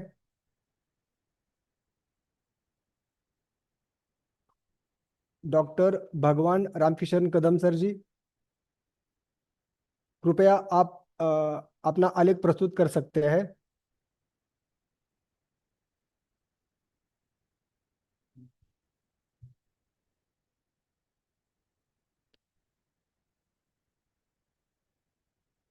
डॉक्टर भगवान रामकृष्ण कदम, डॉक्टर नागनाथ तेलंगे,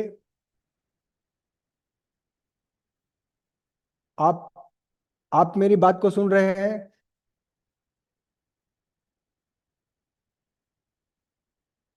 डॉक्टर नागनाथ तेलंगे,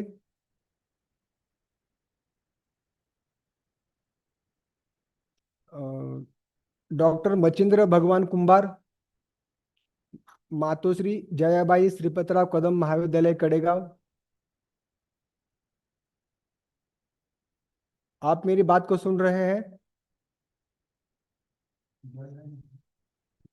कृपया आप अपना आलेख प्रस्तुत कर सकते हैं, आपके लिए मंच खुला है।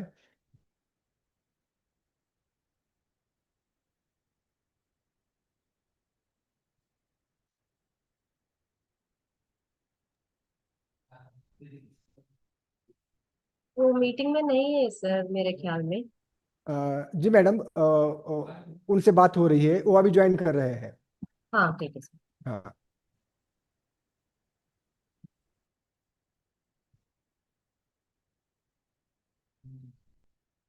नाही कोण ते नाहीत का बुबडे सर? जी, यहाँ पर आलेख प्रस्तुति के लिए मैं हमारे महाविद्यालय के फलटण एजुकेशन संस्था संचालित श्रीमंत भैया साहेब राजमाने महाविद्यालय मसवड़, हमारे महाविद्यालय के हिंदी विभाग के हिंदी विभागाध्यक्ष डॉक्टर रमेश शिवाजी बोबड़े, मैं आपसे विनती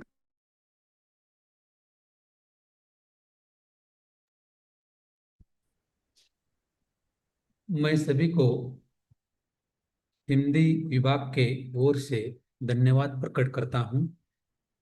मेरा जो विषय है उस विषय का नाम है हिंदी साहित्य में चुनौतियां और संभावनाएं पत्रकारिता के संदर्भ में। आज हिंदी वर्तमान में भारत की प्रमुख भाषा के रूप में उभरी है और वैश्विक स्तर पर अपनी उपस्थिति बढ़ा रही है। रोजगारों के अवसर में कमी और संवैधानिक राजभाषा होने के बावजूद तकनीकी कार्यालयीन कामकाज में मुख्य न होना यह प्रमुख चुनौतियां हैं। कार्यालयी कामकाज में पत्रकारिता भी चुनौतियां आज समाज के सामने है। साहित्य का काम सत्य अन्वेषण करना है, सत्य को प्रकट करना है, और पत्रकारिता भी, अर्थात दोनों का मूल उद्देश्य सत्य की खोज करना ही है। साहित्य और पत्रकारिता की भूमिका अत्यंत समान होती है। साहित्यकार और पत्रकार की पत्रकर्मण की स्थिति एक जैसी ही होती है। दूसरी भाषा में कहे तो एक दूसरे के पूरक है, लेकिन दोनों का उद्देश्य एक ही है, जन कल्याण। अर्थात पत्रकारिता आज हिंदी साहित्य में जन कल्याण का काम करती है। विज्ञापनों से होने वाली कमाई ने पत्रकारिता को काफी व्यावसायिक के रूप में एक बना दिया है। आज मीडिया का लक्ष्य आज अधिक से अधिक कमाई का ही चला है। पत्रकारिता की पहुंच और अभिव्यक्ति की स्वतंत्रता का व्यापक इस्तेमाल आमतौर पर आज सामाजिक सरोकारों और भलाई से ही जुड़ा है। आज वर्तमान में पत्रकारिता की स्थिति को समझना होगा, क्योंकि पत्रकारिता के माध्यम से आप सभी पहचान जाते हैं। सभी विचार समाज को प्रकट करने वाला एक पत्रकारिता का रूप है। अत्यंत पत्रकारिता यह महत्वपूर्ण है। पत्रकारिता पर वर्तमान में नकारात्मक प्रभाव भी आज बढ़ा रहा है, क्योंकि आप देखते हैं कि आज पत्रकारिता के माध्यम से अनेक ऐसे विचार प्रस्तुत होते हैं जो समाज में फैले हुए होते हैं। वर्तमान में पत्रकारिता के समक्ष चुनौतियां भी मुंह बाहे सदैव खड़ी रहती है। सत्य की पैनी धार पर चलने वाले पत्रकार आज आग की किरकिरी बनते जा रहे हैं। सच और झूठ लिखने वाले पत्रकारों को भी समाप्त किया जाता है। इसके अलावा धन की कमी, राजनीतिक दबाव, तरह तरह के प्रलोभन, शोषण आदि अनेक ऐसे संकट है जिनसे आज भी पत्रकारिता जूझ रही है। अर्थात पत्रकारिता का आरंभ अत्यंत प्राचीन माना जाता है। साहित्य में पत्रकारिता की शुरुआत भारत तेंदु, जो हिंदी साहित्य के पहली पत्रिका कवि वचन सुधा से होती है। भारत तेंदु न केवल आरंभ करता है, बल्कि उन्होंने अपनी प्रतिभा से साहित्य और पत्रकारिता के बिखरे हुए सूत्रों को समेटकर एक नए युग का सूत्रपात किया है। पहला हिंदी समाचार पत्र साप्ताहिक उदंड मार्तंड ने हिंदी साहित्य में एक लहर मचा दी थी। पत्रकारिता के क्षेत्र में यह प्रकाशित जो उदंड मार्तंड है तो अत्यंत साहित्य में महत्वपूर्ण माना जाता है। पत्रकारिता का स्वतंत्रता के समय पत्रकारिता का रूप अत्यंत महत्वपूर्ण माना जाता है। देश में स्वतंत्र प्राप्ति में हिंदी पत्रकारिता का विशेष अत्यंत महत्व रहा है। इसी पत्रकारिता ने एक भारतीय जनता को स्वतंत्रता आंदोलन के पथ पर अग्रसर किया है। जो जनता अपने अस्तित्व को भूलकर अंधकार में भटक रही थी, वो सही जो रास्ता दिखाया वो पत्रकारिता के रूप में दिखाया है। उन्हें सही पथ पर लाने का कार्य हिंदी पत्रकारिता ने किया है। अर्थात आज हम देखते हैं कि पत्रकारिता के रूप आज इतिहास में भी एक निर्माण हो गया है। आज साहित्यिक दृष्टि से पत्रकारिता का इतिहास जब हम पढ़ते हैं, उसमें साहित्य और इतिहास हमारे समग्र एक सांस्कृतिक और सामाजिक इतिहास का अंग बन गई है। इसमें उठने वाले परिवर्तनों की लहरें आज भी एक दूसरे से प्रभावित होती है। दूसरी एक बात, एक साहित्यिक की रूप में गुप्त युग में पत्रकारिता का एक अत्यंत महत्व रूप हमारे सामने प्रस्तुत किया है। और एक साहित्य में प्रगतिवादी युग एक महत्वपूर्ण माना गया है। अर्थात प्रगतिवादी का युग जो है वो युग ईस्वी सन 1936 से 1949 तक माना जाता है। साहित्यिक पत्रकारिता का सबसे क्रांतिकारी, तेजस्वी, सात्विक, कलात्मक रूप हमें प्रगतिशील दृष्टिकोण वाली पत्रकारिता और उनके लेखकों और संपादकों के कृतित्व से ही नजर आ जाता है। और अंतिम जो है, जो आज भूमंडलीकरण और उसके प्रतिरोध का समकालीन दौर आज से शुरू अब तक शुरू है। और इसमें संस्कृति की, ज्ञान की जगह सूचना हमें मिलती है। और आज सूचना भी वह जो है वो दुनिया में सूचना नियंत्रण करने वाली बहुराष्ट्रीय सूचना सत्ताएं तय करती है। इस प्रकार जो एक पत्रकारिता है उसमें हम निष्कर्ष निकलते हैं कि साहित्यिक पत्रिकाओं से ही उस युग की साहित्यिक आंदोलनों, साहित्यिक समस्याओं, प्रश्न और चुनौतियों को जान सकते हैं। नई नई साहित्यिक प्रवृत्तियों के उभरने, क्रमश विकास तथा विभिन्न साहित्यिक प्रवृत्तियों के आपसी परिचय हम पा सकते हैं। पत्रकारिता के द्वारा हमारे समक्ष उस युग विशेष का बड़ा पूरा कलात्मक प्रतिबिंब प्रस्तुत होता है, करती है। इसमें हमें समकालीन समस्याओं और चुनौतियों को समझने में मदद मिलती है। इस प्रकार यह जो निबंध है, यहाँ हिंदी साहित्य में चुनौतियां और संभावनाएं पत्रकारिता के संदर्भ में जो आज हमारे सामने चुनौतियां हैं, वो चुनौतियों का जो आरंभ है वो प्रकट किया हुआ है।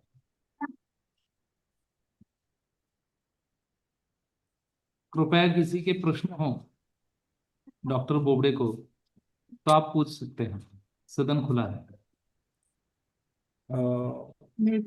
बोबड़े सर जी, आपके आलेख के विषय में मेरा आपसे एक प्रश्न है कि आपने आपके आलेख में पत्रकारिता की बात कही है, तो आज के समाज की वर्तमान परिस्थिति,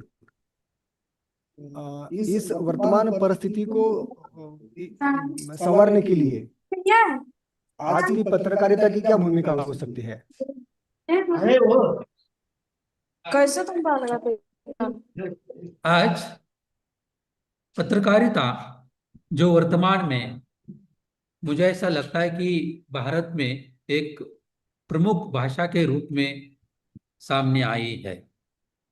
अर्थात आज पत्रकार के माध्यम से जो हमें जो बातें मिलती है, जो प्रमुख विचार मिलते हैं, वो विचार आज समाज को अत्यंत उपयोगी के रूप में प्रस्तुत है।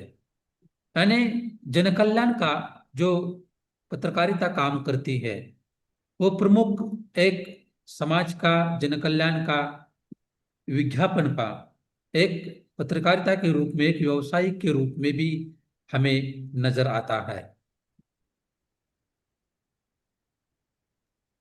धन्यवाद सर जी। हमारे अगले आलेख प्रस्तुता डॉक्टर भगवान रामकिशन कदम। सर जी, आप मेरी बात सुन रहे हैं ना? हाँ जी, सुन रहा हूँ जी। डॉक्टर भगवान रामकिशन कदम एमडीएम महाविद्यालय औराद से है। आपका इस मंच पर स्वागत है। कृपया आप अपनी बात को रख सकते हैं। आपका इस अंतर्राष्ट्रीय इस संगोष्ठी में हम स्वागत करते हैं। धन्यवाद सर। सभी को नमस्कार। नमस्कार। नमस्कार। मैं डॉक्टर भगवान रामकिशन कदम, मास्टर दीनानाथ मंगेशकर महाविद्यालय और शाहजनी, जिला लातूर।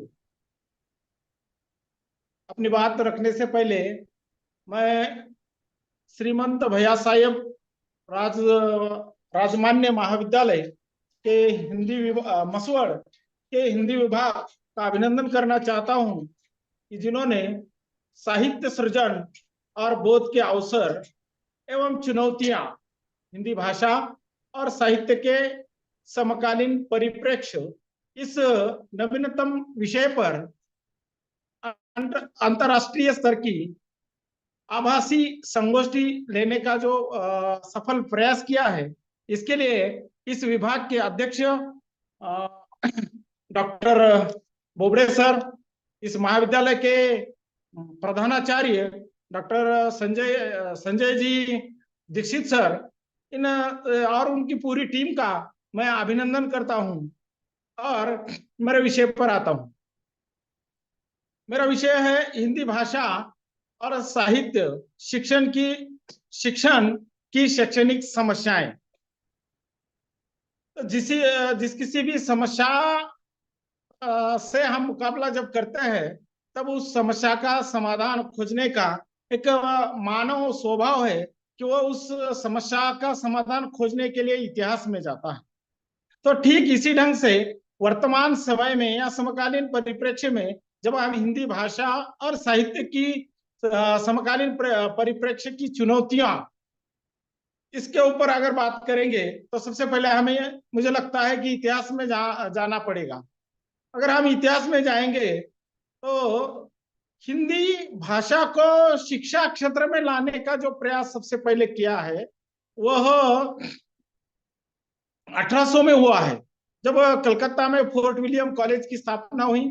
वहां पर हिंदुस्तानी भाषा के जो विभाग प्रमुख थे जॉर्ज ग्रियर्सन, इन्होंने भारतीय लोगों को एकत्रित किया और खास करके हिंदी लोगों को, हिंदी प्रदेश के, और उनको कहा कि तुम क्या करो, हिंदी भाषा में पाठ्य पुस्तकों का निर्माण करो, क्योंकि हमें यह क्या करना है, ये हिंदी भाषा पढ़ानी है हमारे स्कूलों में, कॉलेज में। तो अंग्रेजों ने जो शिक्षा पद्धति यहाँ पर लाई, उसमें सबसे पहले जब हिंदी भाषा शिक्षा क्षेत्र में आई, तो वहां से लेकर आज तक इसमें क्या क्या बदलाव हुए, किस किस स्तर पर हुए, और हिंदी भाषा को किन किन समस्याओं का सामना करना पड़ा, किन किन चुनौतियों का सामना करना पड़ा, और आज उसके सामने कौन सी चुनौतियां हैं, इसके ऊपर हमें बात करना पड़ेगा। तो उस समय तो हिंदी का कोई रूप, निश्चित रूप उनके सामने नहीं था।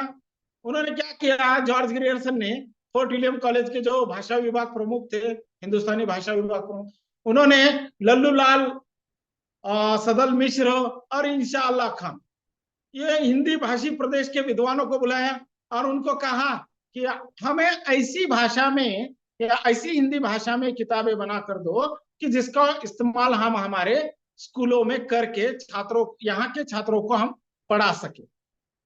क्योंकि सरकारी तौर पर ये सबसे पहली पहल थी। वैसे कुछ लोग अपने निजी स्तर पर अपने घर में धर्म का, शास्त्र का या वेदों का अध्ययन किया करते थे, भाषाओं का अध्ययन किया करते थे, ये अलग बात है।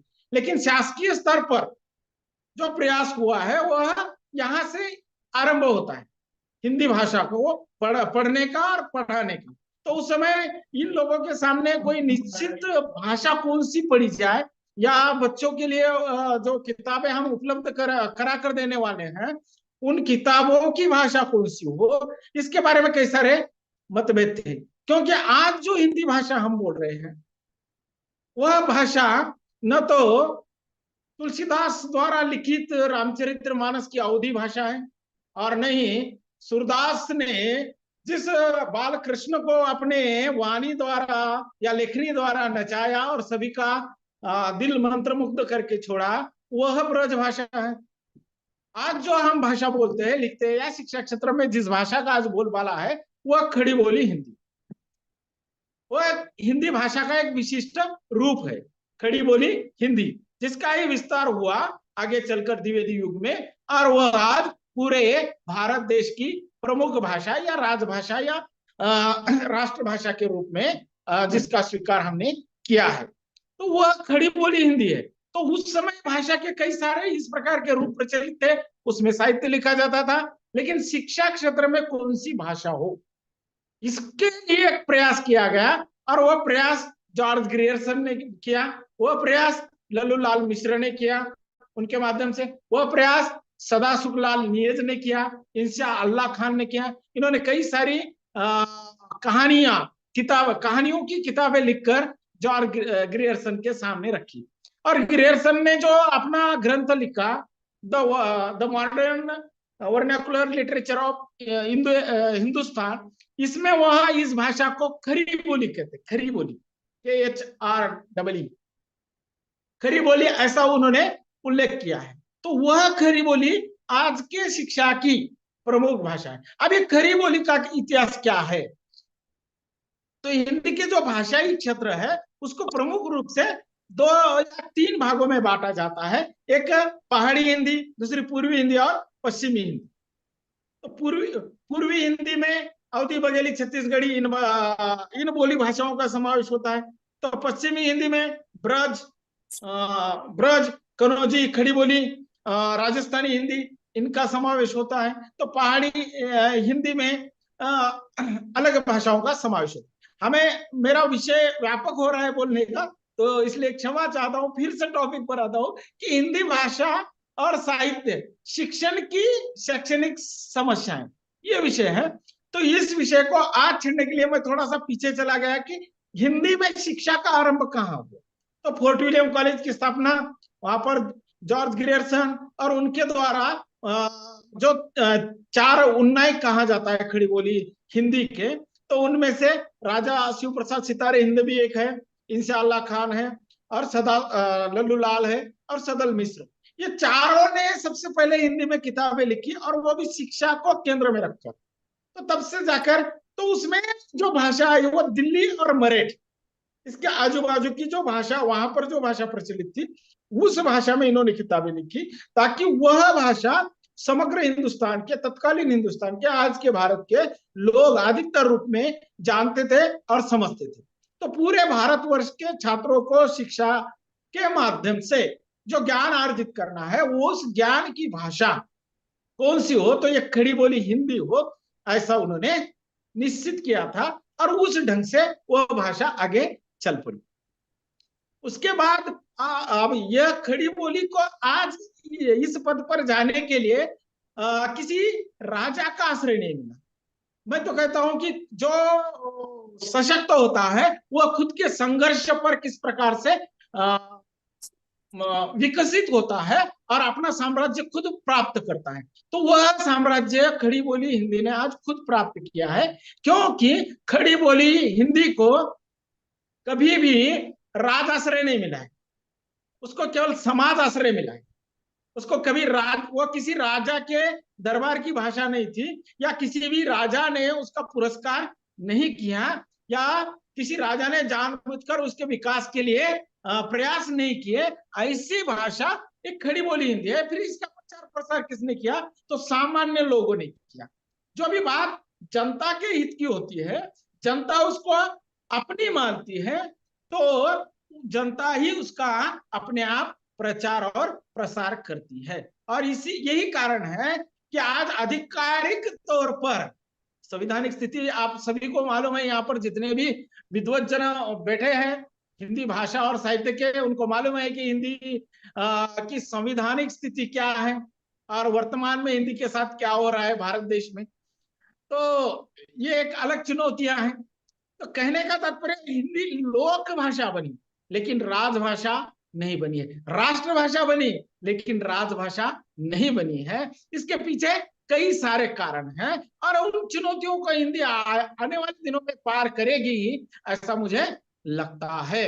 जैसे कि सुबह के सत्र में कोई तो कह रहा था कि योगी सरकार ने उत्तर प्रदेश में सभी कोर्सेस जो है वो हिंदी भाषा में करने की योजना बना ली है। तो ये संभव हो सकता है।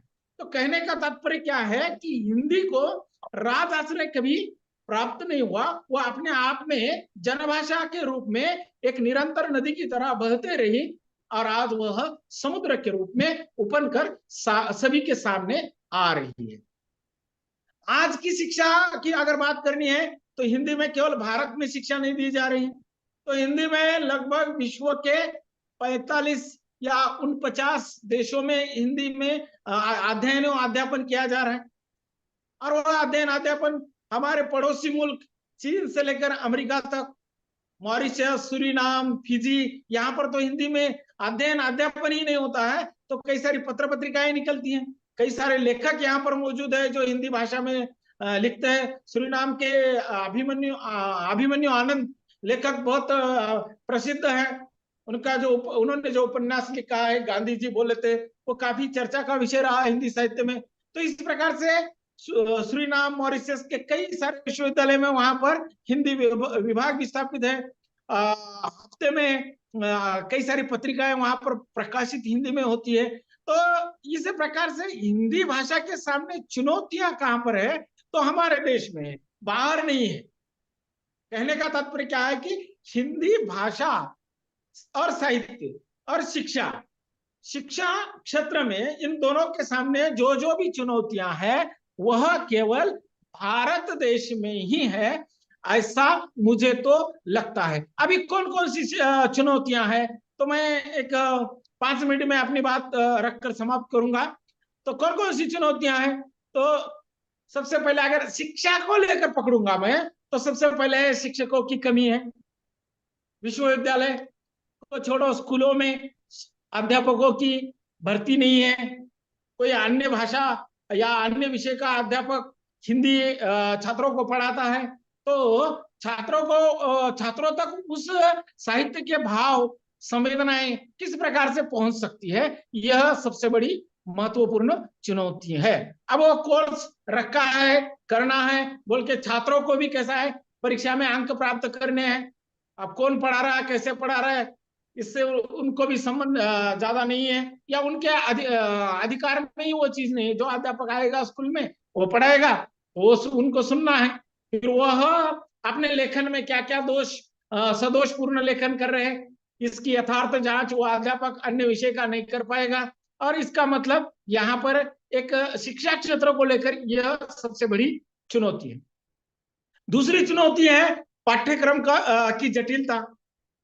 अब हम हाई स्कूल की शिक्षा को लेकर या पाठ्यक्रम को लेकर बात करेंगे, तो हाई स्कूल के स्तर पर अगर ब्रज सूरदास के ब्रज के पद रखे जाएंगे तो वो 7वीं 8वीं के बच्चों को कैसे समझ में आएंगे। ये पाठ्यक्रम की थोड़ी सी जटिलता है। तो मुझे कहना है कि जो छात्र है, जिस भूभाग से है, जिस क्षेत्र का है, उस क्षेत्र से कई सारे लेखक आजकल हिंदी में लिख रहे हैं, तो ऐसे लेखकों की रचना उन पाठ्यक्रम में लगाओ ना। अपने महाराष्ट्र के कई सारे लोग लिख रहे हैं। महाराष्ट्र में हमारे लातूर में हमारे रणसुभे सर जी है, उन्होंने कई सारा लेखन किया है। तो लातूर का जब यहाँ पर पाठ्यक्रम बनाया जाता है तो वहां पर उनकी एकाध रचना होनी चाहिए। कोल्हापुर विभाग है उधर, या सातारा विभाग है, वहां पर भी कई सारे हिंदी के रचनाकार हैं। कोल्हापुर विश्वविद्यालय में कई सारे लेखक हैं, तो उनकी रचनाएं वहां पर लगनी चाहिए। यानी क्षेत्रीय जो लेखक है उनकी भी एक दो रचनाएं अपने पाठ्यक्रम में अगर रखेंगे तो छात्रों की इसके प्रति रुचि उत्पन्न हो जाएगी और पाठ्यक्रम की जटिलता समाप्त हो जाएगी। ये भी एक चुनौती है। तीसरी चुनौती है शिक्षा क्षेत्रों को लेकर, वो छात्रों के बारे में है। अब छात्रों के बारे में क्या है, तो हिंदी प्रदेश के छात्रों में ही आज हिंदी के प्रति उतनी रुचि नहीं है जितनी हिंदी प्रदेश के छात्र जितने रुचि के साथ चाव के साथ हिंदी का अध्ययन अध्यापन करते हैं। अक्सर कई सारे मित्र है उत्तर भारत के, तो वह यह कहते हैं कि हमारे यहाँ पर के जो छात्र है वो अक्सर गलत लिखान करते हैं, गलत उच्चारण करते हैं, तो उनके क्षेत्रीय बोलियों का प्रभाव उसके ऊपर है। दूसरी बात क्या है, छात्र की रुचि कब जगेगी? आजकल क्या हो गया है, मूल्य, किसी भी चीज का मूल्य मुझे क्या मिलेगा, रिटर्न गिफ्ट, ये कंसेप्ट बड़ी मात्रा में हमारे सामने आ रही है कि रिटर्न गिफ्ट, कि यह लेने के बाद मुझे क्या मिलने वाला है। यानी मैंने हिंदी में डिग्री ली, पदवी ली, तो इसके बदले में मुझे क्या मिलने वाला है। अब शासन भी यही देख रहा है कि तुम्हारे महाविद्यालय से इतने सारे छात्र क्या डिग्रियां लेकर गए, तो उनका आगे क्या हुआ। ये एनईपी नई शिक्षा नीति से हम सब लोग परिचित हैं और उसमें बार बार हमें ये सवाल पूछा जा रहा है कि आपसे जो छात्र निकल के जा रहा है वो आप क्या कर रहा है, कहां पर है। अब उस छात्र का प्लेसमेंट करना या उसको रोजगार दिलाना या अब अध्यापकों की मजबूरी बन गई है या अध्यापकों का काम है, ऐसा प्रशासन को लगता है। इस बारे में एक नरेंद्र कोहली जी का एक बहुत बढ़िया निबंध है जो मुझे याद आता है कि सरकार और रोजगार, एक व्यंग्य निबंध है और ये बहुत ही बेहतरीन तरीके से उन्होंने लिखा है। वो उसकी पहली पंक्ति में वो कहते हैं कि हमारे भारत देश की सरकार ने यहाँ पर अंग्रेजी अनिवार्य करके बेरोजगार भारतीयों को एक बहुत बड़ा काम लगाया और वह काम क्या है, अंग्रेजी को पढ़ना। वह काम क्या है, अंग्रेजी को पढ़ना। ये यहाँ के प्रशासन पर सटीक वह क्या करते हैं, टिप्पणी करते हैं कि भारतीय लोगों को दूसरा कुछ काम नहीं था, इसलिए लोगों ने क्या किया, अंग्रेजी को अनिवार्य किया और कहने लगे कि आप तुम क्या करो, अंग्रेजी पढ़ो, यानी तुमको अब क्या मिल गया, काम मिल गया। हालांकि इसके पीछे व्यंग्य की भावना हम सभी को समझ में आती है। मैं केवल शिक्षा क्षेत्रों को लेकर यहाँ पर बात रख रहा हूं कि बात चल रही थी कि उनको रोजगार देना। अब छात्र भी सोच रहे हैं, उनकी भी रुचि इस ढंग से बन रही है कि मैं जो डिग्री ये 2-3 साल में लूंगा उसके बाद मुझे क्या मिलने वाला है, क्या इसमें रोजगार मिलेगा। अगर रोजगार मिलेगा तो ही मैं वो काम पाठ्यक्रम पढ़ूंगा, वो डिग्री ले लूंगा, वो पदवी धारण करूंगा। ऐसी धारणा उनकी भी बन चुकी है। लेकिन साहित्य को पढ़ने के बाद साहित्य में जो अनुभूतियां होती है, जो भाव होते हैं, जो विचार होते हैं, वह मनुष्य को इंसान बनाते हैं। अगर हमें इंसानियत से भरा अगर समाज निर्माण करना है तो छात्रों को साहित्य पढ़ाना होगा, क्योंकि आज का छात्र कल के समाज का और राष्ट्र का नागरिक बनने वाला है।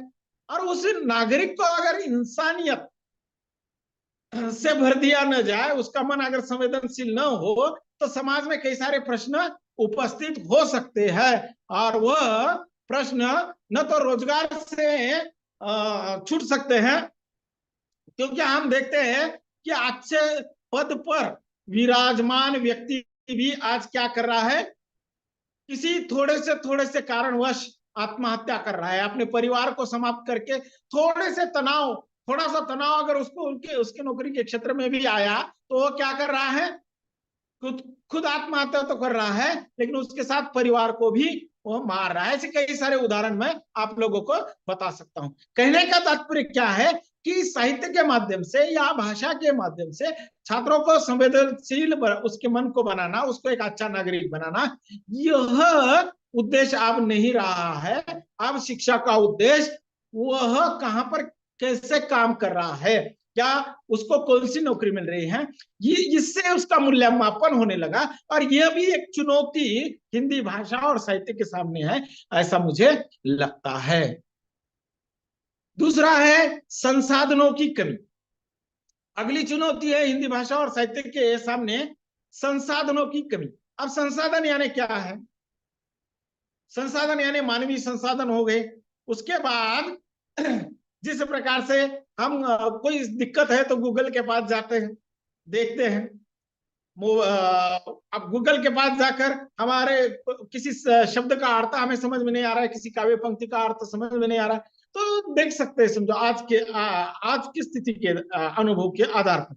लेकिन यह सुविधा कितने लोगों के पास है?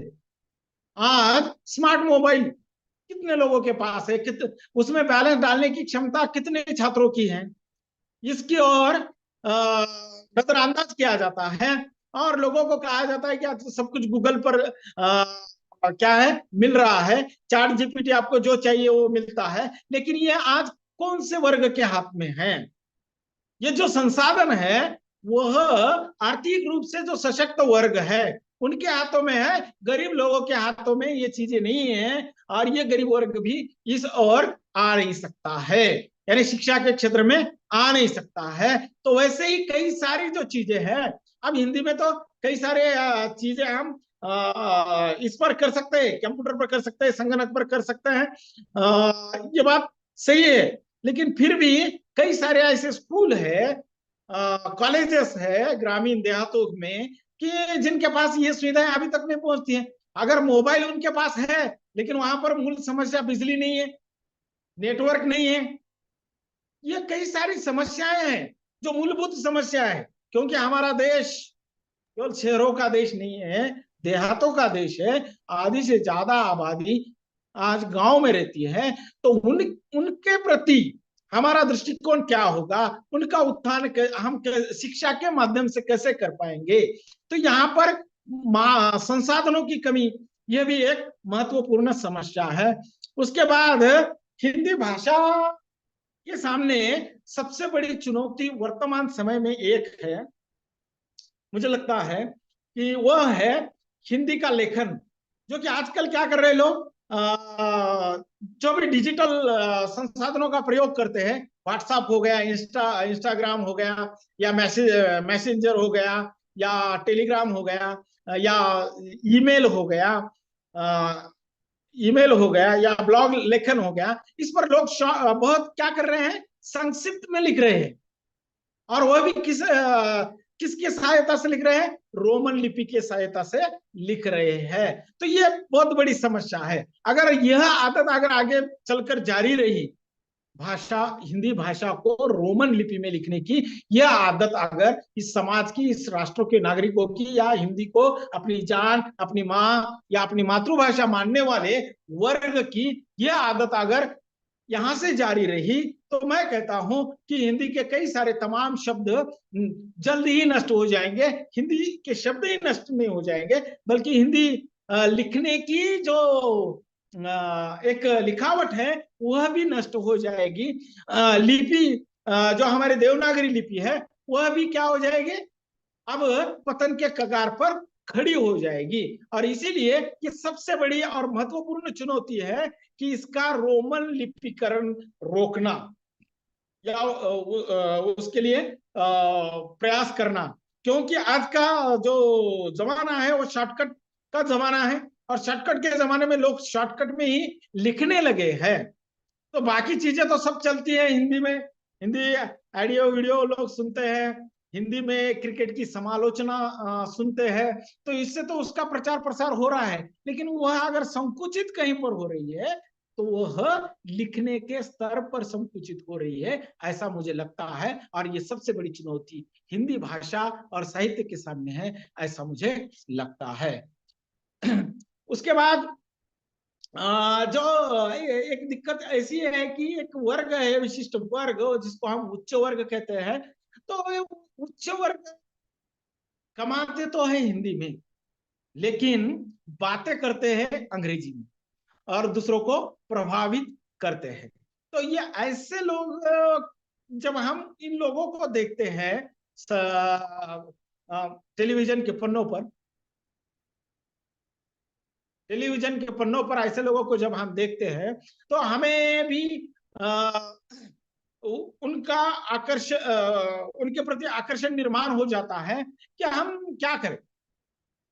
और ये ऐसे लोग कौन है? तो हमारे नेता है, फिल्म स्टार है, बड़े बड़े उद्योगपति है, कि जो अपनी भाषा को उतनी तरीज नहीं देते हैं डॉक्टर जितनी भगवान सर अंग्रेजी जी, भाषा को देते हैं, और जिसके चलते हिंदी भाषा के डॉक्टर प्रति। भगवान सर जी, हाँ सर जी। कृपया आप अपने आलेख का सार संक्षेप में बताइए, समय की कमी है हमारे पास। 2 मिनट में हो गया सर। जी सर, जी जी जी, होगा होगा सर, 2 मिनट। हाँ, मैं अंतिम चुनौती ही बता रहा था। तो इस प्रकार से इन लोगों की मानसिकता में जब तक बदलाव नहीं आएगा तब तक वह अपनी राष्ट्रभाषा या राजभाषा के प्रति आदर पूर्वक दृष्टिकोण का निर्माण नहीं कर पाएंगे, ऐसा मुझे लगता है। और जिससे काफी मात्रा में समाज प्रभावित होता है। ऐसे लोगों ने अगर हिंदी भाषा का ज्यादा से ज्यादा प्रयोग अपने वक्तव्य में किया, मंतव्य में किया, तो हिंदी का प्रचार देश में बड़ी मात्रा में होगा, ऐसा मुझे लगता है। हिंदी साहित्य आज विश्व के हर विश्वविद्यालय में पहुंच चुका है। हिंदी भाषा ने भी अपने देश की सीमाओं को कब का लांघ चुका है। आज हिंदी केवल भारत की भाषा नहीं है बल्कि विश्व भाषा बन चुकी है। लेकिन मुझे केवल 3 मिनट में या 5 मिनट में इस पर फोकस करना था कि वर्तमान परिप्रेक्ष्य में उसके सामने कौन सी चुनौतियां हैं। वह चुनौतियां आप लोगों के सामने रखने का एक छोटा सा प्रयास मैंने किया है। यहाँ पर मैं अपने शब्दों को विराम देता हूं और संयोजकों ने यहाँ पर मुझे बोलने का जो अवसर दिया, अपने प्रपत्र का निष्कर्ष प्रस्तुत करने का जो अवसर दिया, इसलिए मैं हिंदी विभाग अध्यक्ष डॉक्टर रमेश जी बोबड़े सर और उनकी पूरी टीम का धन्यवाद और आभार प्रदर्शित करता हूं। बहुत बहुत धन्यवाद। धन्यवाद डॉक्टर भगवान सर जी, आपने बहुत ही अच्छी तरह से अपनी बात को रखा। धन्यवाद। इस आलेख प्रस्तुति का जो सत्र रहा, इस सत्र के अध्यक्ष आदरणीय डॉक्टर संग्राम शिंदे सर जी, विभागाध्यक्ष आमदार शशिकांत शिंदे महाविद्यालय मेढा, सदस्य हिंदी अध्ययन मंडल शिवाजी विश्वविद्यालय कोल्हापुर। मैं संग्राम शिंदे सर जी से एक विनती करता हूं कि कृपया यहाँ जो बहुत बढ़िया ये जो आलेख प्रस्तुति का सत्र रहा, कृपया आप इस सत्र की समीक्षा करें।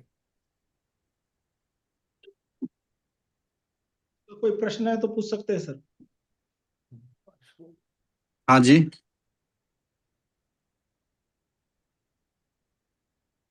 हेलो। हाँ बोलिए सर जी। अभी ये भगवान सर कुछ बोल रहे हैं ना? हाँ, किसी का कोई प्रश्न है तो पूछ सकते हैं, सब बोलो बोल के बोल रहा था। आपने इतना विस्तृत से बताया है कि किसी का कोई प्रश्न नहीं रहा अभी। जी सर जी, जी सर जी। ठीक है, तो इस संगोष्ठी में जो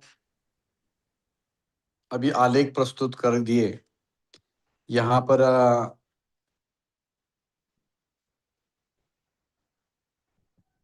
शुरुआत से लेकर आज का ये जो विषय था वो विषय भी बहुत बढ़िया था। वैसे इस साहित्य सृजन, अब ये वैसे देखा जाए तो बहुत बड़ी एक समस्या भी दिखाई देती है और उसमें चुनौतियां भी है और बहुत सारे मौके भी नए नए निर्माण हो रहे हैं। मतलब आज फिल्म जगत में आज भी एक अच्छी कथा की तलाश में लोग हैं, अच्छी स्टोरी की तलाश में हैं, अच्छे गीत निर्माण हो रहे हैं। और ये सृजन की प्रक्रिया भी, जो पेपर बहुत सारे लोगों ने पढ़े उसमें उन्होंने बता दिया कि उसमें सोमनाथ कोली जी ने शुरुआत में हिंदी साहित्य सृजन और समकालीन चुनौतियां के और नई संभावनाएं वगैरह ये सब उन्होंने अपना मत व्यक्त कर दिया। तो सृजनात्मक लेखन जो होता है सृजन इस शब्द में ही सब कुछ है। सृजन का ही मतलब होता है निर्माण, और किसी चीज का निर्माण तब होता है जब पहले अपने दिमाग में कोई विचार या उसकी कोई जरूरत या फिर उस एंगल से सोचना हम शुरू कर देते हैं। आज ये इसमें जो चुनौतियां हैं, जो साहित्य नया निर्माण होने में जो चुनौतियां, आज हो क्या रहा है कि नई पीढ़ी जो है उस पीढ़ी में सब कुछ रेडीमेड मिल रहा है। मतलब दिमाग को कुछ सोचने की जरूरत नहीं है उनको, कुछ पढ़ने की जरूरत है नहीं उनको। तो ऐसे में क्या हो रहा है कि ऐसे बहुत सारे ऐप हो गए हैं, ऐप निर्माण हो गए हैं कि उसमें एक आपको कोई जानकारी चाहिए तो झट से मिल जाती है, या फिर कुछ भी उसमें हो जाता है। और दूसरी बात एक है कि ये सब होता रहा तब भी जब कब निर्माण होगा, नया निर्माण होगा। एक मेरे ख्याल से उपाध्याय सर जी ने बताया था कि पुराणाचार और नवाचार, ये जो उन्होंने बताया है कि जब नया निर्माण होना है, नया विचार कुछ समाज के सामने रखना है, आज भी समाज में इस विचारों की आवश्यकता है। क्योंकि आज इस मोबाइल के जमाने में जो लोग मतलब हम कितना पढ़ते हैं, मतलब कितनी किताबें पढ़ते हैं ये तो बात दूर की है, लेकिन ये मोबाइल में हम कितना देर रहते हैं, मोबाइल के कारण कितने लोग उसमें व्यस्त रहते हैं।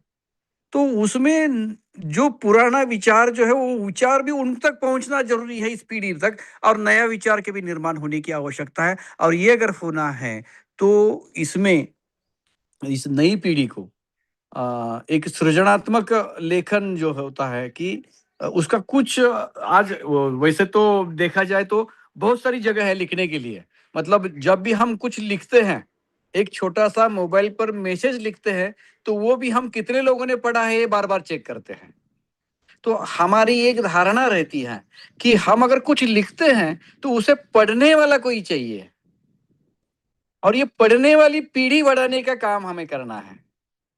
जब तक हम जो लिख रहे हैं वो लोग नहीं पढ़ते हैं, लोगों तक वो नहीं पहुंचता है, तो ये सब ऐसा ही होता चला रहता है। लेकिन आज भी अगर अच्छा कथानक है, अच्छा गीत है, अच्छी कविता है, तो उसको निश्चित रूप से नया सृजन होगा तो उसका वो स्वीकार्य रहेगा।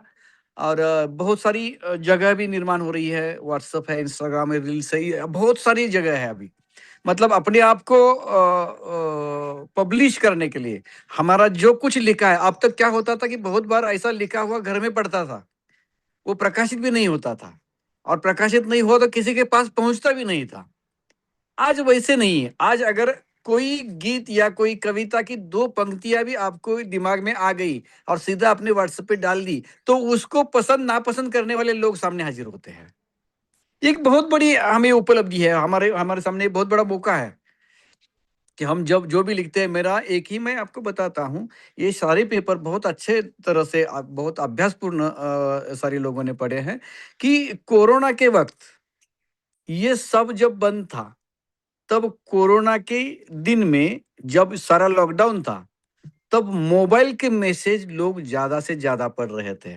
और तब जिन जिन लोगों ने कुछ कथाएं लिखी, कुछ कविताएं लिखी, वो बहुत जगह तक पहुंची, क्योंकि उस वक्त लोग उस पर ध्यान दे रहे थे। बाहर तो जाना नहीं था, पढ़ने के लिए नया कुछ ऐसे कुछ जो जो कथा लिखी वो बहुत मशहूर भी हो गई, बहुत अच्छी तरीके से चली।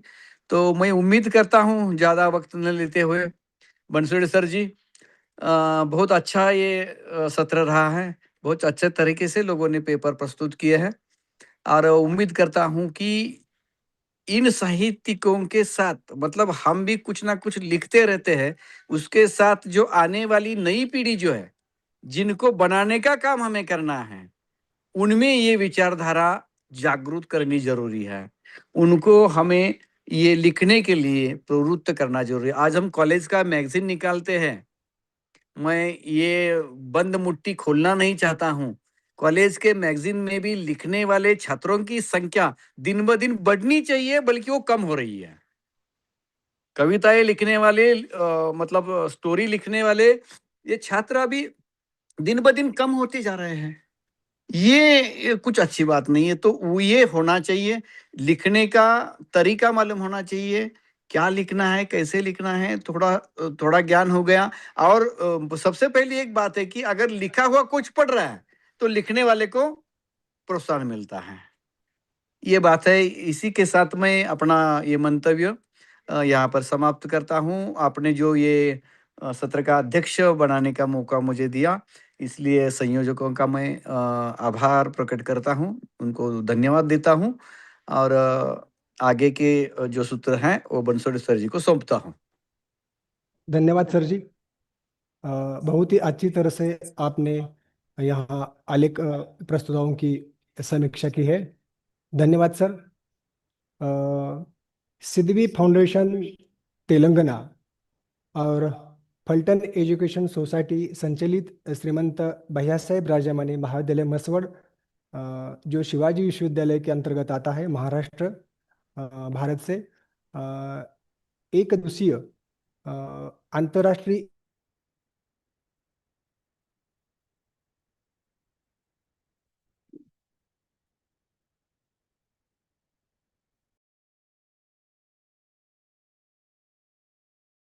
इस संगोष्ठी का यहाँ पर जो आयोजन हुआ सत्र रहा। और दूसरा सत्र हमारी हिंदी अतिथि रही असिस्टेंट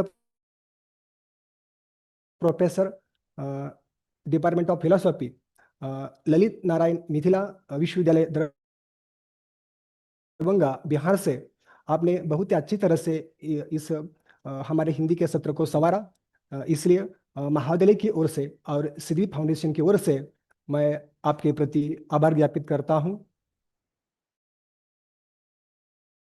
साथ ही यहाँ पर जिन आलेख प्रस्तुताओं ने अपने आलेख प्रस्तुत किए, उनमें सोमनाथ तातोबा कोली, जो कर्मवीर भाऊराव पाटिल कॉलेज पंढरपुर से है, आपने भी अपने आलेख को बखूबी रूप से प्रस्तुत किया, इसलिए आपके प्रति भी मैं विभाग की ओर से आभार ज्ञापित करता हूं। इसके साथ हमारी संस्था का मोदूजी महाविद्यालय फलटन है, उसी से किरण सोपान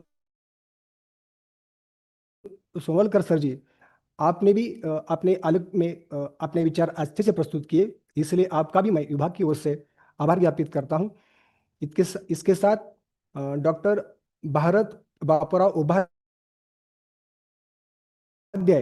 वारणा महाविद्यालय, आपने भी अपने आलेख में अच्छी तरह से अपने विचार प्रस्तुत किए, इसलिए आपके प्रति भी मैं विभाग की ओर से आभार ज्ञापित करता हूं। और इसके साथ इस द्वितीय सत्र के आलेख प्रस्तुति सत्र के अंतिम प्रस्तोता डॉक्टर भगवान रामकिशन कदम, एमडीएम महाविद्यालय औराद लातूर से। आपने भाषा और समाज का जो संबंध है, इसमें अपनी बात को विस्तार से हमें समझाया, इसलिए आपको प्रश्न सवाल पूछने का कोई सवाल ही पैदा नहीं हुआ, बहुत विस्तार से आपने अपने बात को रखा। और इसलिए आपका भी मैं सिद्धि फाउंडेशन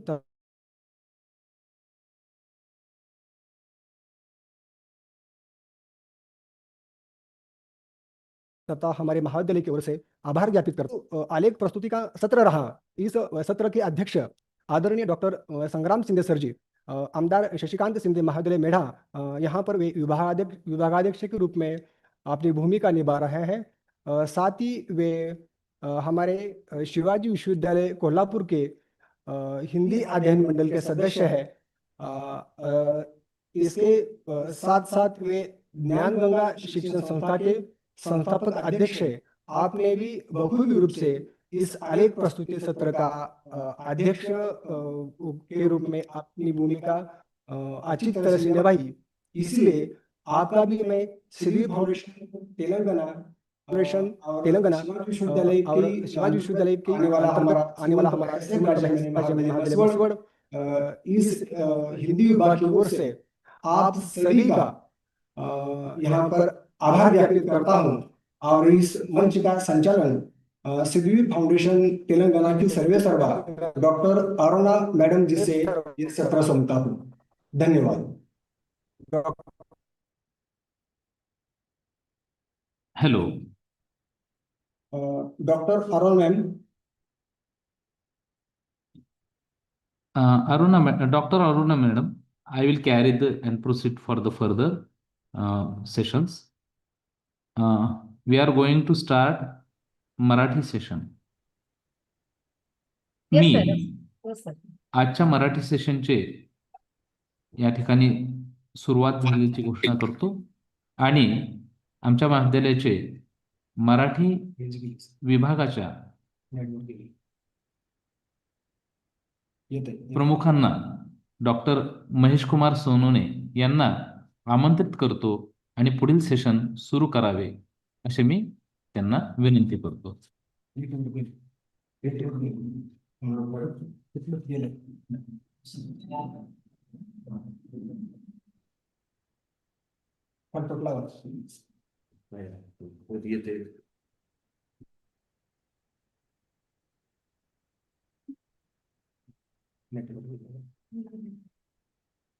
हॅलो.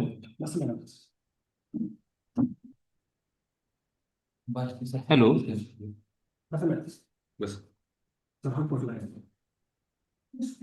मराठी सेशनची सुरुवात झाल्याची मी घोषणा करतो आणि डॉक्टर महेश कुमार सोनवणे यांना आमंत्रित करतो की त्यांनी त्यांचे सेशन पुढे चालू करावे. फलटण एज्युकेशन सोसायटीचे श्रीमंत भैयासाहेब राजेमाने महाविद्यालय मसवड, तालुका मान, जिल्हा सातारा, शिवाजी विद्यापीठ कोल्हापूर संलग्नित या महाविद्यालयामध्ये SBRM भाषा आणि साहित्य विभाग अंतर्गत गुणवत्ता हमी कक्ष, सिद्वी फाउंडेशन यांच्या आणि मराठी, हिंदी आणि इंग्रजी या विभागाच्या संयुक्त विद्यमाने महाविद्यालयामध्ये एक दिवसीय आंतरराष्ट्रीय परिसंवाद साहित्य निर्मिती आकलनातील संधी आणि आव्हाने, मराठी भाषा आणि साहित्याचा समकालीन दृष्टिकोन या मराठी विषयाच्या अनुषंगाने आज संपन्न होत आहे. या एक दिवसीय ऑनलाईन परिसंवादामध्ये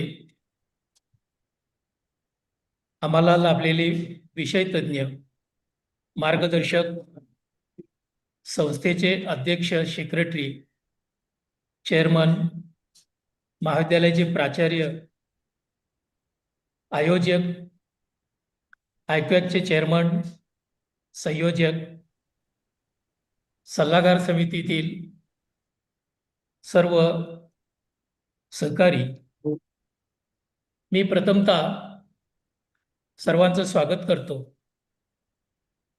27 फेब्रुवारी 2026 मराठी भाषा गौरव दिन, मराठी राजभाषा दिन आणि कुसुमाग्रज जयंतीनिमित्त या परिसंवादामध्ये सहभागी संशोधक, विषय तज्ञ यांचं मी प्रथमतः स्वागत करतो.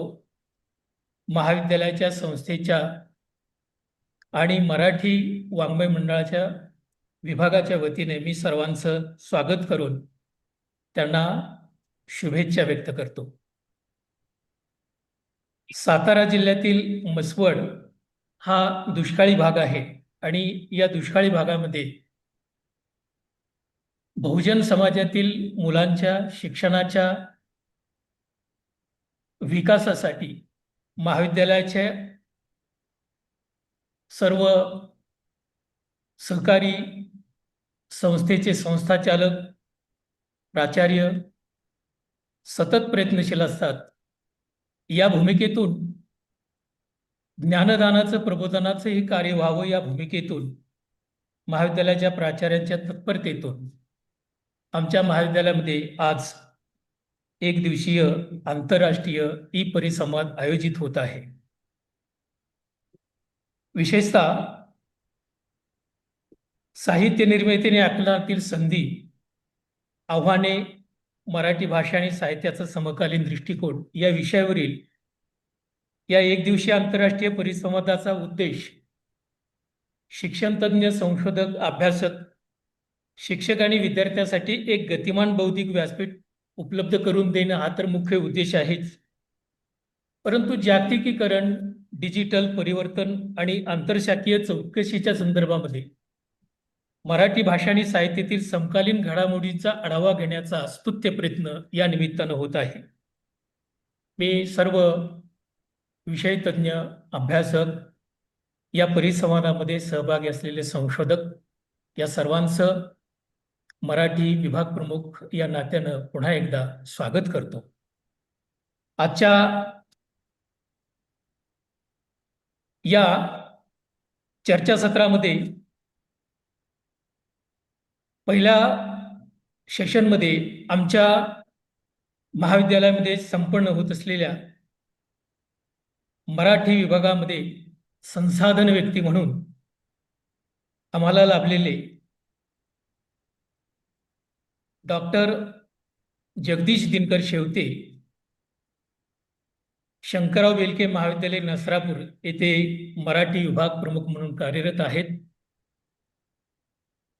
नमस्कार सर. सर धन्यवाद आपल्या उपस्थितीबद्दल. खरं तर एक महान विचारवंत या परिसंवादाला आम्हाला लाभलेले आहेत, याबद्दल आम्हाला खूप अत्यानंद होत आहे. सरांचा मी थोडक्यात परिचय करून देतो. सर विभाग प्रमुख म्हणून मराठीचे कार्यरत आहेतच, परंतु सरांचा विद्याव्यासंग, सरांची एकूण शैक्षणिक विचारसरणी, भूमिका, मराठी वाङ्मयाबद्दलचं त्यांचं अध्यापन, सेवा, हा विचार केला तर हिमालयाच्या उंची एवढं त्यांचं उत्तुंग कार्य आपल्याला दिसून येतं. पदवी स्तरावर 20 वर्ष, तर पदव्युत्तर स्तरावर जवळजवळ 14 वर्षाचा अध्यापन अनुभव असलेला असं हे व्यक्तिमत्व आहे. संशोधन मार्गदर्शक म्हणून ते 2019 पासून कार्यरत आहेत. संशोधनामध्येही मोठ्या प्रमाणामध्ये त्यांनी गती घेतलेली आहे. आचार्य आत्रे यांच्या करेचे पाणी आत्मचरित्राच्या अभ्यासातून 1 ते 5 खंडावर त्यांनी संशोधन केलेलं आहे. साहित्यातील पर्यावरणवाद यावर भारत सरकारचं पेटंट देखील त्यांना मिळालेलं आहे. खरं तर मराठी भाषेमध्ये पेटंट मिळवणारे अतिशय दुर्मिळ अशी लोक आपल्याला पाहायला मिळतात.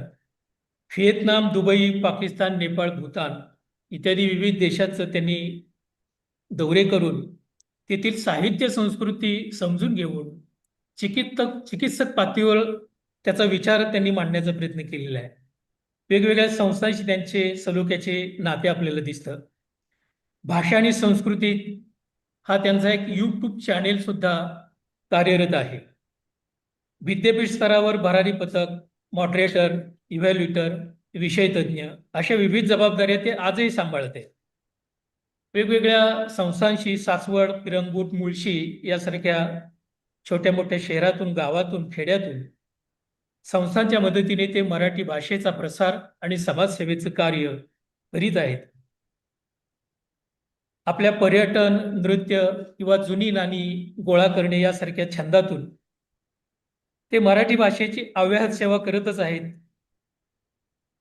त्यांच्या एकूण कार्याचा गौरव विविध संघटना, समाज, विद्यापीठ यांनी पुरस्कार देऊन केलेला आहे.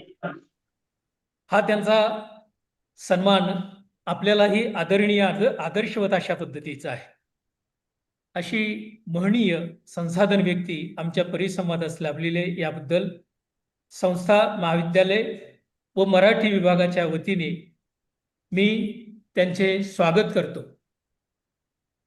यानंतर सरांनी आपले विचार व्यक्त करावेत अशी मी त्यांना विनंती करतो. सर्वप्रथम सर्वांना नमस्कार. आवाज येतोय व्यवस्थित? येतोय सर, येतो. Okay sir, okay sir. आपल्या सर्व टीमचं अत्यंत आभार व्यक्त करतो. सर्वात प्रथम मसवड कॉलेजचं, जे तुम्ही आंतरराष्ट्रीय ई परिसंवादासाठी विषय ठेवलेले आहेत, त्या सगळ्या विषयांवर नजर टाकल्यानंतर एक लक्षात येतं ते विषय ठरवताना किती सखोल विचार तुमच्या सर्वांच्या टीमच्या मनामध्ये होता. एक चांगल्या प्रकारचं मंथन या चर्चासत्रातून व्हावं आणि दिवस सुद्धा आज तुम्ही जो निवडलेला आहे त्याच्याबद्दल सर्वप्रथम मराठी विभाग प्रमुख, प्राचार्य आणि सर्वांचे मनापासून आभार व्यक्त करतो. माझा विषय आहे साहित्य निर्मिती, आकलनातील संधी आणि आव्हाने याच्या संदर्भामध्ये मी माझे विचार मांडणार आहे. मुळातच साहित्य म्हणजे काय, तर साहित्य म्हणजे अनुभवाची अभिव्यक्ती असते. साहित्य अनुभवाची अभिव्यक्ती असते आणि समाजापासून साहित्य हे आपण वेगळं करू शकत नाही. समाजाचं प्रतिबिंब साहित्यामध्ये पडत असतं. अनेक व्याख्यात्यांनी अनेक सेशनमधून अनेक गोष्टींमधून त्याचा उहापोह केलेला आहे. परंतु एक गोष्ट आपण लक्षात घेतली पाहिजे की बदल हा निसर्गाचा नियम आहे. बदल हा निसर्गाचा नियम आहे. बदल हा घडत असतो आणि साहित्य देखील त्या अनुषंगाने बदलत असतं आणि त्याच्या अनुषंगाने ते स्वतःला ढाळत असतं किंवा त्या साच्यामध्ये ते बसत असतं. बदलाची स्वीकृती आपण ग्राह्य धरली पाहिजे.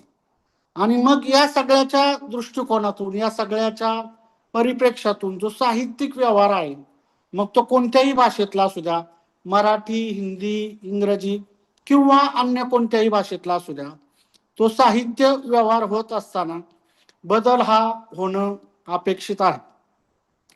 आपण साधारणपणे मुलांना शिकवत असताना वाङ्मय इतिहास शिकवत असतो आणि वाङ्मय इतिहास शिकवत असताना प्रत्येक इतिहासकालीन कालखंडामध्ये वेगवेगळ्या स्वरूपामध्ये भाषेचं स्वरूप, भाषेची वैशिष्ट्य, भाषेचे प्रवाह, भाषेच्या प्रवृत्ती या गोष्टी आपल्याला वेगळ्या पद्धतीने दिसून येतात. मात्र 2019 नंतर असं काही झालं किंवा असं काही झालं की ज्याच्यामुळे आपण सर्व चिंतेत पडलो. त्याचं एक सोपं उदाहरण मला तुम्हाला देऊशी वाटतं. कोरोना महामारी जागतिक महामारी होती आणि त्यावेळेस सर्वच आपण बांधून होतो, परंतु शिक्षणाचं काम आपण करत होतो. आणि त्यावेळेस एक नवीन पद्धत आली, परीक्षेची पद्धत. त्या पद्धतीमध्ये असं ठरलं गेलं की विद्यार्थ्यांच्या ऑनलाईन परीक्षा घ्यायच्या. आणि त्या ऑनलाईन परीक्षा घ्यायच्या खरं तर बदल चांगलाच होता ना. आपण सगळं ते ऑनलाईन शिकलो.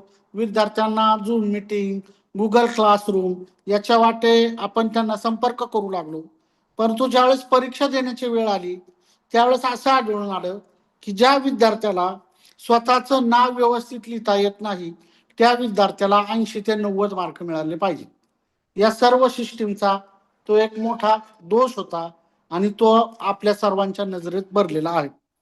त्याच्यामुळं साहित्य बदल यामध्ये कुठेतरी नैतिकता असावी, नैतिक अधिष्ठान असावं, विद्यार्थ्यांमध्ये ते असावं, त्याचप्रमाणे प्राध्यापकांमध्ये असावं, शिक्षकांमध्ये असावं, या गोष्टी अभिप्रेत वाटतात.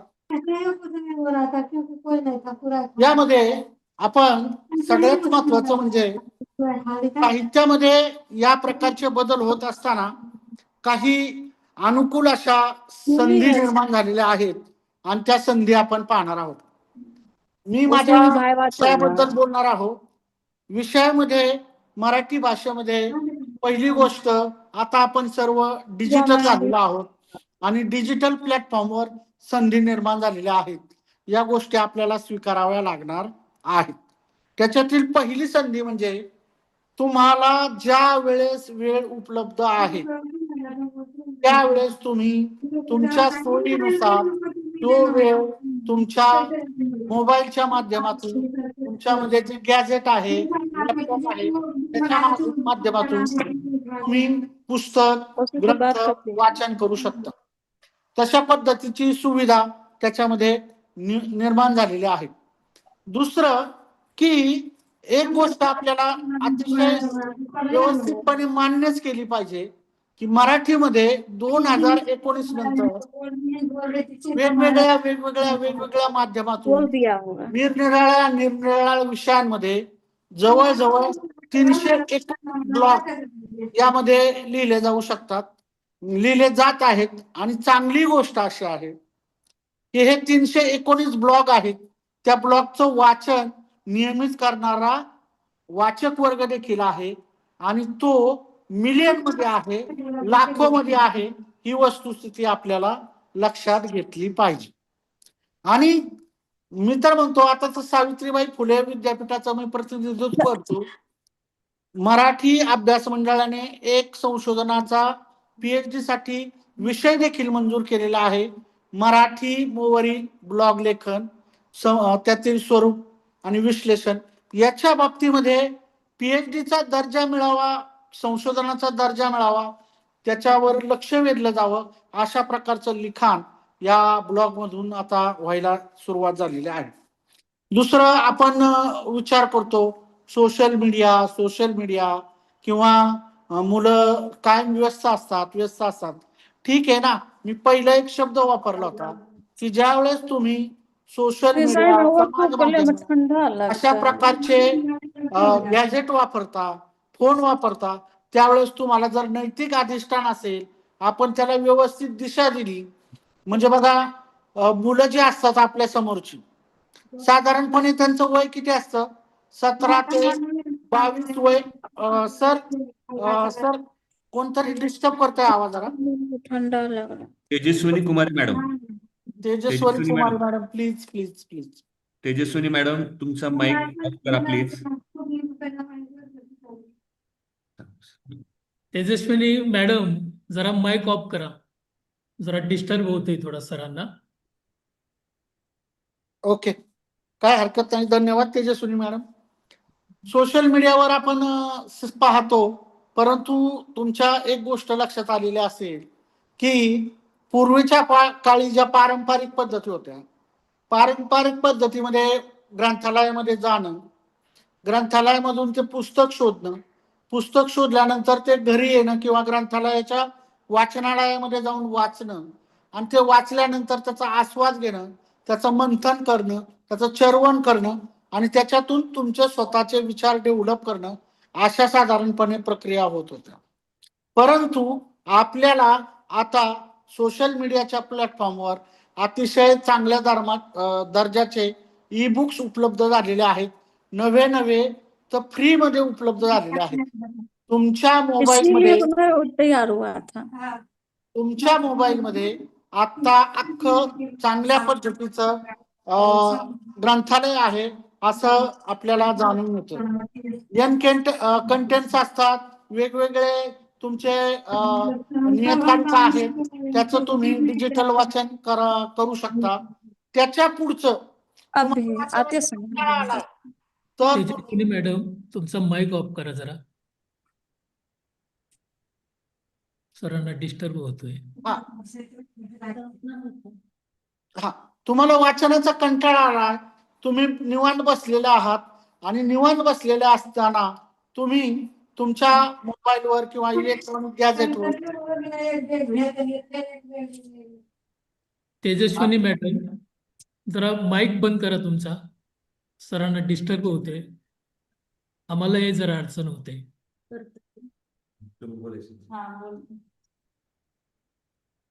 तुम्हाला चांगल्या दर्जाची पुस्तकं उपलब्ध झालेली आहेत. नवे तर ई-बुक्स वाचन फक्त तुमचं ऐकायचं काम आहे आणि त्या दृष्टिकोनातून मराठीतील अभिजात पुस्तकं देखील त्या ठिकाणी निर्माण झालेली आहेत. व्यक्ती आणि वल्ली पु ल देशपांडेंचं जे पुस्तक आहे त्याच्यावर देखील त्याचं नाट्य रूपांतर आपण पाहत आहोत. अशा पद्धतीने आपल्याला या दृष्टिकोनातून सकारात्मक पाहणं गरजेचं आहे. अनेक पॉडकास्ट आहेत, त्याच्यामध्ये तुम्ही तुमचे विचार मांडू शकता.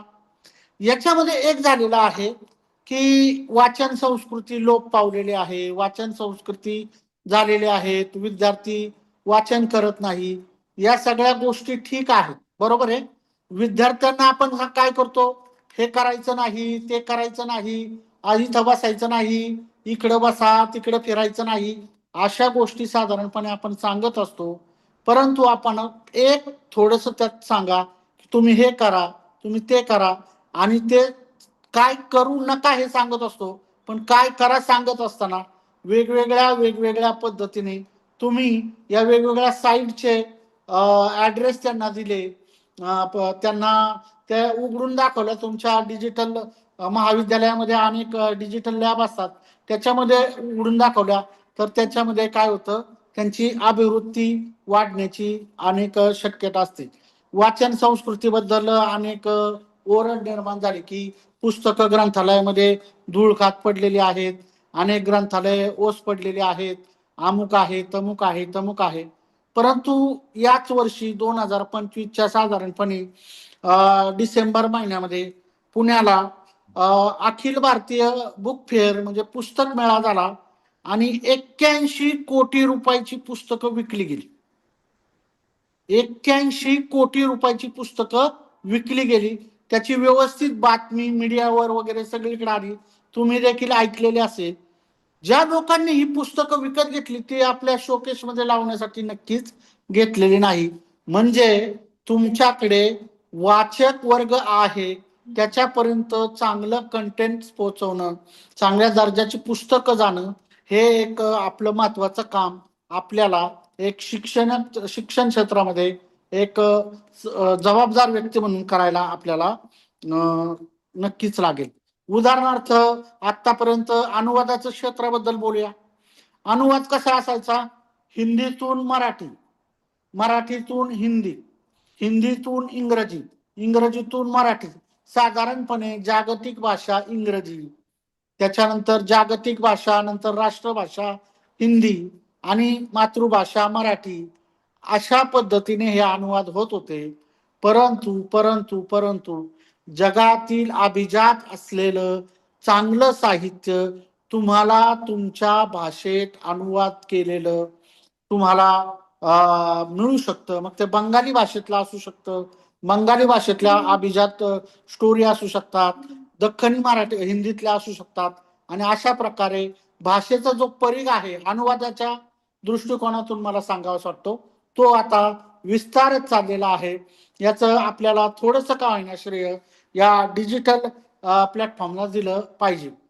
मागच्या एका व्याख्यात्यांनी सांगितलं की बाबा लिहितात अनेक जण, परंतु त्यांनी लिहिलेलं आहे ते वाचलं गेलं पाहिजे.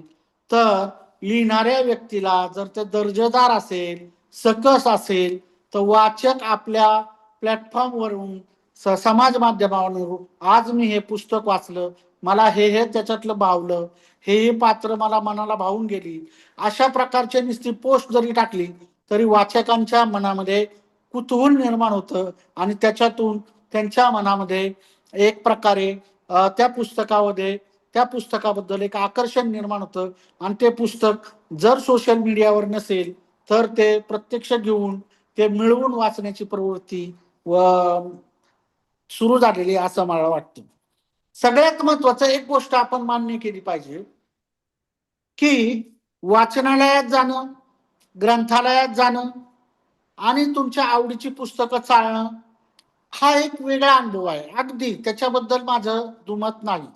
परंतु तुमच्याकडं रेल्वे प्रवासामध्ये, एसटी प्रवासामध्ये थोडा काही वेळ असेल, 1-2 तासाचा, छोटस एखादं ऑडिओ बुक्स असेल तर ते तुम्ही वाचू शकता.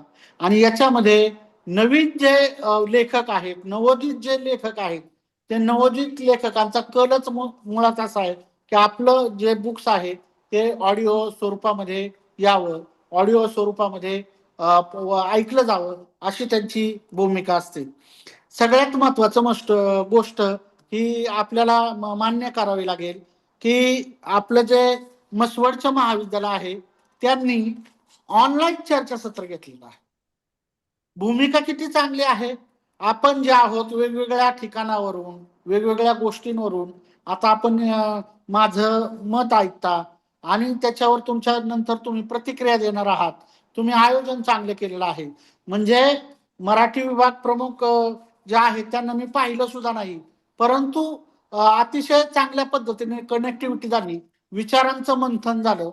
त्याच्या मागचं महत्वाचं कारण काय आहे की आयोजकांची वैचारिक बैठक, बोलणाऱ्यांची वैचारिक बैठक आणि त्याला एक प्रकारचं नैतिक अधिष्ठान या ठिकाणी प्राप्त झालेलं आहे. त्याच्यामुळे ऐकणारा ऐकतो, बोलणारा बोलतो आणि त्याच्यातून विचार मंथन होत असतं. आणि अगदी हीच भूमिका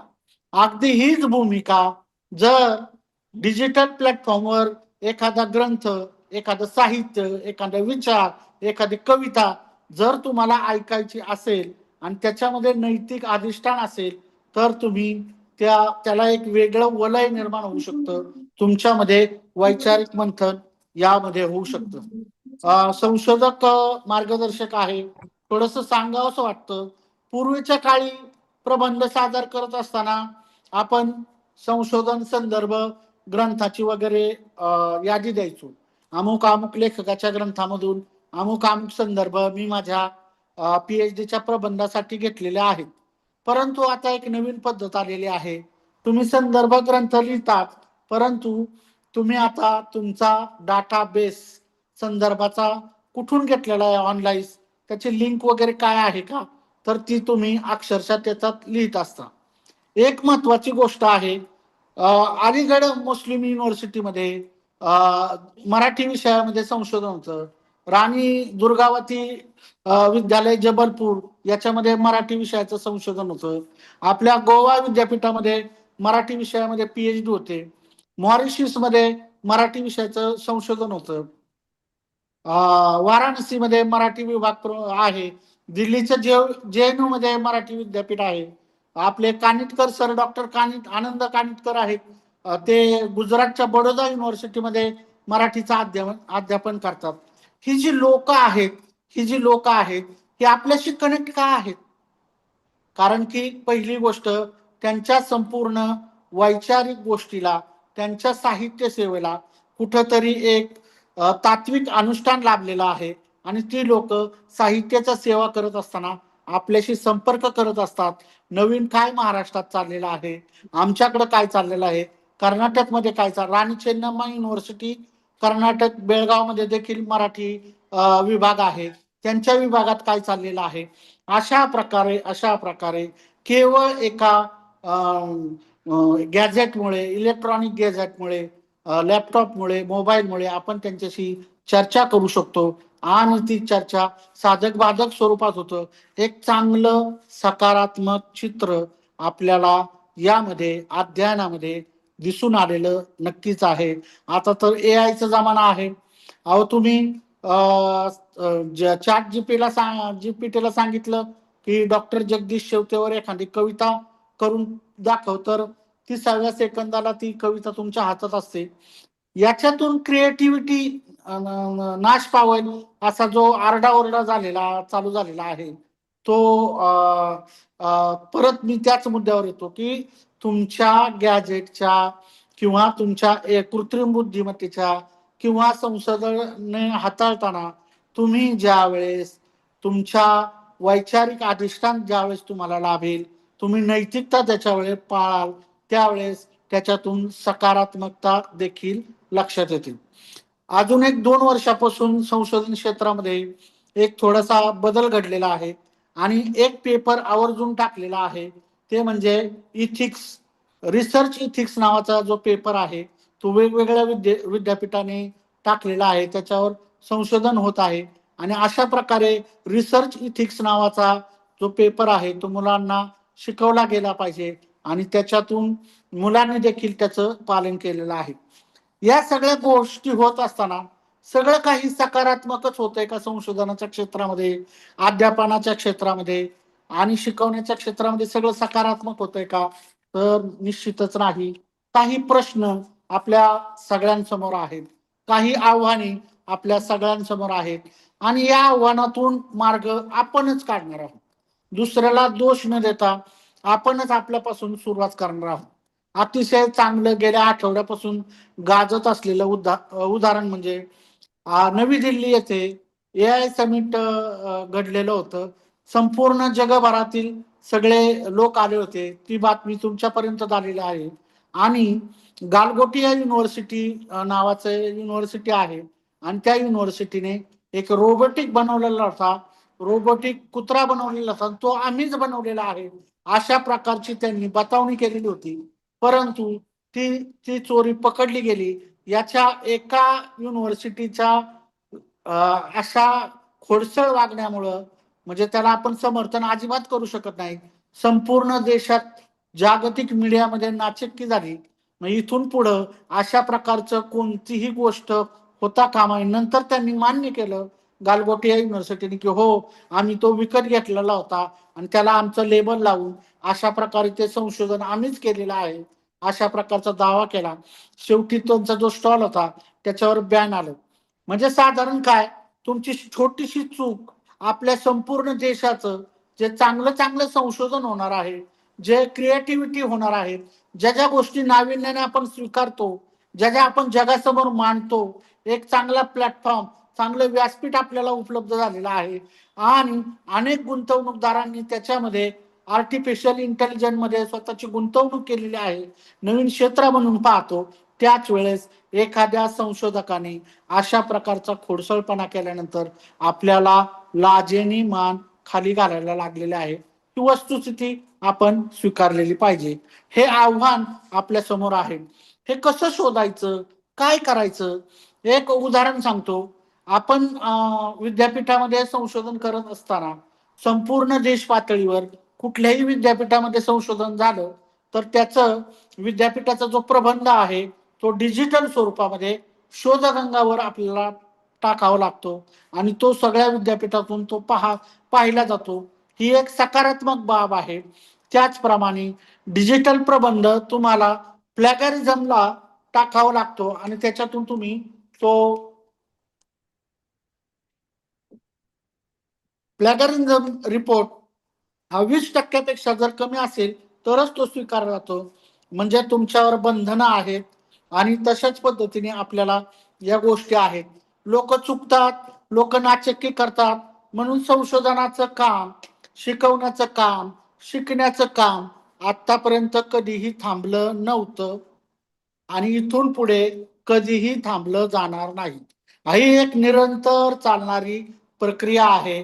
ठीक आहे, त्याच्यात वाटा, त्याच्यात वळणी, त्याच्यात गोष्टी या अशा प्रकारे वेगवेगळ्या प्रकारे असू शकतात. कोणतरी एक व्यक्ती मगाशी म्हणून गेली की सर वार्षिक नियतकालिकामध्ये आता मुलं लिहिती होत नाहीत, लिहित नाहीत, अशा प्रकारच्या समस्या आहेत. परंतु मुलं आपल्या हातात असतात, त्यांना थोडस या गोष्टीवर आपण लिहा, त्या गोष्टीवर लिहा. ठीक आहे, चुकतील, त्यांना थोडस आपण मार्गदर्शन करूया, थोडस आपल्याला थोडासा त्रास होईल, परंतु दर्जेदार अंक देखील झालेले आहेत आणि ते आपल्या संग्रही देखील असतात, वाचनीय देखील असतात. वार्षिक महाविद्यालयाचं वार्षिक नियतकालिक हे केवळ तुमच्या वर्षभराच्या कार्याचं एक गॅझेट किंवा वर्तमानपत्रासारखं नसतं, तर तुमच्या विद्यार्थ्यांमध्ये ज्या अभिरुची आहेत, साहित्यिक अभिरुची आहेत, त्याच्यानंतर लेखन कौशल्य आहे, त्याच्यामध्ये निरीक्षण क्षमता आहे, त्याचं देखील ते प्रतिबिंबित करतं. ठीक आहे, 100% त्याच्यातून काही होणार नाही, परंतु यातून आपण मार्ग काढणार आहोत. हे आव्हान देखील आहे, त्यांना प्रोत्साहित करण्याचं आव्हान आहे, त्यांना सांगण्याचं आव्हान आहे आणि त्याच्यातून आपले दर्जेदार नियतकालिकांचे अंक देखील निघू शकतात. आणि अशा नियतकालिकांच्या अंकाचं यशवंतराव चव्हाण सेंटर मुंबईचं आहे, त्या संपूर्ण महाविद्यालयांमधून अंक मागून त्यांना चांगल्या चांगल्या पद्धतीने लाखो रुपयाची पारितोषिक देत असतं, त्या महाविद्यालयाचा गौरव करत असतो. हे राज्य पातळीवर झालं. त्या विद्यापीठाच्या परिक्षेत्रामध्ये देखील अशा पद्धतीच्या नियतकालिकांचं परीक्षण केलं जातं, त्यांना पारितोषिक दिली जातात. फक्त ते कॉपीराईट नसावं किंवा वाङ्मयीन चौर्य प्रकारातलं नसावं. ठीक आहे, विद्यार्थी चुकतो.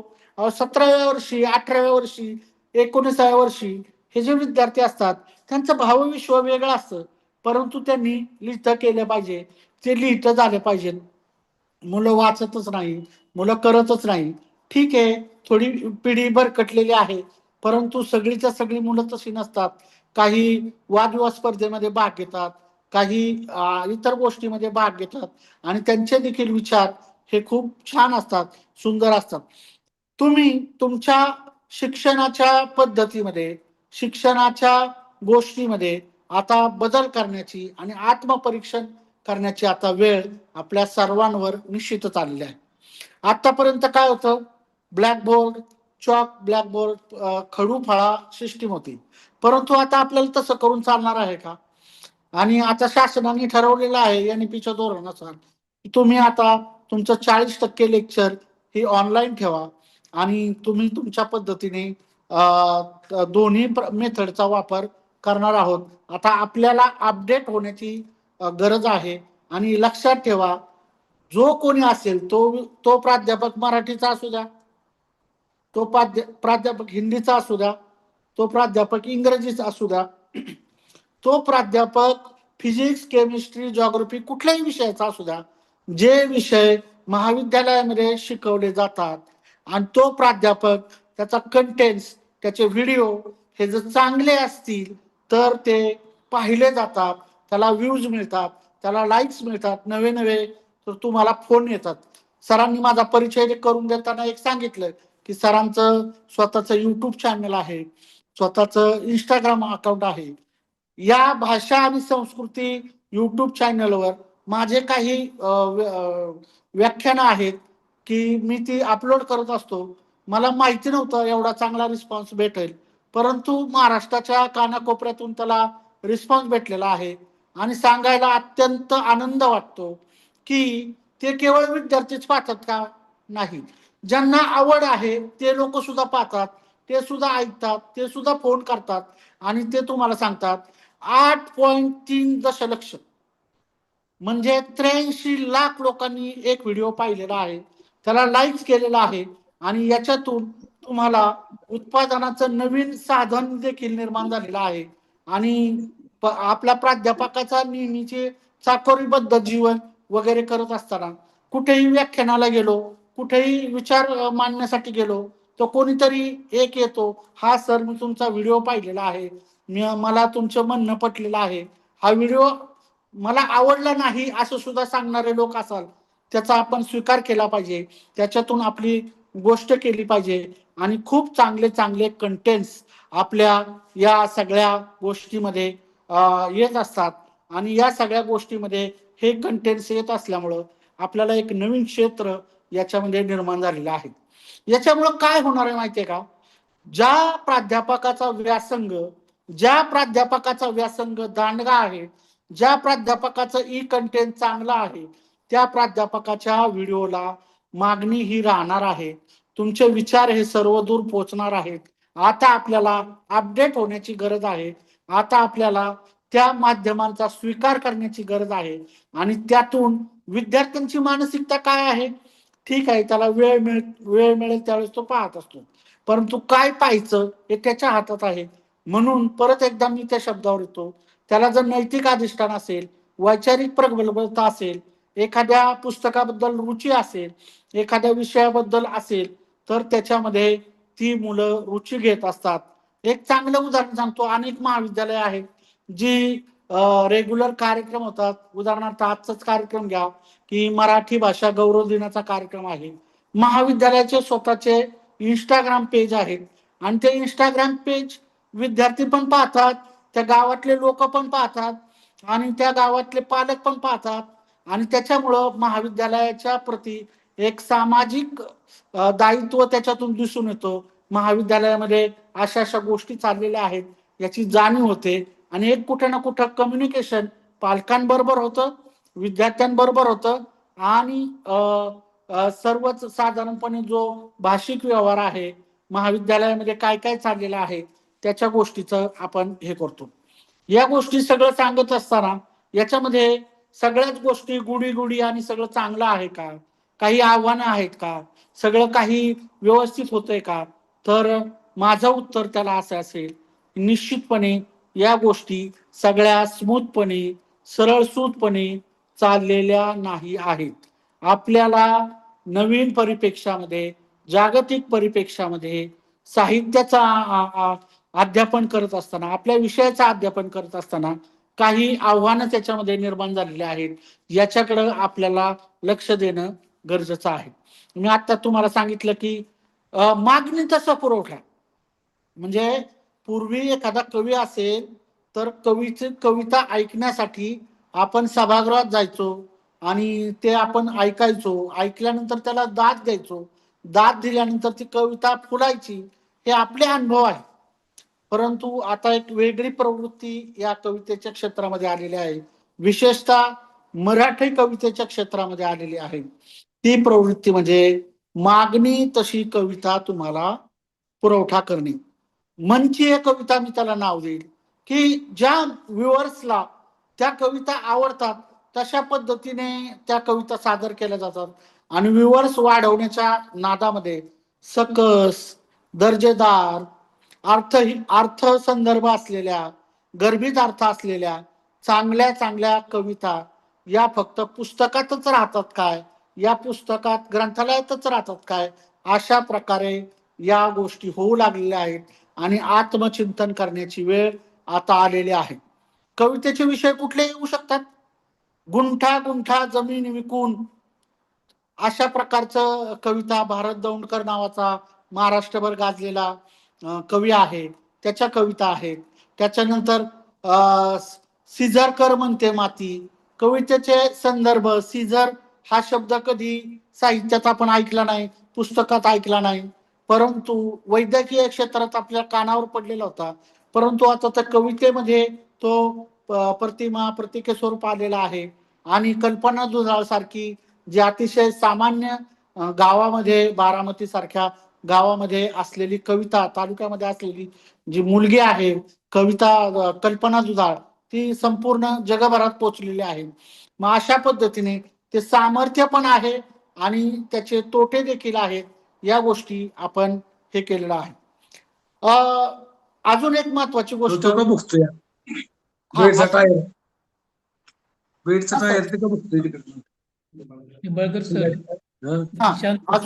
अजून एक महत्वाची गोष्ट त्यामध्ये सगळ्यात मोठा तोटा होतो आहे की एखादं पुस्तक आपण ज्यावेळेस वाचायचो,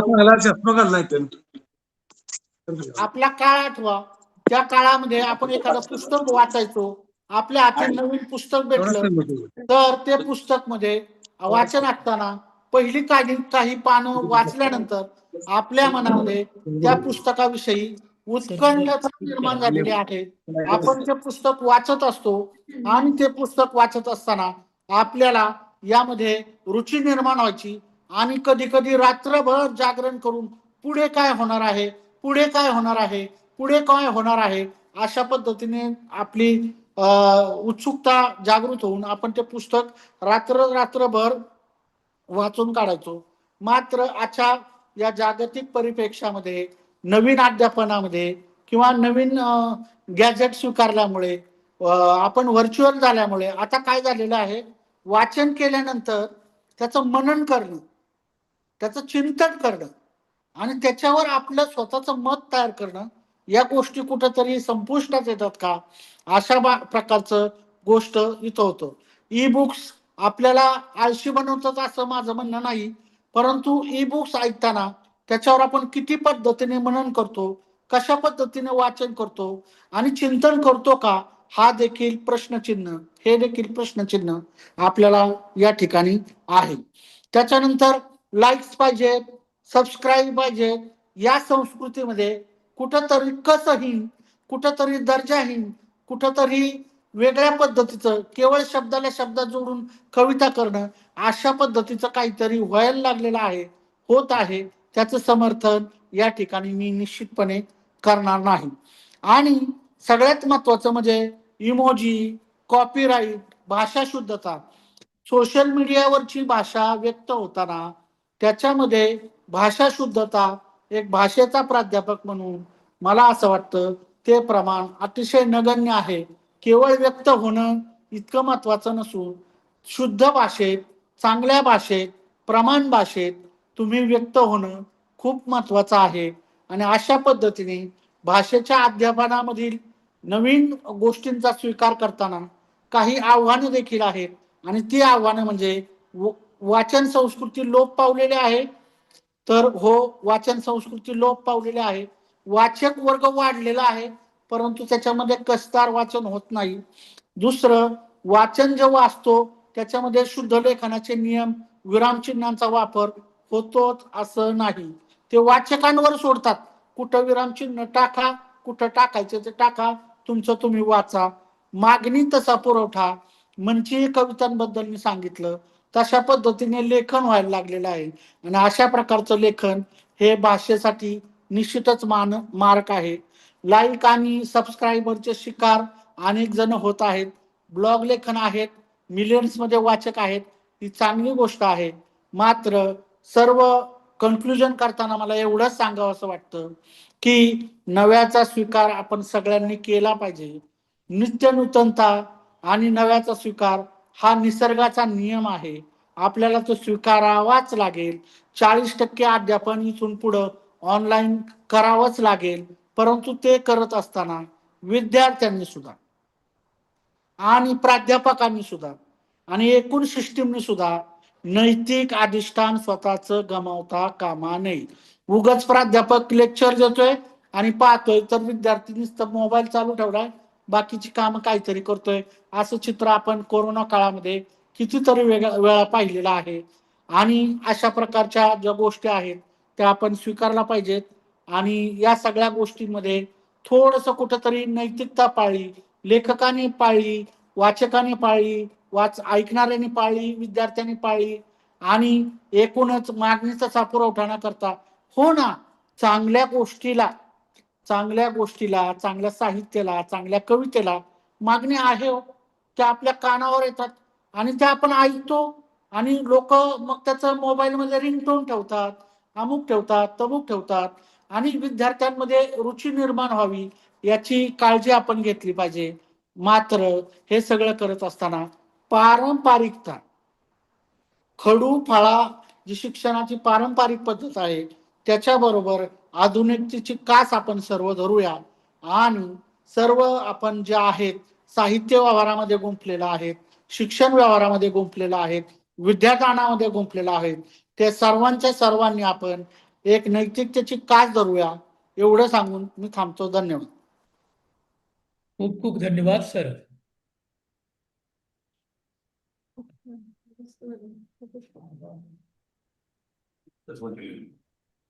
सरजी, आपण अगदी संत साहित्य, आधुनिक कादंबरी, नाटक, कविता, आत्मकथन, डिजिटल साहित्यापर्यंत आपण आपलं चिंतन या परिसंवादामध्ये मांडलेलं आहे. खरं तर आपणास खूप धन्यवाद द्यायला हवेत. कारण की प्राचीन साहित्याबरोबरच आधुनिक कालखंडातील तंत्रज्ञानाच्या काही गोष्टी सुद्धा तुम्ही प्रकर्षाने पुढे आणलेल्या आहेत. ई साहित्य, ब्लॉग लेखन, ऑडिओ बुक, भाषांतर, कृत्रिम बुद्धिमत्ता, आंतरराष्ट्रीय पातळीवर जे काही परिसंवाद आयोजित होत असतात त्याबद्दल विद्वानांची मतं व्यक्त होत असतात. खरं तर सर, आपण आपल्या मार्गदर्शनातून आम्हाला एक वेगळी दिशा दिलेली आहे. हे वैचारिक आपण दिलेलं अधिष्ठान आहे. खरं तर आपल्या विचार मंथनाचाच हा प्रदीर्घ अशा अभ्यासाचा हा परिपाक आहे असं मला वाटतं. खरं तर आपण एक मराठी भाषेचे अभ्यासक, प्रसारक आणि बिणीचे शिलेदार भाषेचे आहात. आम्हाला एक उत्सुकता म्हणून एक दोन विचार तुमच्याकडून समजून घ्यावे असं वाटतं. या दृष्टिकोनातून मी आपल्याला एक दोन प्रश्न विचारू शकतो का sir? Yes yes yes, go ahead. हो, विचार सर. नेहमी असं म्हटलं जातं की साहित्य हे समाजवादाबरोबर बदलत असतं आणि बदल होणं हा अपेक्षित आहेच. परंतु बदल होत असताना त्या बदलामध्ये सुद्धा कधी कधी माझं तुझा अशा पद्धतीचा डावा उजवा असाही विचार, म्हणजे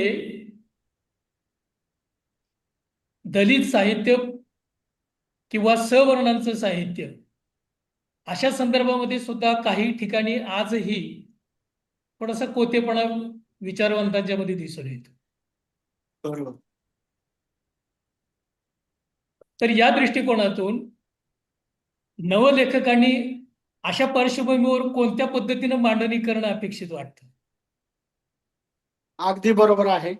खरं तर कंपुशाही, झुंडशाही किंवा डॉमिनेट करणं जे म्हणतो आपण, ते साहित्याच्या विकासासाठी, साहित्याच्या प्रसारासाठी, मग ते दलित साहित्य असू द्या, ग्रामीण साहित्य असू द्या, जनवादी साहित्य असू द्या, स्त्रीवादी साहित्य असू द्या, याच्यासाठी निश्चितच घातक आहे.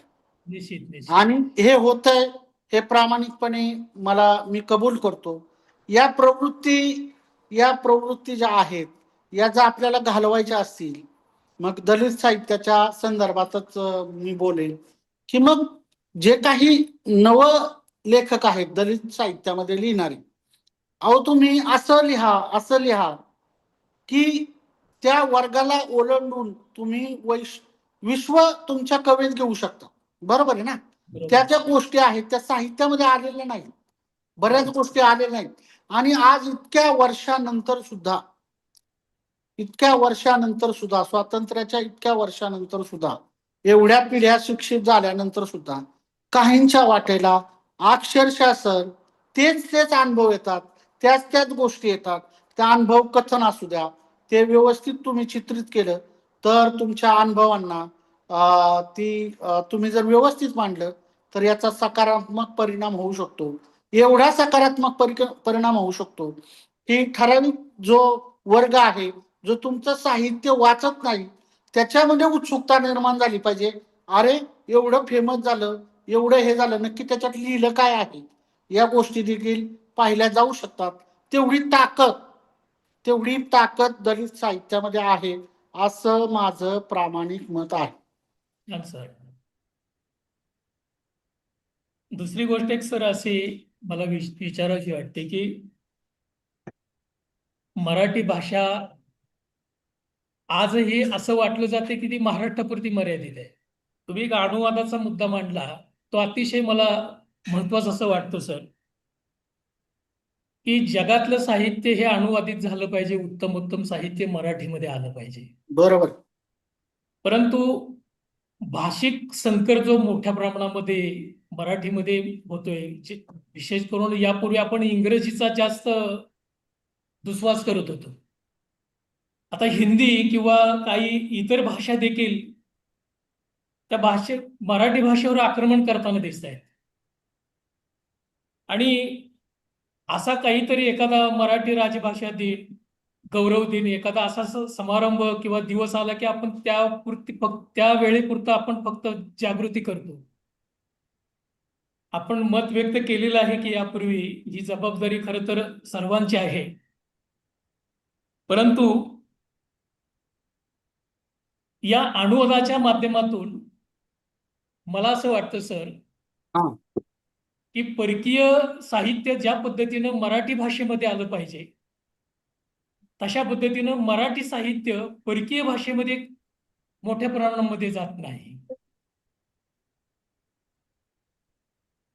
तर या दृष्टिकोनातून आपल्याला कोणता मार्ग स्वीकारावा असं वाटतो?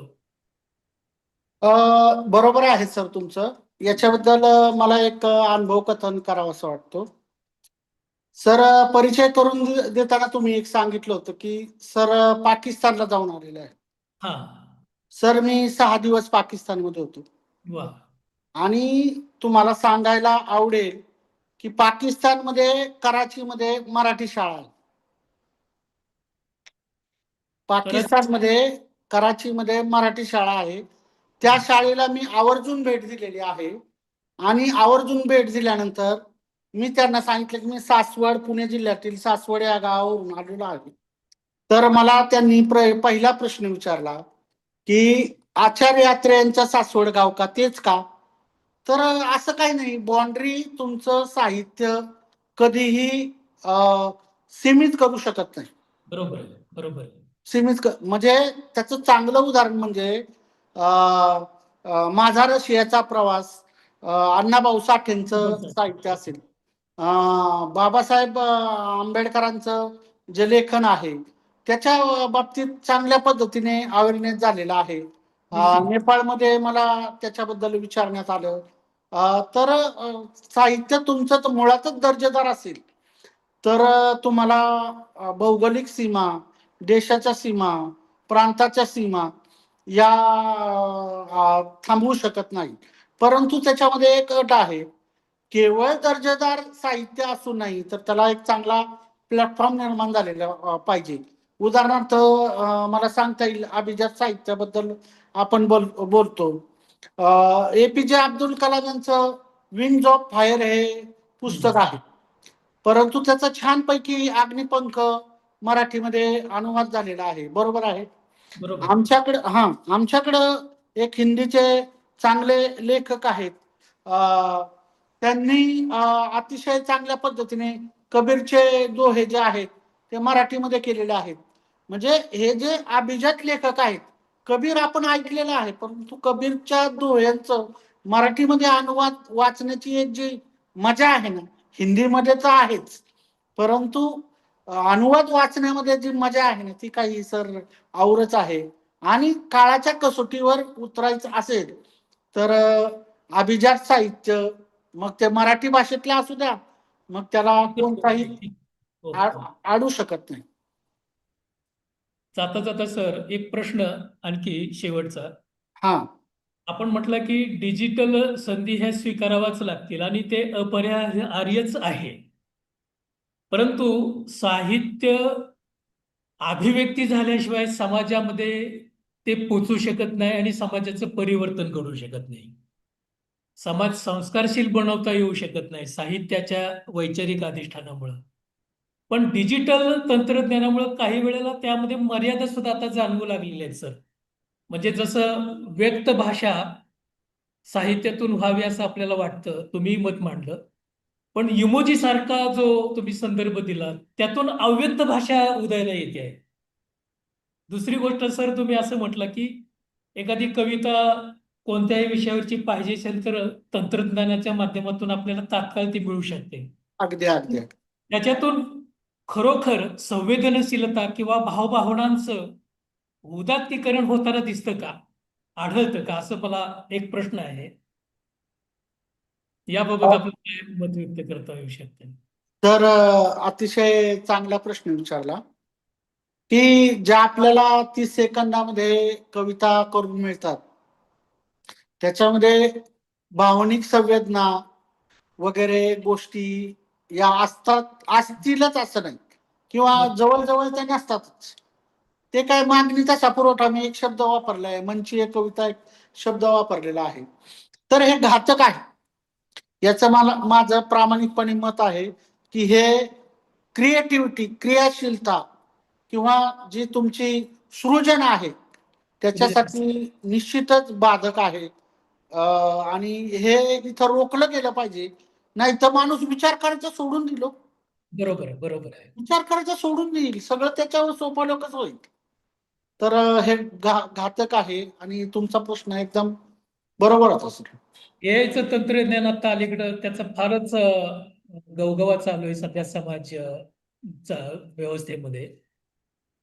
तर अशा काही गोष्टी आपल्या साहित्य निर्मितीच्या किंवा भवितव्याच्या दृष्टीनं घातक वाटत असल्या तरी सुद्धा आपण जो विचार मांडलेला आहे तो वैचारिक पातळीवर आपण या सर्व गोष्टींचा स्वीकार केला तर त्यातूनही चांगलं निष्पन्न होतं. सरजी खूप खूप धन्यवाद.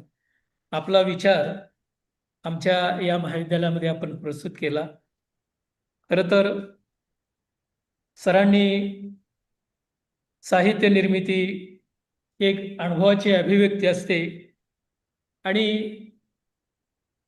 साहित्यामध्ये जे बदल घडत असतात, समाजात जे बदल घडत असतात ते बदल स्वीकारावे लागतात.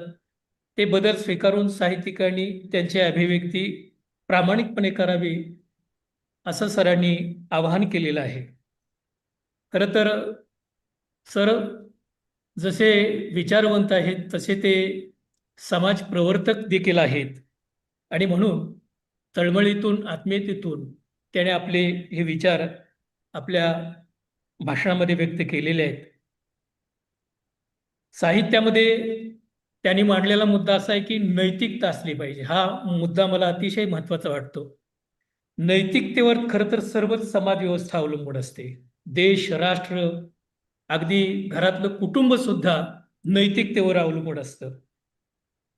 डिजिटल संधी या जरी आपल्याला नकारार्थी वाटत असल्या तरी त्या काळानुसार स्वीकाराव्याच लागतील. ते तंत्रज्ञान मात्र कशा पद्धतीनं हाताळावं हे आपल्याच हातामध्ये असंही सरांनी सांगितलेलं आहे. दुसरी गोष्ट अशी की पुस्तक वाचनाबद्दल बरीचशी ओरड समाज व्यवस्थेमध्ये दिसते, पण सरांनी काही उदाहरणं दिली की 81 कोटी जर पुस्तक विक्री होत असेल एखाद्या साहित्य मेळ्यामध्ये, तर वाचनाबद्दल उदासीनता समाजानं बाळगण्याची काहीही गरज नाही.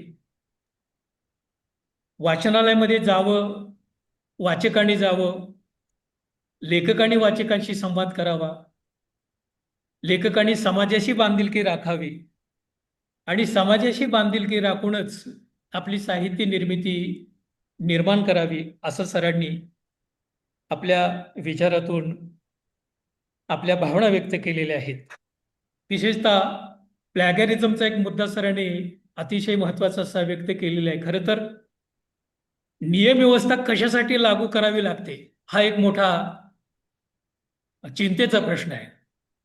नियम व्यवस्था असेल तर ती स्वीकारणं गरजेची असते. अगदी संत तुकारामांच्या काळात सुद्धा मंबाजी सारखे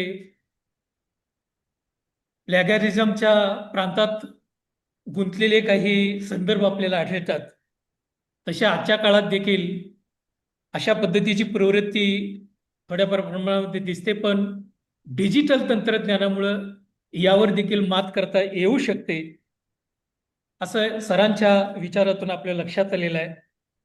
नियतकालिकाच्या विचारातून सरांनी स्पष्ट केलेलं आहे की नियतकालिकाच्या माध्यमातून अगदी घराघरापर्यंत व्यक्तीपर्यंत पोहोचण्याची ताकद नियतकालिकामध्ये असते. सरांनी आणखीन एक मुद्दा फार महत्वाचा वाटला. खरं तर तो सर संशोधनाचा विषय PhDचा, जी महाविद्यालयातील नियतकालिकाचा संदर्भ तुम्ही दिला. काही नियतकालिक त्या मुलांच्या अभिव्यक्ती, मुलांच्या मनामध्ये कशा प्रवृत्ती विचारसरणी निर्माण कराव्यात आपण मांडलेला विचार अतिशय महनीय वाटतो. त्या नियतकालिक 10 महाविद्यालयातली 10 नियतकालिक उत्कृष्ट घेतले तर त्याच्यावर सुद्धा एखादा PhDचा प्रबंध होऊ शकेल. आपण दिलेलं हे वैचारिक योगदान आमच्या महाविद्यालयामध्ये निश्चितच संस्मरणीय राहील. मी आपणास सर पुन्हा एकदा मराठी विभागाच्या वतीनं धन्यवाद देतो. धन्यवाद.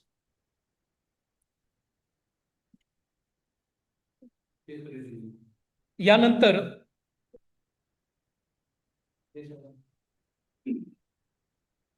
टेक्निकल सेशनला आरंभ होत आहे.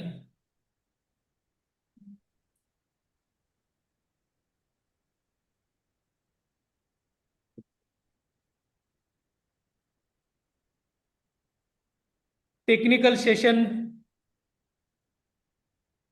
च्या चेअरपर्सन प्राध्यापिका डॉक्टर मीरा देठे उपस्थित आहेत. नमस्कार मॅडम.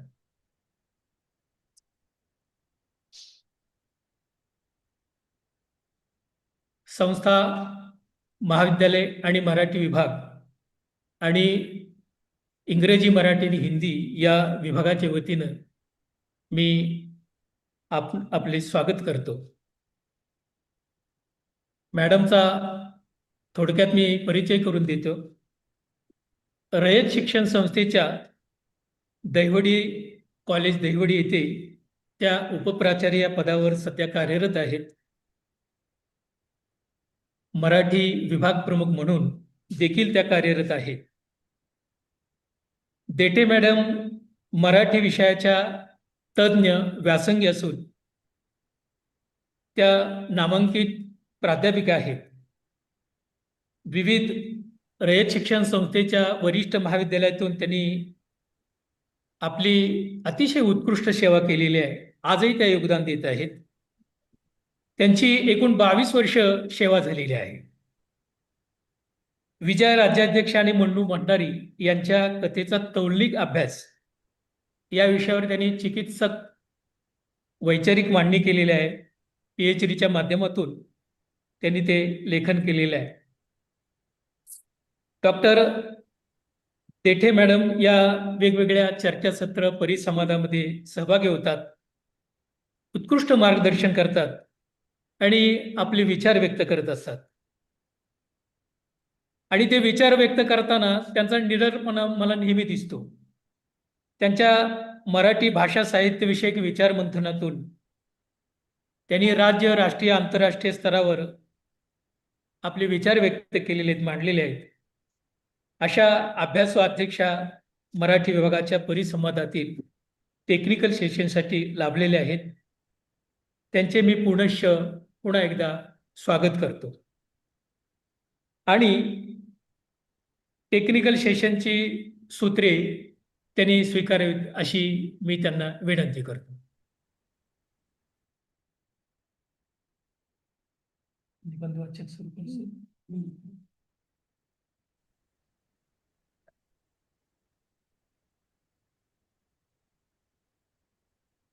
सर्व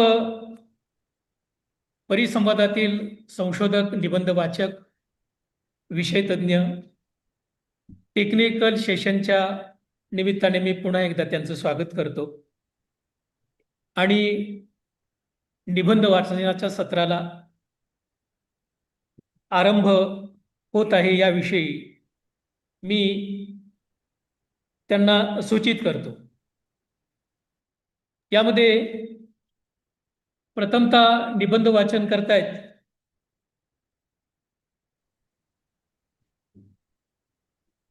राजा श्रीपतराव भगवानराव पंतप्रतिनिधी महाविद्यालय औंधचे मराठी विभाग प्रमुख प्राध्यापक डॉक्टर हनुमंत पोळ.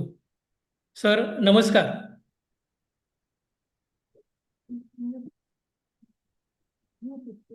सर अनम्यूट आहात. पोळ सर माईक जरा चालू करा. पोळ सर बोलू शकता तुम्ही. माईक बंद आहे त्यांचा. सर माईक बंद आहे. सर माईक चालू करा.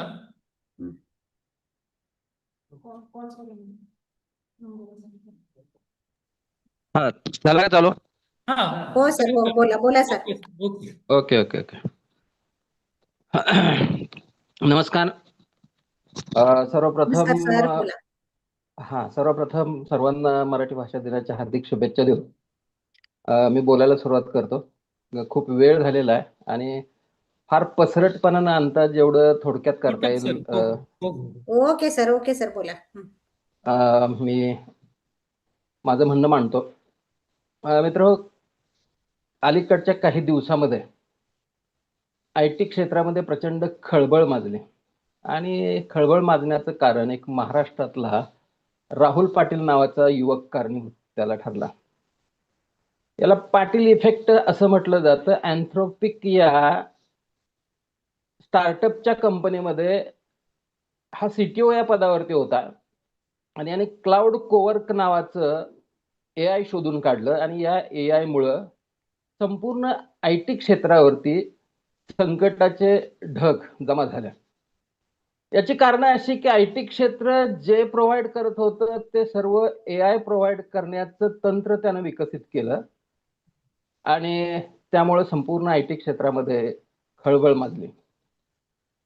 आता याच्यानंतर या अँथ्रोपिक या नावाच्या कंपनीशी आपल्यातील प्रथितयश इन्फोसिस नावाच्या कंपनीनं करार केला आणि AI क्षेत्राशी संबंधित पावलं टाकली गेली. मध्ये AI समिट झालं. सरांनी मगाशी सांगितलं AI समिट संदर्भामध्ये, त्याच्याबद्दल आणखीन काय बोलणार नाहीये.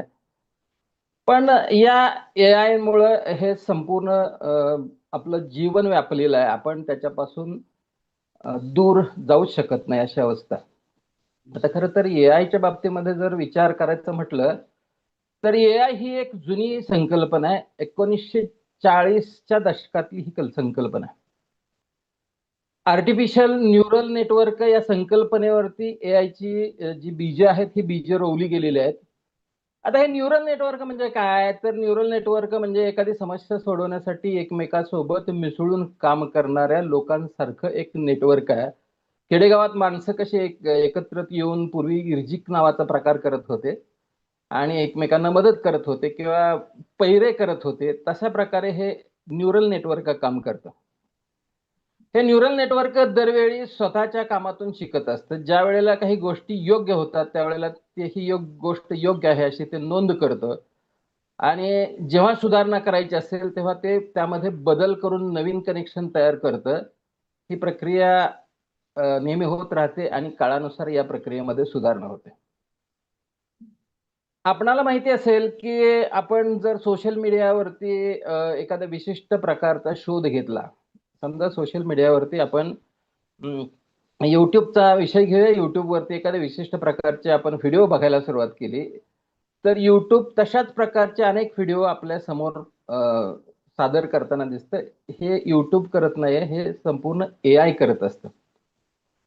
किंवा एखादी वस्तू आपण बघितली तर एखादी वस्तू एखाद्या ठिकाणी बघितलं असेल तरी आपण दुसरं काही सर्च करत असताना ती वस्तू आपल्या समोर येते.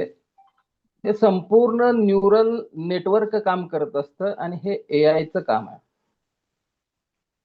आता AI मध्ये आपण जर बघितलं तर जनरेटिव्ह AI हा जो प्रकार आहे, हा AI प्रकार नवीन डाटा तयार करतो आणि ऍप्लिकेशनसाठी वापरला जातो.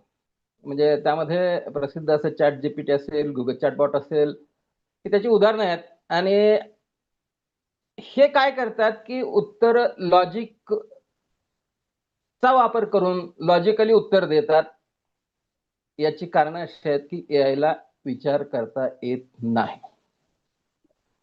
मग हे AI बऱ्याचदा काय करतं की थापा मारतं.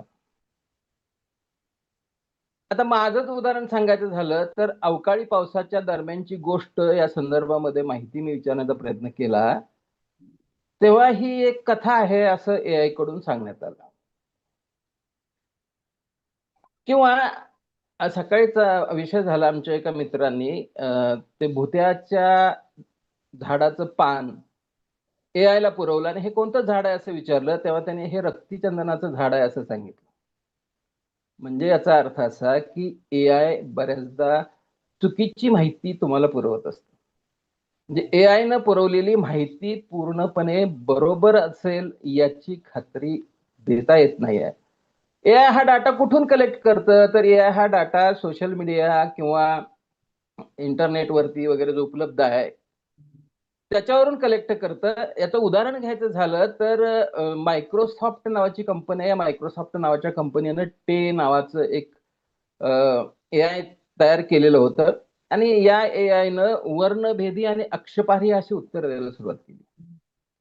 आता हे कुठून आले, तर या AI नं ही सगळी सोशल मीडियावरून एकत्रित केलेली होती. शेवटी मायक्रोसॉफ्टला माफी मागायला लागली आणि माफी मागून या AI संदर्भामध्ये त्यांनी भविष्यात सुधारणा करू असं सांगितलं. आता मुळात मगाशी विषय झाला की इथिकल फॉर्म हा महत्वाचा आहे, नैतिकता महत्वाची आहे आणि मग त्यामध्ये नैतिकता आम्ही पाळू असं त्यांनी सांगितलं आणि त्यासाठी काहीतरी नियम झाले पाहिजेत. त्यासाठी त्याची एक वेगळी भाषा पाहिजे. AI नं वर्णभेदी भाषा वापरू नये अशा प्रकारची मतं बऱ्याच जणांच्याकडून आली. तर हे AIचे आपल्याला एका बाजूने तोटे दिसतात, परंतु AI संदर्भामध्ये विचार केला तर AI मध्ये प्रचंड क्षमता असल्याचं आपल्याला दिसून येतं. मग यामध्ये असणारी क्षमता काल परवाच जर कोणी नीट बघितलं असतील बातम्या, तर टाटाच्या व्होल्टास नावाच्या कंपनीनं जो AC तयार केलाय तो AC AIच्या तंत्रज्ञानाचा वापर करून केलेला आहे.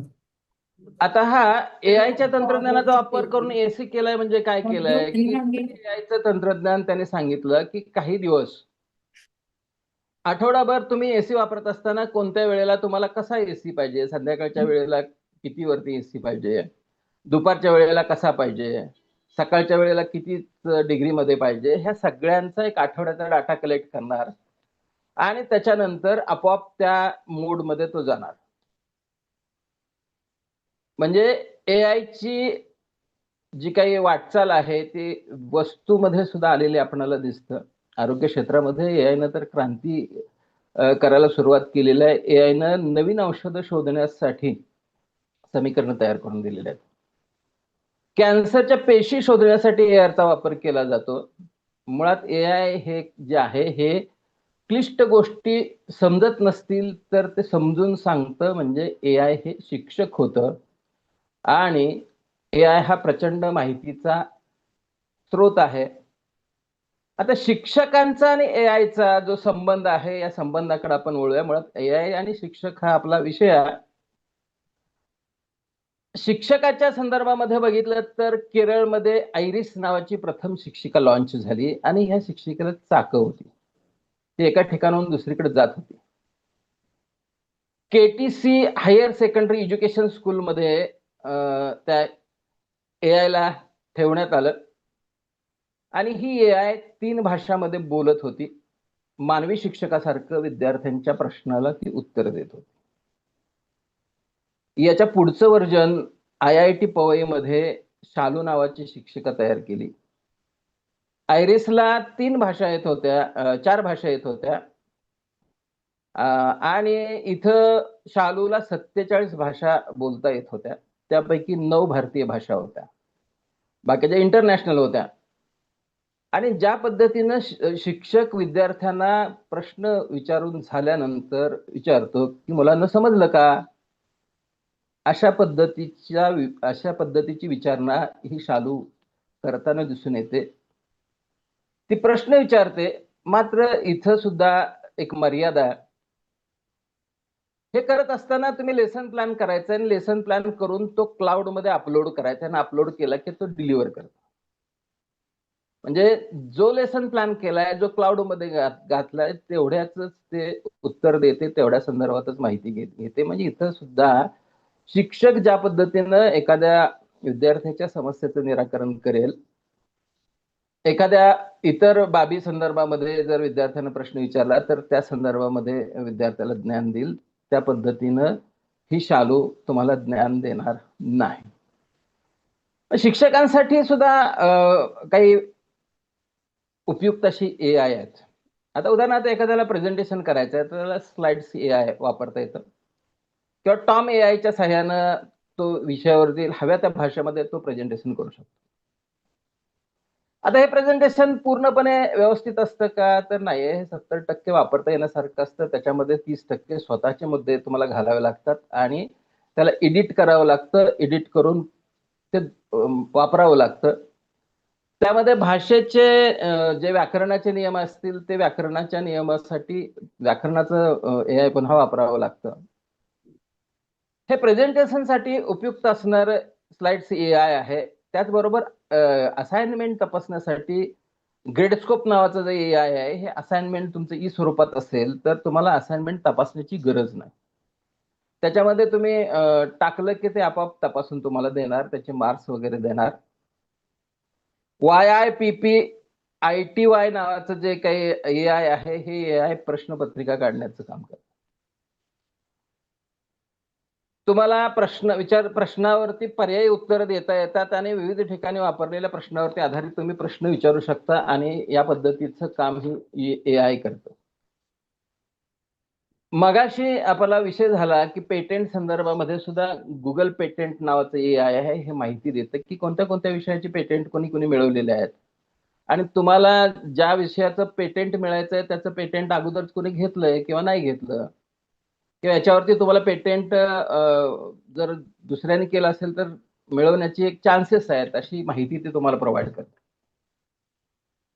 त्याचबरोबर विद्यार्थ्यांच्या संदर्भामध्ये विचार केला तर असं लक्षात येतं की एखाद्या विषयामध्ये विद्यार्थ्याची एक कुतूहल असतं. त्या कुतूहल जागृतीचं काम करण्याचं जसं काम शिक्षक करतात, विद्यार्थ्यामध्ये कुतूहल निर्माण झालं पाहिजे, असं हे क्युरीपॅड पॉड हे कुतूहल जागृतीचं काम करतं. त्यामध्ये कुतूहल जागृतीचे पर्याय दिलेले असतात आणि यातून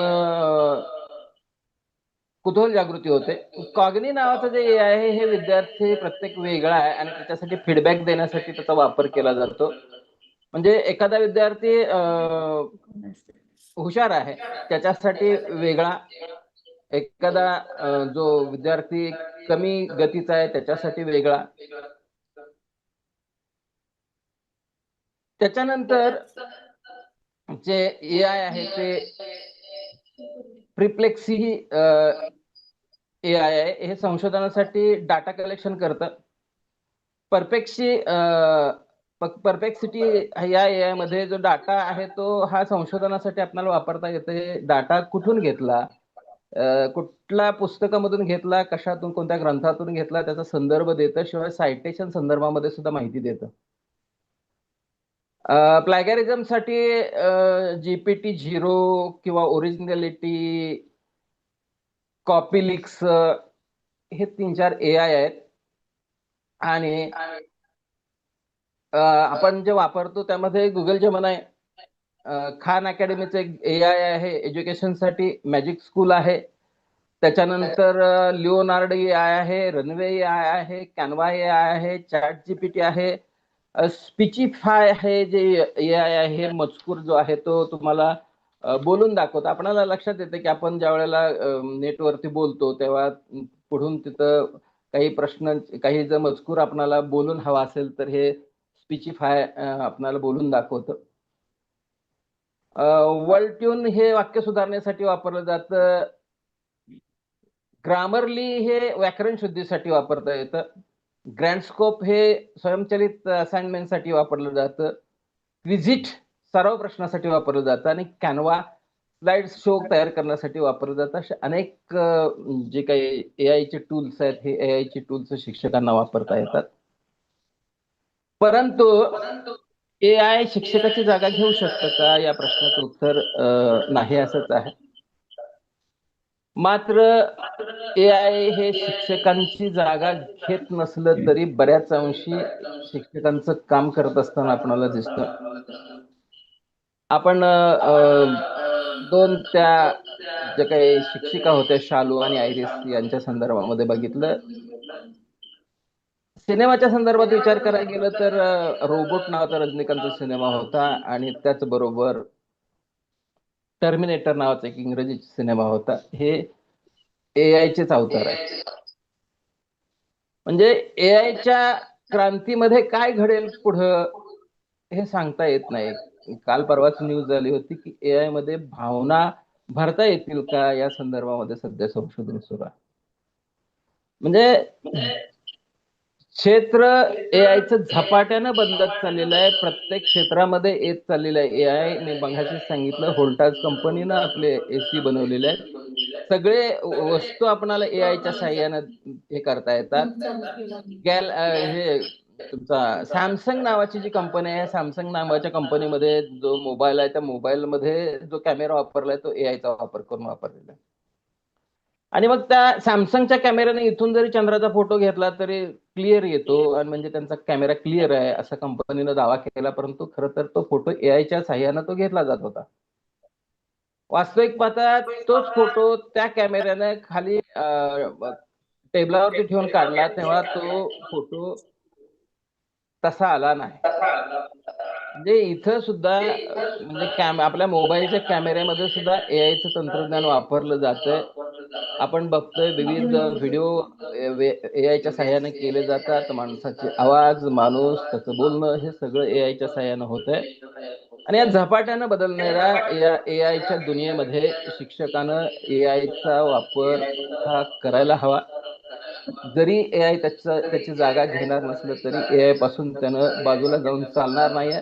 तंत्रज्ञानाचा त्यानं स्वीकार करायला हवा आणि या तंत्रज्ञानाचा स्वीकार करून त्यांना आपल्या अध्ययनामध्ये, अध्यापनामध्ये दोन्ही प्रक्रियेमध्ये त्याचा वापर केला पाहिजे.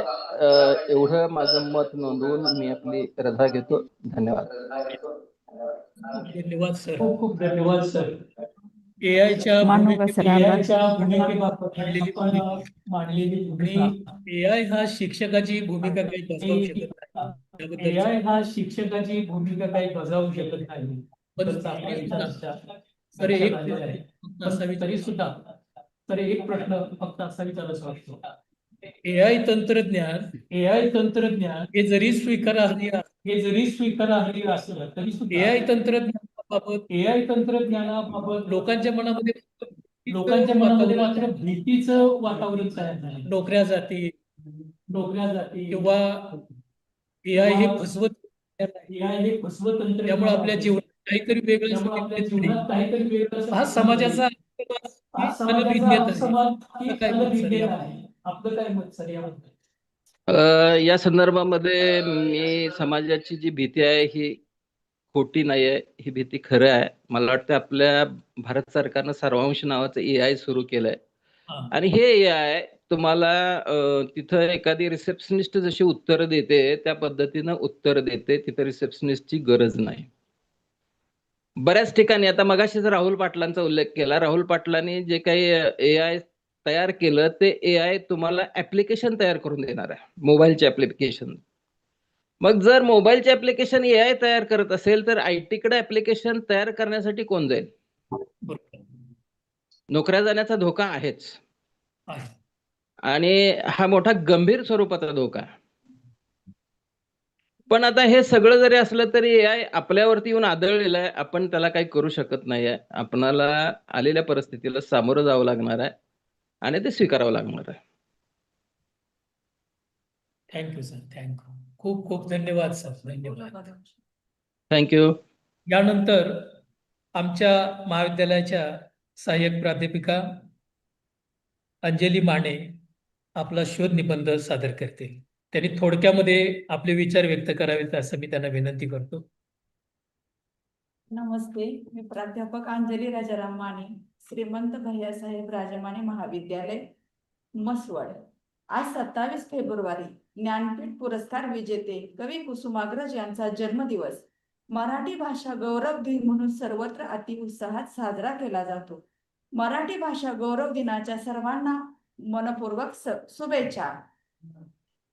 माझ्या शोध निबंधाचा विषय आहे साहित्यिक परंपरा, उपेक्षित आवाज आणि पर्यायी प्रवचन. मराठी भाषेची साहित्यिक परंपरा 1000 वर्षाहून अधिक प्राचीन आणि समृद्ध अशी आहे.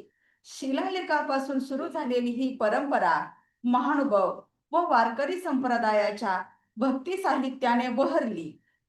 पुढे छत्रपती शिवाजी महाराजांचा काळ, पेशवाईतील पोवाडे, लावण्या आणि आधुनिक काळात केशवसुतांच्या कवितेने ती अधिक प्रगल्भ झाली.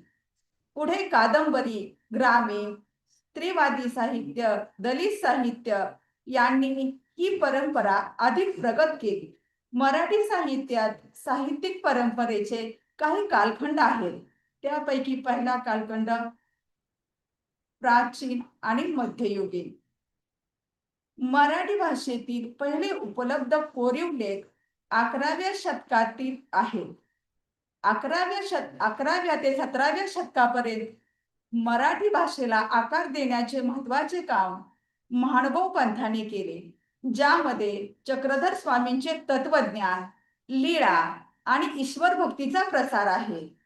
माहिमभट यांनी लिहिलेले लीळा चरित्र हे या पंथातील आणि मराठीतील पहिले चरित्र मानले जाते. समाजात चातुर्वर्ण्याची मिरासदारी वाढलेली असताना सर्वज्ञ श्री चक्रधर स्वामींनी वैदिक तत्वज्ञानाला बाजूला सारून ज्ञान आणि भक्ती यांचा समन्वय साधून आपल्या तत्वज्ञानाचा प्रसार मराठी भाषेत केला. व्यक्तीचे श्रेष्ठत्व जन्माने नव्हे तर त्याच्यातील तत्वज्ञानातून ठरते असे सांगणारा महानुभाव पंथ आहे. धर्मासाठी आम्ही नाही तर धर्म आमच्यासाठी आहे, तो साध्य नाही तर साधन आहे, हीच या पंथाची शिकवण आहे. इसवी सन 12व्या शतकात मानवतेला लाभलेला भेदाभेदांचा कलंक दूर करण्याचा प्रयत्न चक्रधर स्वामींनी महानुभाव पंथाच्या माध्यमातून केला. महानुभाव संप्रदाय हा अहिंसावादी असून अहिंसा परमोद्धैर्य हे या धर्माचे महत्वाचे तत्व आहे. मराठी साहित्यातील संत परंपरा ही अभंग, ओवी व श्लोकामधून अध्यात्म भक्ती आणि समाज सुधारणा मानणारी समृद्ध अशी परंपरा आहे. संत ज्ञानेश्वरांनी, संत नामदेव, संत तुकाराम, संत रामदास, संत जनाबाई यांनी ज्ञान व माणुसकीचा संदेश देत मराठी भाषा व संस्कृतीला महान उंचीवर नेले. या साहित्यात मानवी मूल्य आणि समतेचा पाया आहे. संत ज्ञानेश्वरांनी ज्ञानेश्वरीच्या माध्यमातून भगवद्गीतेचे ज्ञान मराठी भाषेत आणले आणि पसायदानातून विश्व कल्याणाची मागणी केली. संत ज्ञानेश्वरांनी ज्ञानेश्वरी लिहून मराठीला अमृतातेही पैजा जिंके असे सामर्थ्य दिले. त्यानंतरचा कालखंड शिवकाल व पेशवेकाल.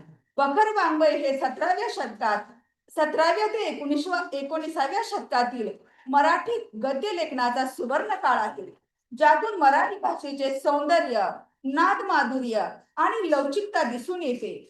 फारसी भाषेच्या वर्चस्वाच्या काळात मराठी भाषेत ऐतिहासिक लेखन करून बकरीची सांस्कृतिक ओळख जपली. त्यानंतर पेशवे काळात मराठी भाषेला राजभाषेचा दर्जा मिळाला, ज्यामुळे तिचा प्रशासकीय, राजकीय आणि साहित्यात मोठ्या प्रमाणात विस्तार झाला. मोडी लिपीत दैनंदिन व्यवहार निर्माण झाले. पेशवे दप्तरातील पत्रव्यवहारातून मराठी भाषा समृद्ध झाली. त्यानंतरचा आधुनिक काळ, केशवसुतांनी आधुनिक कवितेचा पाया रचला. महात्मा फुले, साने गुरुजी, कुसुमाग्रज, वि. स. खांडेकर, पु. ल. देशपांडे, व. पु. काळे, विजय तेंडुलकर, बालकवी रणजित देसाई, अण्णाभाऊ साठे यासारख्या आधुनिक साहित्यिकांनी कथा, कादंबरी, नाटक, वैचारिक साहित्य आणि कवितेच्या रूपात विपुल लेखन केले व वैचारिक क्रांती घडवली. सामाजिक सुधारणा, मानवी भावना आणि वास्तवात मांडून मराठी साहित्य समृद्ध केले. थँक्यू.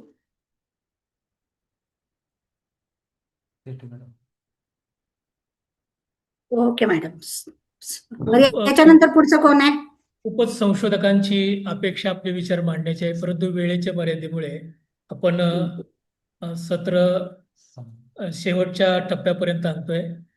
मॅडमना मी विनंती करतो की आपण आपलं मनोगत व्यक्त करावं, अध्यक्षीय मनोगत व्यक्त करावं. Okay sir. श्रीमंत भैयासाहेब राजमाने महाविद्यालय म्हसवड आणि सिद्धी फाउंडेशन यांच्या संयुक्त विद्यमानं आज आयोजित करण्यात आलेली आहे ई कॉन्फरन्सच्या शेवटच्या सत्रामधनं मी बोलते. सर, आपण खरं तर विषय खूप छान घेतलेला आहे आणि शेवटे सरांचं भाषण ऐकल्यानंतर, त्याच्याबरोबर मी पोळ सरांचं भाषण ऐकल्यानंतर ज्यावेळेस आपण विचार करतो त्यावेळेस आपल्याला दिसतं की सध्या AI चा जमाना आहे.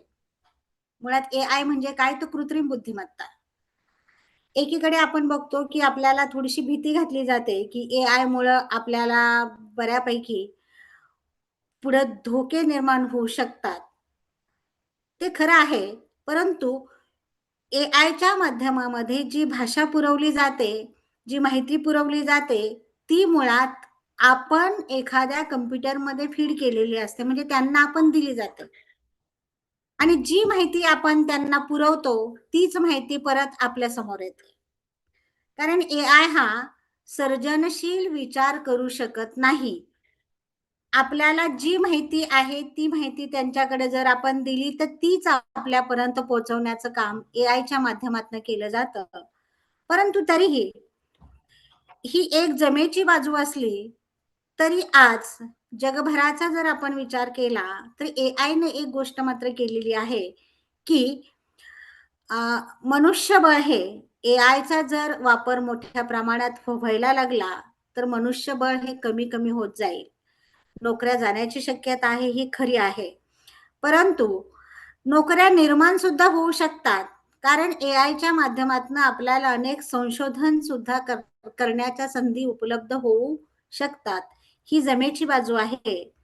सर्वच विषय शिक्षकांना जर ह्या गोष्टीच्या विचारानं काही नवीन करण्याचं सुचलं तर मला वाटतं AI च्या माध्यमातून आपल्या संशोधनाला सुद्धा नवीन गती मिळेल, आपल्या आयडियाला सुद्धा नवीन गती मिळेल.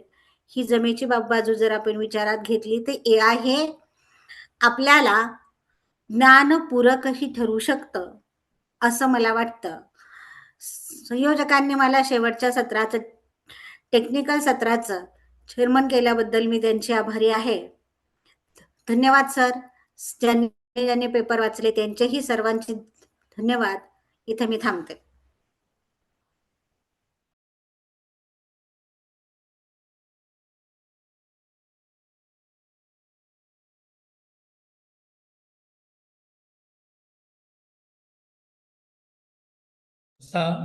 महाविद्यालयाचे प्राचार्य यांच्या वतीनं मी पुन्हा एकदा त्यांना धन्यवाद देतो आणि यानंतर इंग्रजी विभागाचे प्राध्यापक डॉक्टर नितीन बालके यांनी सर्व उपस्थितांचे आभार मानावेत अशी मी त्यांना विनंती करतो.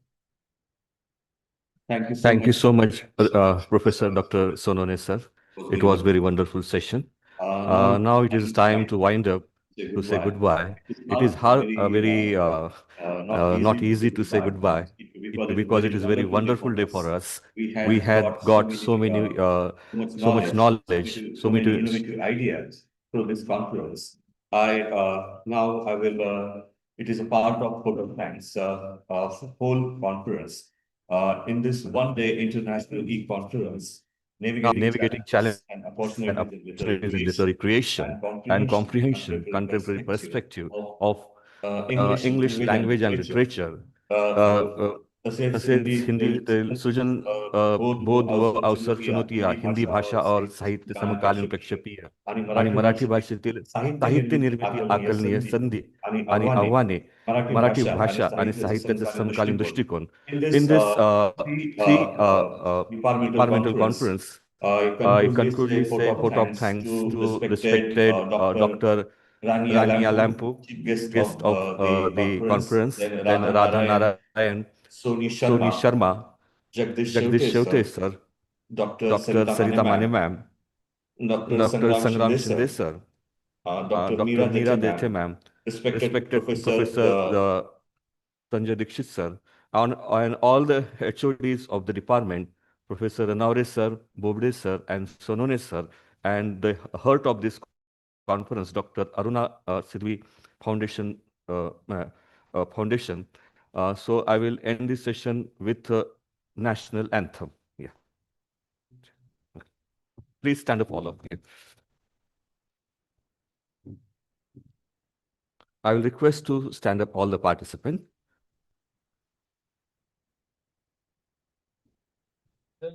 जनगणनायक जय हे वत भाग्य विधाता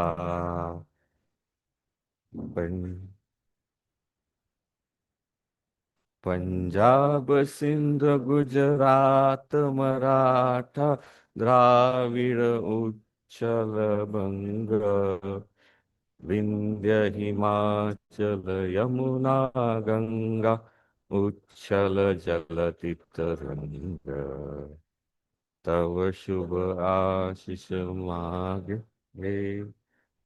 तव शुभ आशीष मागे गाहे कवि मागे गाहे कव जय गाथा जनगण मंगलदायक जय हे भारत भाग्य विधाता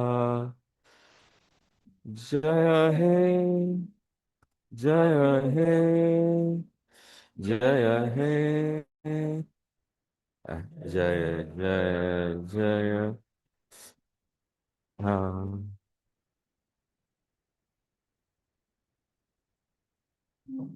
भारत माता की जय.